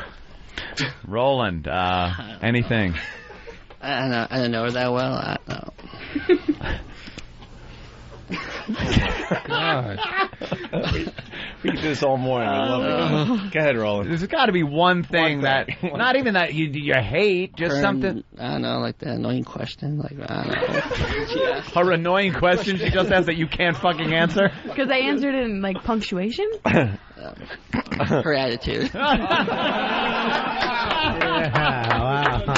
Oh, Jesus. All right, let's figure out who has the crush on Krista. Oh, I know. I know, too. Really? Yeah, well, yeah, I'm pretty sure I know. Who wants to go first? Krista, you want to go first? Don't give it away. No, I want to go last. All right, she'll go last. Ant, do you have a guess? Yeah, I'm going to guess between two, but come on. I'm gonna. Oh, come on! I'm trying to build some drama here, Jeffrey. I'm telling you, I know who it is. I'm gonna pick my protector, Master Poe. Master Poe. That's gets what I'm a vote. saying. All right. Jeffrey Ross going to be at Caroline's all weekend long. Yeah. I pick Uncle Fester. Nosferatu. Uncle Fester. All right. Yeah, the one for Master Poe, one bald for undead person. Nosferatu. Uncle Fester. Bob Kelly. Well, you know, I know it's not the other two on the end there. They're just the widescreen TV guy. Chris. I would have not Chris. It's not Chris. It's not Roland. It's between the undead and Master Poe. I'm going to have to go with Master Poe. I'm going to have to go with Master Poe. All right. Really fast on the instant feedback. Art from Boston. She has some lovely choices. A vampire, a wannabe gigolo, and a mumbling mess. I want more. All right, you go Master Poe. 2 votes for Master Poe, 1 for Nosferatu. Krista, who do you think has a crush on you? Probably Master Poe. Going with Master Poe. That song, man. Going with Poe. Yeah. There was some heart in that song, dude. dude. Feeling that. No, there was some fart in that song. Jeffrey Ross. Wow. Well, I'm flattered, but I don't He's have any flatulent. affection for you. You wow. It wasn't Master Poe? It wasn't you. Holy shit. You son of a bitch. You can really lay it on thick, You can't got you? me. Now we Poe's know- good. Now See? we know how he gets that car He's all bouncing in the smooth parking and lot. shit. He's all smooth and shit. You motherfucker. He sang to her and stuff. What It was was that like, song wow. again? What was that song again? What was the name of that song? If This World Were Mine by How's it Luther go? Vandross. How's it go again? One more time. A little bit. A little bit. Little piece. If this world were mine. Oh, Jesus. No, don't. Is that it? If you just shit your pants, I'd be so happy right now. Jeffrey tried, but I don't know. he Some might of this have free shit soup himself. just came out. All right. I could have sworn it was Poe. Yeah. Because, the smooth song and being Latin descent, I would think you would like a girl maybe with a little bit of back on her. Yeah. So I was wrong. Once again, she is gorgeous, and no disrespect to you, but I'm not phenomenal. You don't like what? You don't like big girls? No, she's gorgeous. She would be fine. She's a guest here. Right. And I treat her as a guest. Now I'm disappointed with my choice. I was pwned.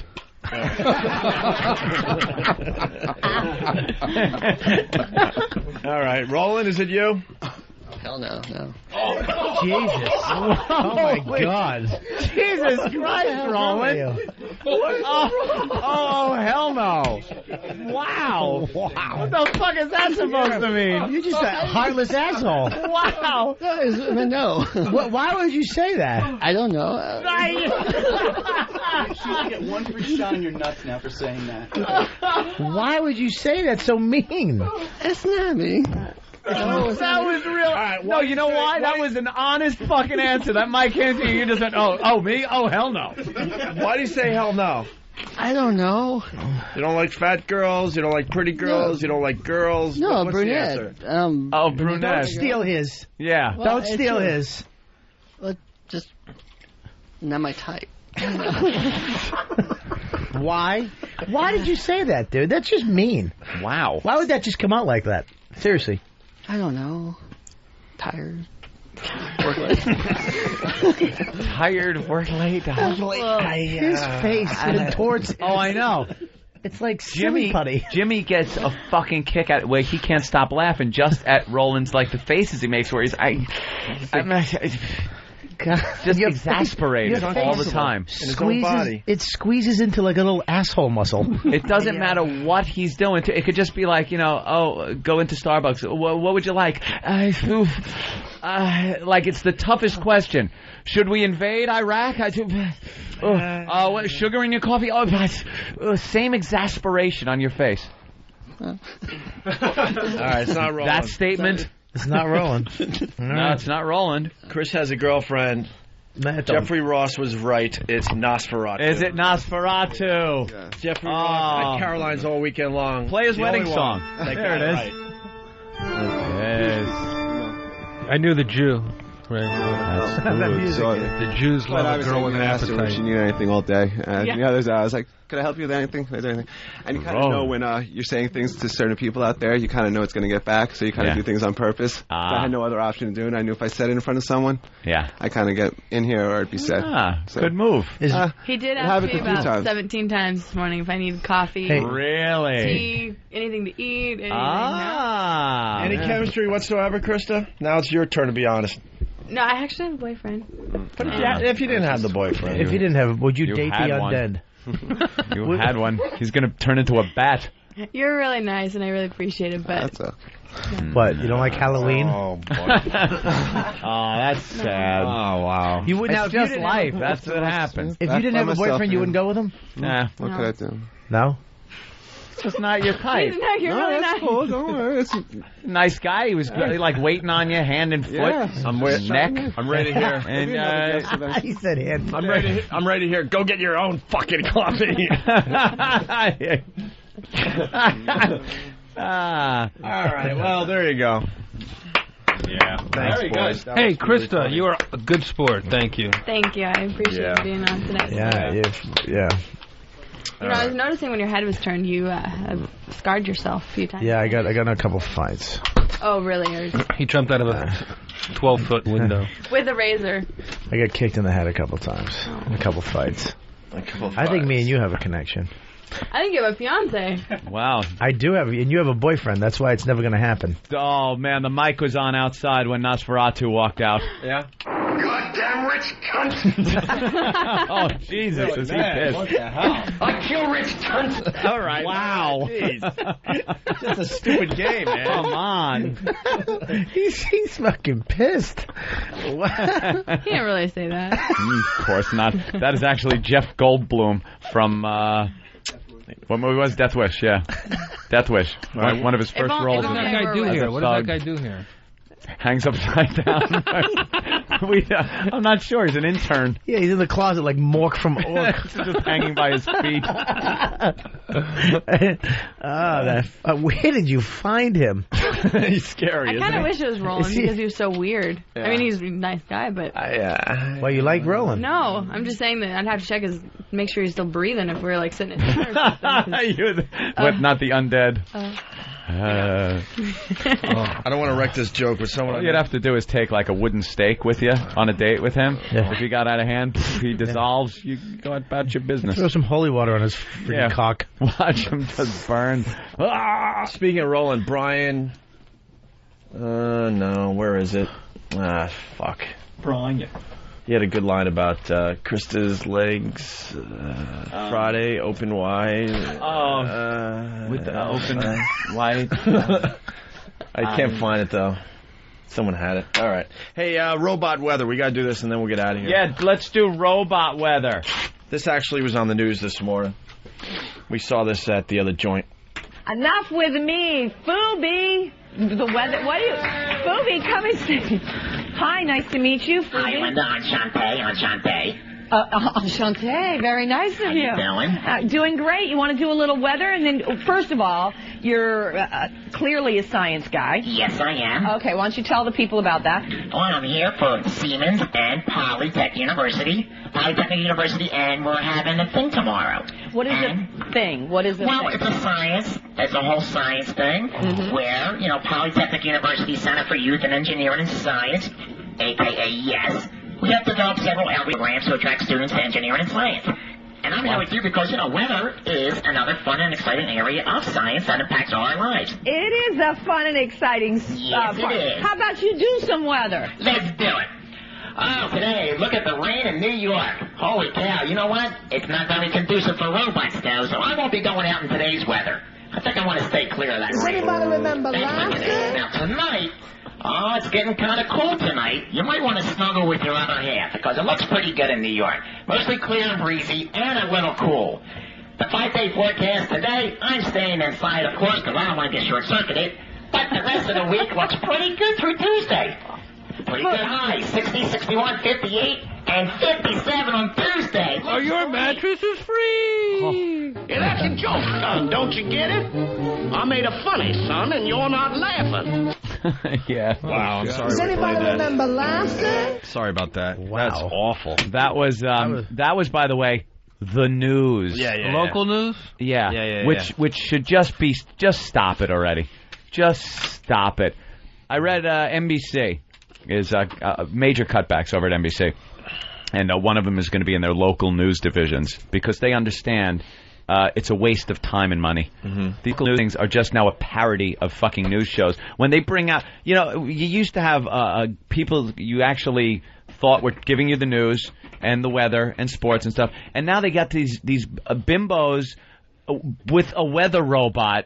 And every time you tune in, there's some guy doing some wacky thing with cheerleaders. Maybe he's dancing on the street or talking to some fucking group. It's nothing that resembles news anymore. So just do away with it already. That was a prime example. They brought a robot in to do the weather. A killer may be loose in your neighborhood. Find out where at 11 o'clock. Yeah. The teases that they... And no one goes to the local news when something happens. They go right to CNN or Fox or one of those. Your dick might just be a vagina. Could it be? Yeah. Ooh. Is yours? Tune in. My dick. They're asking for Tyson audio. You want Tyson? Yes. You do? Well, you can't end the show on that fucking gay robot. Yeah, if the robot thing would have been okay, that would have been one thing, but Jesus Christ. We could do that. Ooh, little Tyson. Little Tyson. It is Friday.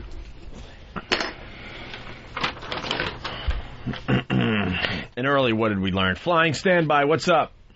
Good morning, boys. I have a what did you learn? It's the obvious one. Today I learned that the FH and FH Riley's does not stand for fuck here. Have a good weekend, boys. 400 New York Avenue in Huntington Village, my bro's restaurant. Nice plug. All right. Mike Tyson audio on Donnie Deutsch. By the way, I think that's going to be line of the day. And, oh, well, I could only dream. We'll find out in a few minutes. What was inside Mike Tyson's mind when you were 28, 12 years ago? What versus what's different today? I don't know. I was going through a change period in my life that I just weren't capable of dealing with. I didn't really want to hurt anybody anymore. I didn't want to be the champ of the world anymore because that took a lot of energy for me. Some people it doesn't take a lot of energy, but for me to actually be the best, I have to block out the total world and just be totally into me, almost from a megalomania point of view. And that took a lot. Took so much energy. Everyone's my adversary. So that just took too much from me. Is that rolling? What the hell is wrong with Mike? Is getting another. Slow. He's another guy. Another punch drunk guy. Megalomania. What was he on? What was he plugging? What was his story? Yeah, he's doing a sideshow. He wants to beat up girls. He's supposed to fight bitches. Yeah, that's what he's supposed to do. He's going now. on the road. Wants to do it legally. Fight girls. He's doing a demonstration thing, like back in the day, a fighter would go to town and do a few rounds with a guy, and then sign autographs, and he, makes a few $1,000. But he wants to do it with girls. He wants to fight some girls. Wasn't he convicted of raping one? Yeah. Perhaps he's not using good judgment. I want to give the ins and outs on how to rape a bitch. First, you punch her in the face. I want to show how hard it is to rape a bitch with boxing gloves on. Yeah, I couldn't you rape really her. can't use He's that be at thumb. the learning center. Rape 101. Couldn't use that thumb. You could use it maybe for an eye gouge, but that's about it. It's an opposable thumb. I have them on my feet. And you can't hold her up with my prehensile tail. I choked her out with my tail, and then I held her with my foot. And held her ankles with my feet. And choked her with my tail. And then I rubbed my rainbow asshole on her face. My red mandrel ass. Because I'm a megalomaniac. I'm a megalomugga. What the hell did I say I was? I'm a megalomugga. I'm some kind of megalomaniac. I'm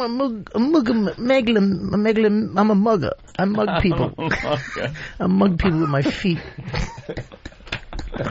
Oh, this guy is gone now. Then I wipe my ass with my last $8. They discuss race here. It's back to a quote that you said. You said they would give the late Jeffrey Dahmer, of course the guy that serial killer who would eat kids, a second chance before they gave me another one. If you saw a police lineup and saw Tyson and Dahmer and they asked who killed and ate these people, you would pick me and not Jeffrey. That's me just being facetious and tripping. Sometimes I feel sorry for myself. I get mad and I strike out on people. Maybe I was one of. What were you trying to say there? I don't know. I was saying this is a racist society, maybe. Oh, so that was a black-white thing.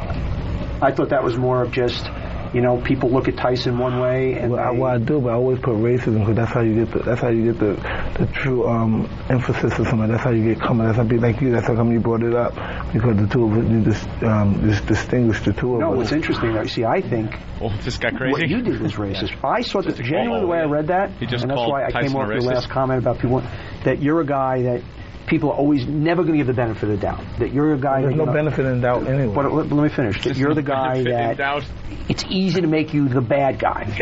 And I just saw you compared yourself to the most heinous criminal of all time, and they still blame Mike. I didn't see black and white in that at all. No. I didn't. That was a colorblind statement. Well, I know. Well, that's your statement. That's your perception of it, but it wasn't mine. So that was because you're a black man. People. Yeah. No, I'm just sometimes I'm a quack and I like to start trouble. I'm a drama king. Why should I have an intelligent conversation with him? Sometimes I like to kill people. Exploiting a special. Why would he go there? Right, and eat them. There's no doubt in facetious. They mixed that up because they said like who would have eaten people, and if you see the movie, I do eat people. And I squish them and I shake them out of the train. He did bite a guy's ear. Yeah, exactly. Yeah. He did try to eat somebody. They had me chained up. Yeah, good point. At least Dahmer cooked it first. Yeah. Another fucking down with the clothes on. Sometimes I'm a quack. I quack like a duck. But then I go back. I get a 4-hour nap before my 2 shows. That's a racist statement you just made. That's racist. You say my hair is nappy? I'm gonna go. What did you just say? I'm gonna go see you at Caroline's on Friday and Saturday. I'm gonna rape you with my tail. I'm fighting a girl named Caroline. I'm going to Caroline's. I'm gonna sit up front and see if that fuckhead will fuck with me. Yeah. I'll use my foot and choke him out. Fuck his guarantee. Fuck his guarantee. I'm gonna bite his face off. I'm biting Jeff Ross's nose off. I'm going Tyson in the front row for your show. That would be awesome. I'm gonna grab his girlfriend and climb the Empire State Building and see what he do about it. I need the $50. I'm gonna go fuck with him. You can't. There's no doubt in perception. I'm gonna fuck you. If I eat you. There's no benefit in doubt. There's no benefit. Yeah, he goes, well, I'm giving you the benefit of the doubt. There ain't no benefit in doubt. Right. Maybe I'm being profound. I was being tribulatious. All right, listen, Mike explains that words are his weapons. This could be good. Oh, man. You've talked about now that words are your new kind of battleground. I never said that. I'm going to read you what you said. You said words as weapons. Oh boy, that I means realized at this stage of my life. That's not my battle plan. I didn't say listen, I'm going to say, listen. I realized at this stage, maybe this is something you were just saying, Chris Trout. At this stage in my life, there's nothing wrong with backing down. You set a good example and don't have to throw blows or be belligerent to get your point across. You can disarm people with words. I probably have a 20,000 word vocabulary. I'll match my wits with anyone on literature, science, and the arts. Wow, I probably did say that. Maybe not science. Well, maybe not science, but probably literature and the arts. Yeah, literature.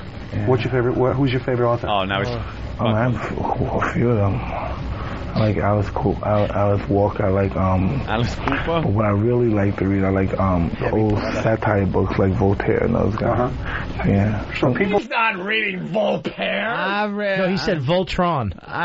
He likes Voltron, the cartoon. This is like making fun of a special ed kid. It really is. Donnie Deutsch just set him up for that too. He goes, "Oh, you say literature, science. Who's your favorite author?" It's like he's calling him out on it. Well, it's not like he's a politician and you're gonna make him sound stupid. He's a boxer. A retired boxer. Retired. He What do punched they want him to people's do? faces until they fell down. That was his job. Now he's thinking on the spot about literature. Harry Potter 1, 2, but the third book wasn't as good. The 1, 2 was good, and then but the third one didn't even cover the story with Harry. I like actually, I'm a big fan of the pop-up book. Yeah. I like when you can open a page and all of a sudden it's flat when it's a book, but you open and then there's a house with a tractor and it's a little story about a farm. I like to touch this. I like to touch the buildings in those books. You pull a lever and the chicken moves. I am a fan of literature, but if I see some on the street, I will put it in the trash can where it belongs. I don't like science though. Science is scary. Science is scary. One time I combined Coca-Cola with Diet Coke. It was Pepsi and Coke, and I mixed it, and I was scared. I put it with Mentos. I made it Pepsi Coke. It foamed up, and I looked like a mad dog. I look like I had rabies. They tried to catch me. I don't like science because they may find a way to stop me. Hey, flying standby really fast. Just updated. Your words are your weapons. No one's ever been raped by an adjective. Yeah. The old satire books like Voltaire and those guys. Yeah. So people don't. Sometimes I have to get a different volume dictionary because I don't have the words in the modern dictionary. It's hard to get the old volume dictionary. We were in a bar, and I started with you because obviously you just go through your life and you're the toughest guy in the world, guys. Do you truly back off now? Well, now I do, yeah. You do. So no, you wouldn't even. There's no way you'd get in a fight with anybody. No, they have to be really. They have to do something to my children. No, obviously, it's saving something like that, but you know. Yeah. Jeff Ross kicked my child in the face. He roasted my child. He was in front row with my child. Yeah. That's Mighty Joe Young. He insulted Mighty Joe Young. I'm gonna get shot. You really think about my life, you can say, I have a great life. I really have a great life. But who am I? Now you got a 5-year-old kid that's infant to anything. They have AIDS or they have some bronchitis disease or they're crippled. So how do you equate that? Now, what do you do? Do you have sympathy for that? I have somebody who's born with a tremendous physical affliction. Of course, I don't even say. Listen, why? God made them crippled. Do you think God's a great guy because He made this particular person crippled? Those are one of the instances you can't understand, and you have to have faith. So sometimes you can't understand when you see a guy that's. You say a guy that's let's say one of these black militants. You know, just think about him. He may say, "Well, I've been through. My family's been through slavery. I've been abused to the 60s. I've been through this. So now you have empathy for him because he's mean and he's arrogant. And he hates all white people now. I don't have now you think he's a good guy. No, now? I don't. No, my point is everybody who is broken on this planet, I guess we're all broken in some form, everybody who's either committed a crime or has hate or what, I don't believe some reason, so does that mean we let them off the hook? No, no one gets off the hook. Everybody got to be accountable for their actions, but that don't mean you denigrate them as a human being from a humanity point of view. Yeah. Oh, listen to Mike. That was a good one. How profound. You got through that. Denigrate. Yeah, them. you fucking lost me in the vocab middle. than me. You did well in that. What happens when you do things? As a matter of fact, if a kid has bronchitis, what happens? Verbally sparring with I saw him once get on a plane, and he walked past me, and I was in coach. He walked past me in coach with a headphones on, so people wouldn't bother him, and he had a book and a dictionary. Really? And he just sat there by himself. Must take a long time. All right, let me look that up.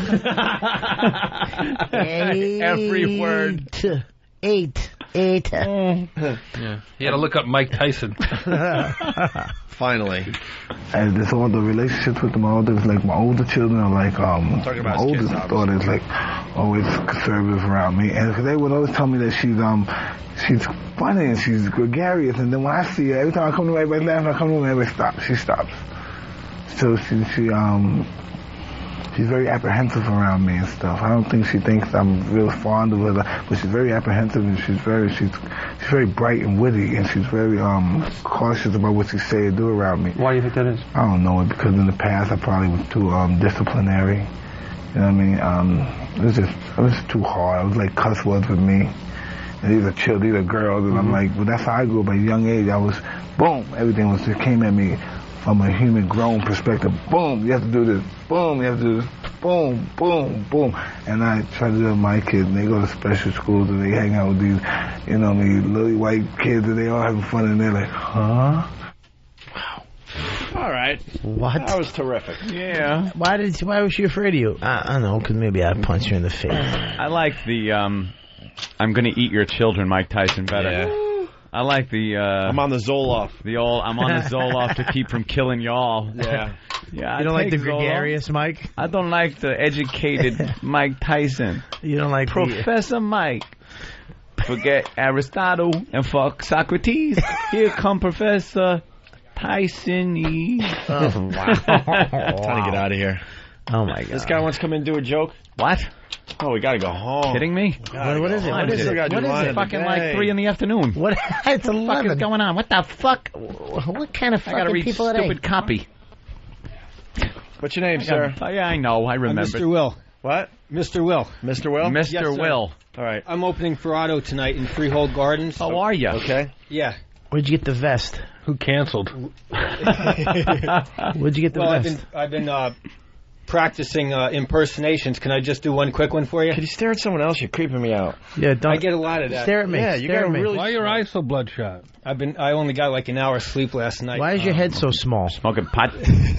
Why do you have a small head and a regular torso? Smoking pot. I'm joking. Go ahead. No. Look at me. Tell me you do it to me. All right. Can I tell a joke? Well, Don't come near me. Look at me. Stand over there. You're creeping us out. Yeah, stand over there. You're a comedian. We're It's supposed stand-up comedy, not good. sit on the guy's lap comedy. Do you want me to bring you up? Let me bring you up. I get a lot of that. Let me bring you up. I'm creeping you out stuff. Oh, and then I really? usually say, well, that's not what your grandmother said last night when I was banging her. Dude, my grandmother's dead, dude. Hey, My grandmother then just I passed say- away, dude. She just and passed. then I say- No, seriously, man. And No, seriously, dude. And then I say, no wonder I couldn't make her come. Dude, she just died, man. Yeah, I'm sorry about that. It's all right, Bobby. dude. Yeah. Thanks, Hope. Fuck, man. I gotta Jeffrey's go, dude. just leaving. I gotta go, dude. That fucked me. Whatever, What are you dude. doing? Don't walk near me. So what's your joke? That was the joke. What about the was impression? it? The impression. Oh, the impression you were Okay, gonna I'd like to do my impersonation. This is a caveman who's really pissed at his cave woman because of her lack of personal hygiene. All right. This cave smells like pussy. I nailed it. You did nail it. That was good. I like that one. I nailed it. He's smiling. Let's just keep it that way. Yeah. Are very good. All right, you're opening Thanks for up for your time. Otto and George. Tonight at was. Freehold Gardens, and I'm I opening heard he up just for got canceled. Johnny Watson tomorrow. Opening Woodbridge the door. Comedy Shop, Woodbridge. Okay, Yeah. good job. Thanks. Thanks, buddy. Good. We ran Yeah, out of time, or we, thanks. yeah, We'd have you do your whole fucking act. He just did. Something like 5 minutes. Jeffrey Ross, Whatever. thank you. Caroline. Good job, my friend. Awesome time, fellas. Thanks for having me. Oh, wait, Make sure line of the he's not day. downstairs. Line of the day. You might be in line of the day. You never know. I forgot line of the day. Line of the day sponsored by BowDogFight.com. Log on and watch American fighters battle for the right to represent the U.S. in a bout against the Russians. It's all on BowDogFight.com. We got 2 runner-ups for line of the day. Here's the first runner-up line of the day. Who was the first guy? Just sitting there. I'm just going to smoke one last lucky and jump. The guy who had to paint it. I don't know. This sucks. Stupid orange paint. This job stinks. This job I'm going to be here sucks. forever. Right. I'm counting at a time. All right, I'm done. Okay, now do it again. Bob Kelly, runner-up line of the day. Very good. Very good, The Bob. orange paint. All right, we have one more runner-up line of the day. Here it is. That's 2 weeks ago? Yeah. Would you have a puffy coat on? That one's not my favorite. No, that looks like a fat that Mary looks Tyler Moore. Yeah. That's Mary Tyler a lot more. All right. Yeah, that's a good one. Jeffrey Ross with a runner-up line of the day. I'm sorry, baby. I'm sorry. It is time for line of the day. Here it is. Here Jimmy sings the theme. Line of the day, line of the day.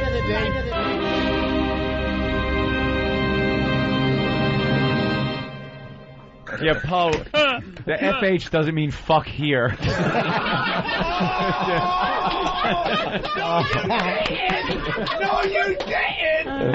had the advantage of having like 80 of your homies in the room for that one. That's a great line. That was great, but the reaction... the room sold it. The room sold it. It's a great line, and all those guys know the inside shit. I'll take it. I'll take it. Anthony with line of the day today. Yes. Thank you, everybody. Thank you. And let's thank Krista, the star of the show today. And of course, Krista. Thank you. The lovely Krista from our TV commercial. What's your MySpace? Yeah, wait. Here's MySpace. Her MySpace is MySpace/KristaCream.com. Krista Cream. Here's the deal. The commercial's up on YouTube. We made her look extra fat and awful in this commercial with this awful tight dress. If you want to see what she really looks like, go to her MySpace page, which is Krista Mays. Yeah. As in Willie Mays, M-A-Y-S, and Krista's with a K. Or you can look above Queens today. She'll be floating above, doing signs for Goodyear. Bad year. Bad year. Opie, look at me.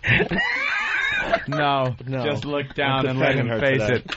We like her. I love her, dude. Feed her another Tic Tac, you fucking asshole. I'm trying to slow her down a little bit. What are you doing? I'm going to give her 8 at a time. You're actually eating some kind of little thing that could be narcotic? I'd love She's a good sport. She's a good sport. Let me tell you something. I got a fucking huge crush on her, too. Yeah. Huge operative word of the... Jesus. Are you filling up, Bob? I got an orange crush. If I didn't have to take a shit right now, I'd have a heart on.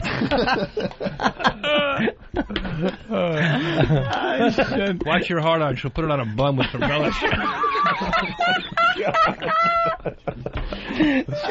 can't even put relish on a bun on the same plate. Good so one. shut up. Caroline's all weekend. Yeah, you tell him. Hey, thank you, Jeffrey Ross. Jeffrey Ross. Take it easy, man. Tourgasm.com. I'm coming to Pittsburgh in 2 weeks, and I'm all over the country. 35 cities. Tourgasm.com. Fuck.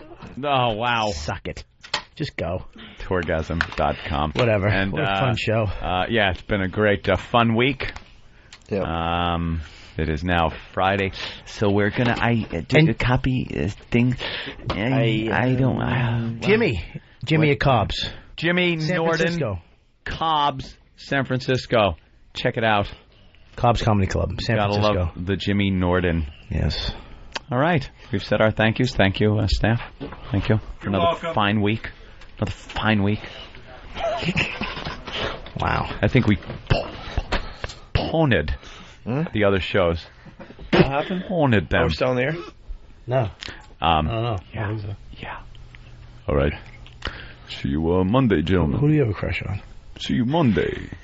No one. Anyone? You can pick anybody. Who would you pick? None of you. Not even me. No. She's beautiful. You're out of your mind. You like me. You do like me. Oh, solo mio.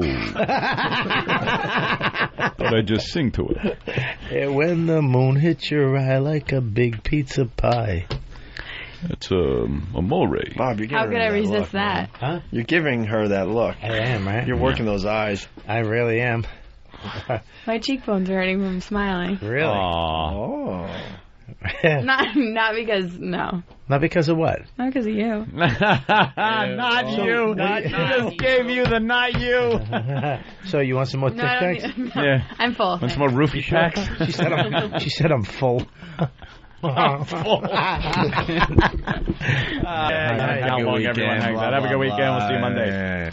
Hi. My mom always tells me, when bad things happen, I need to find a happy place. Like when my Uncle Henry crawls in bed with me and kisses my neck and licks my ear. I think of Opie and Anthony. That's my most happy place.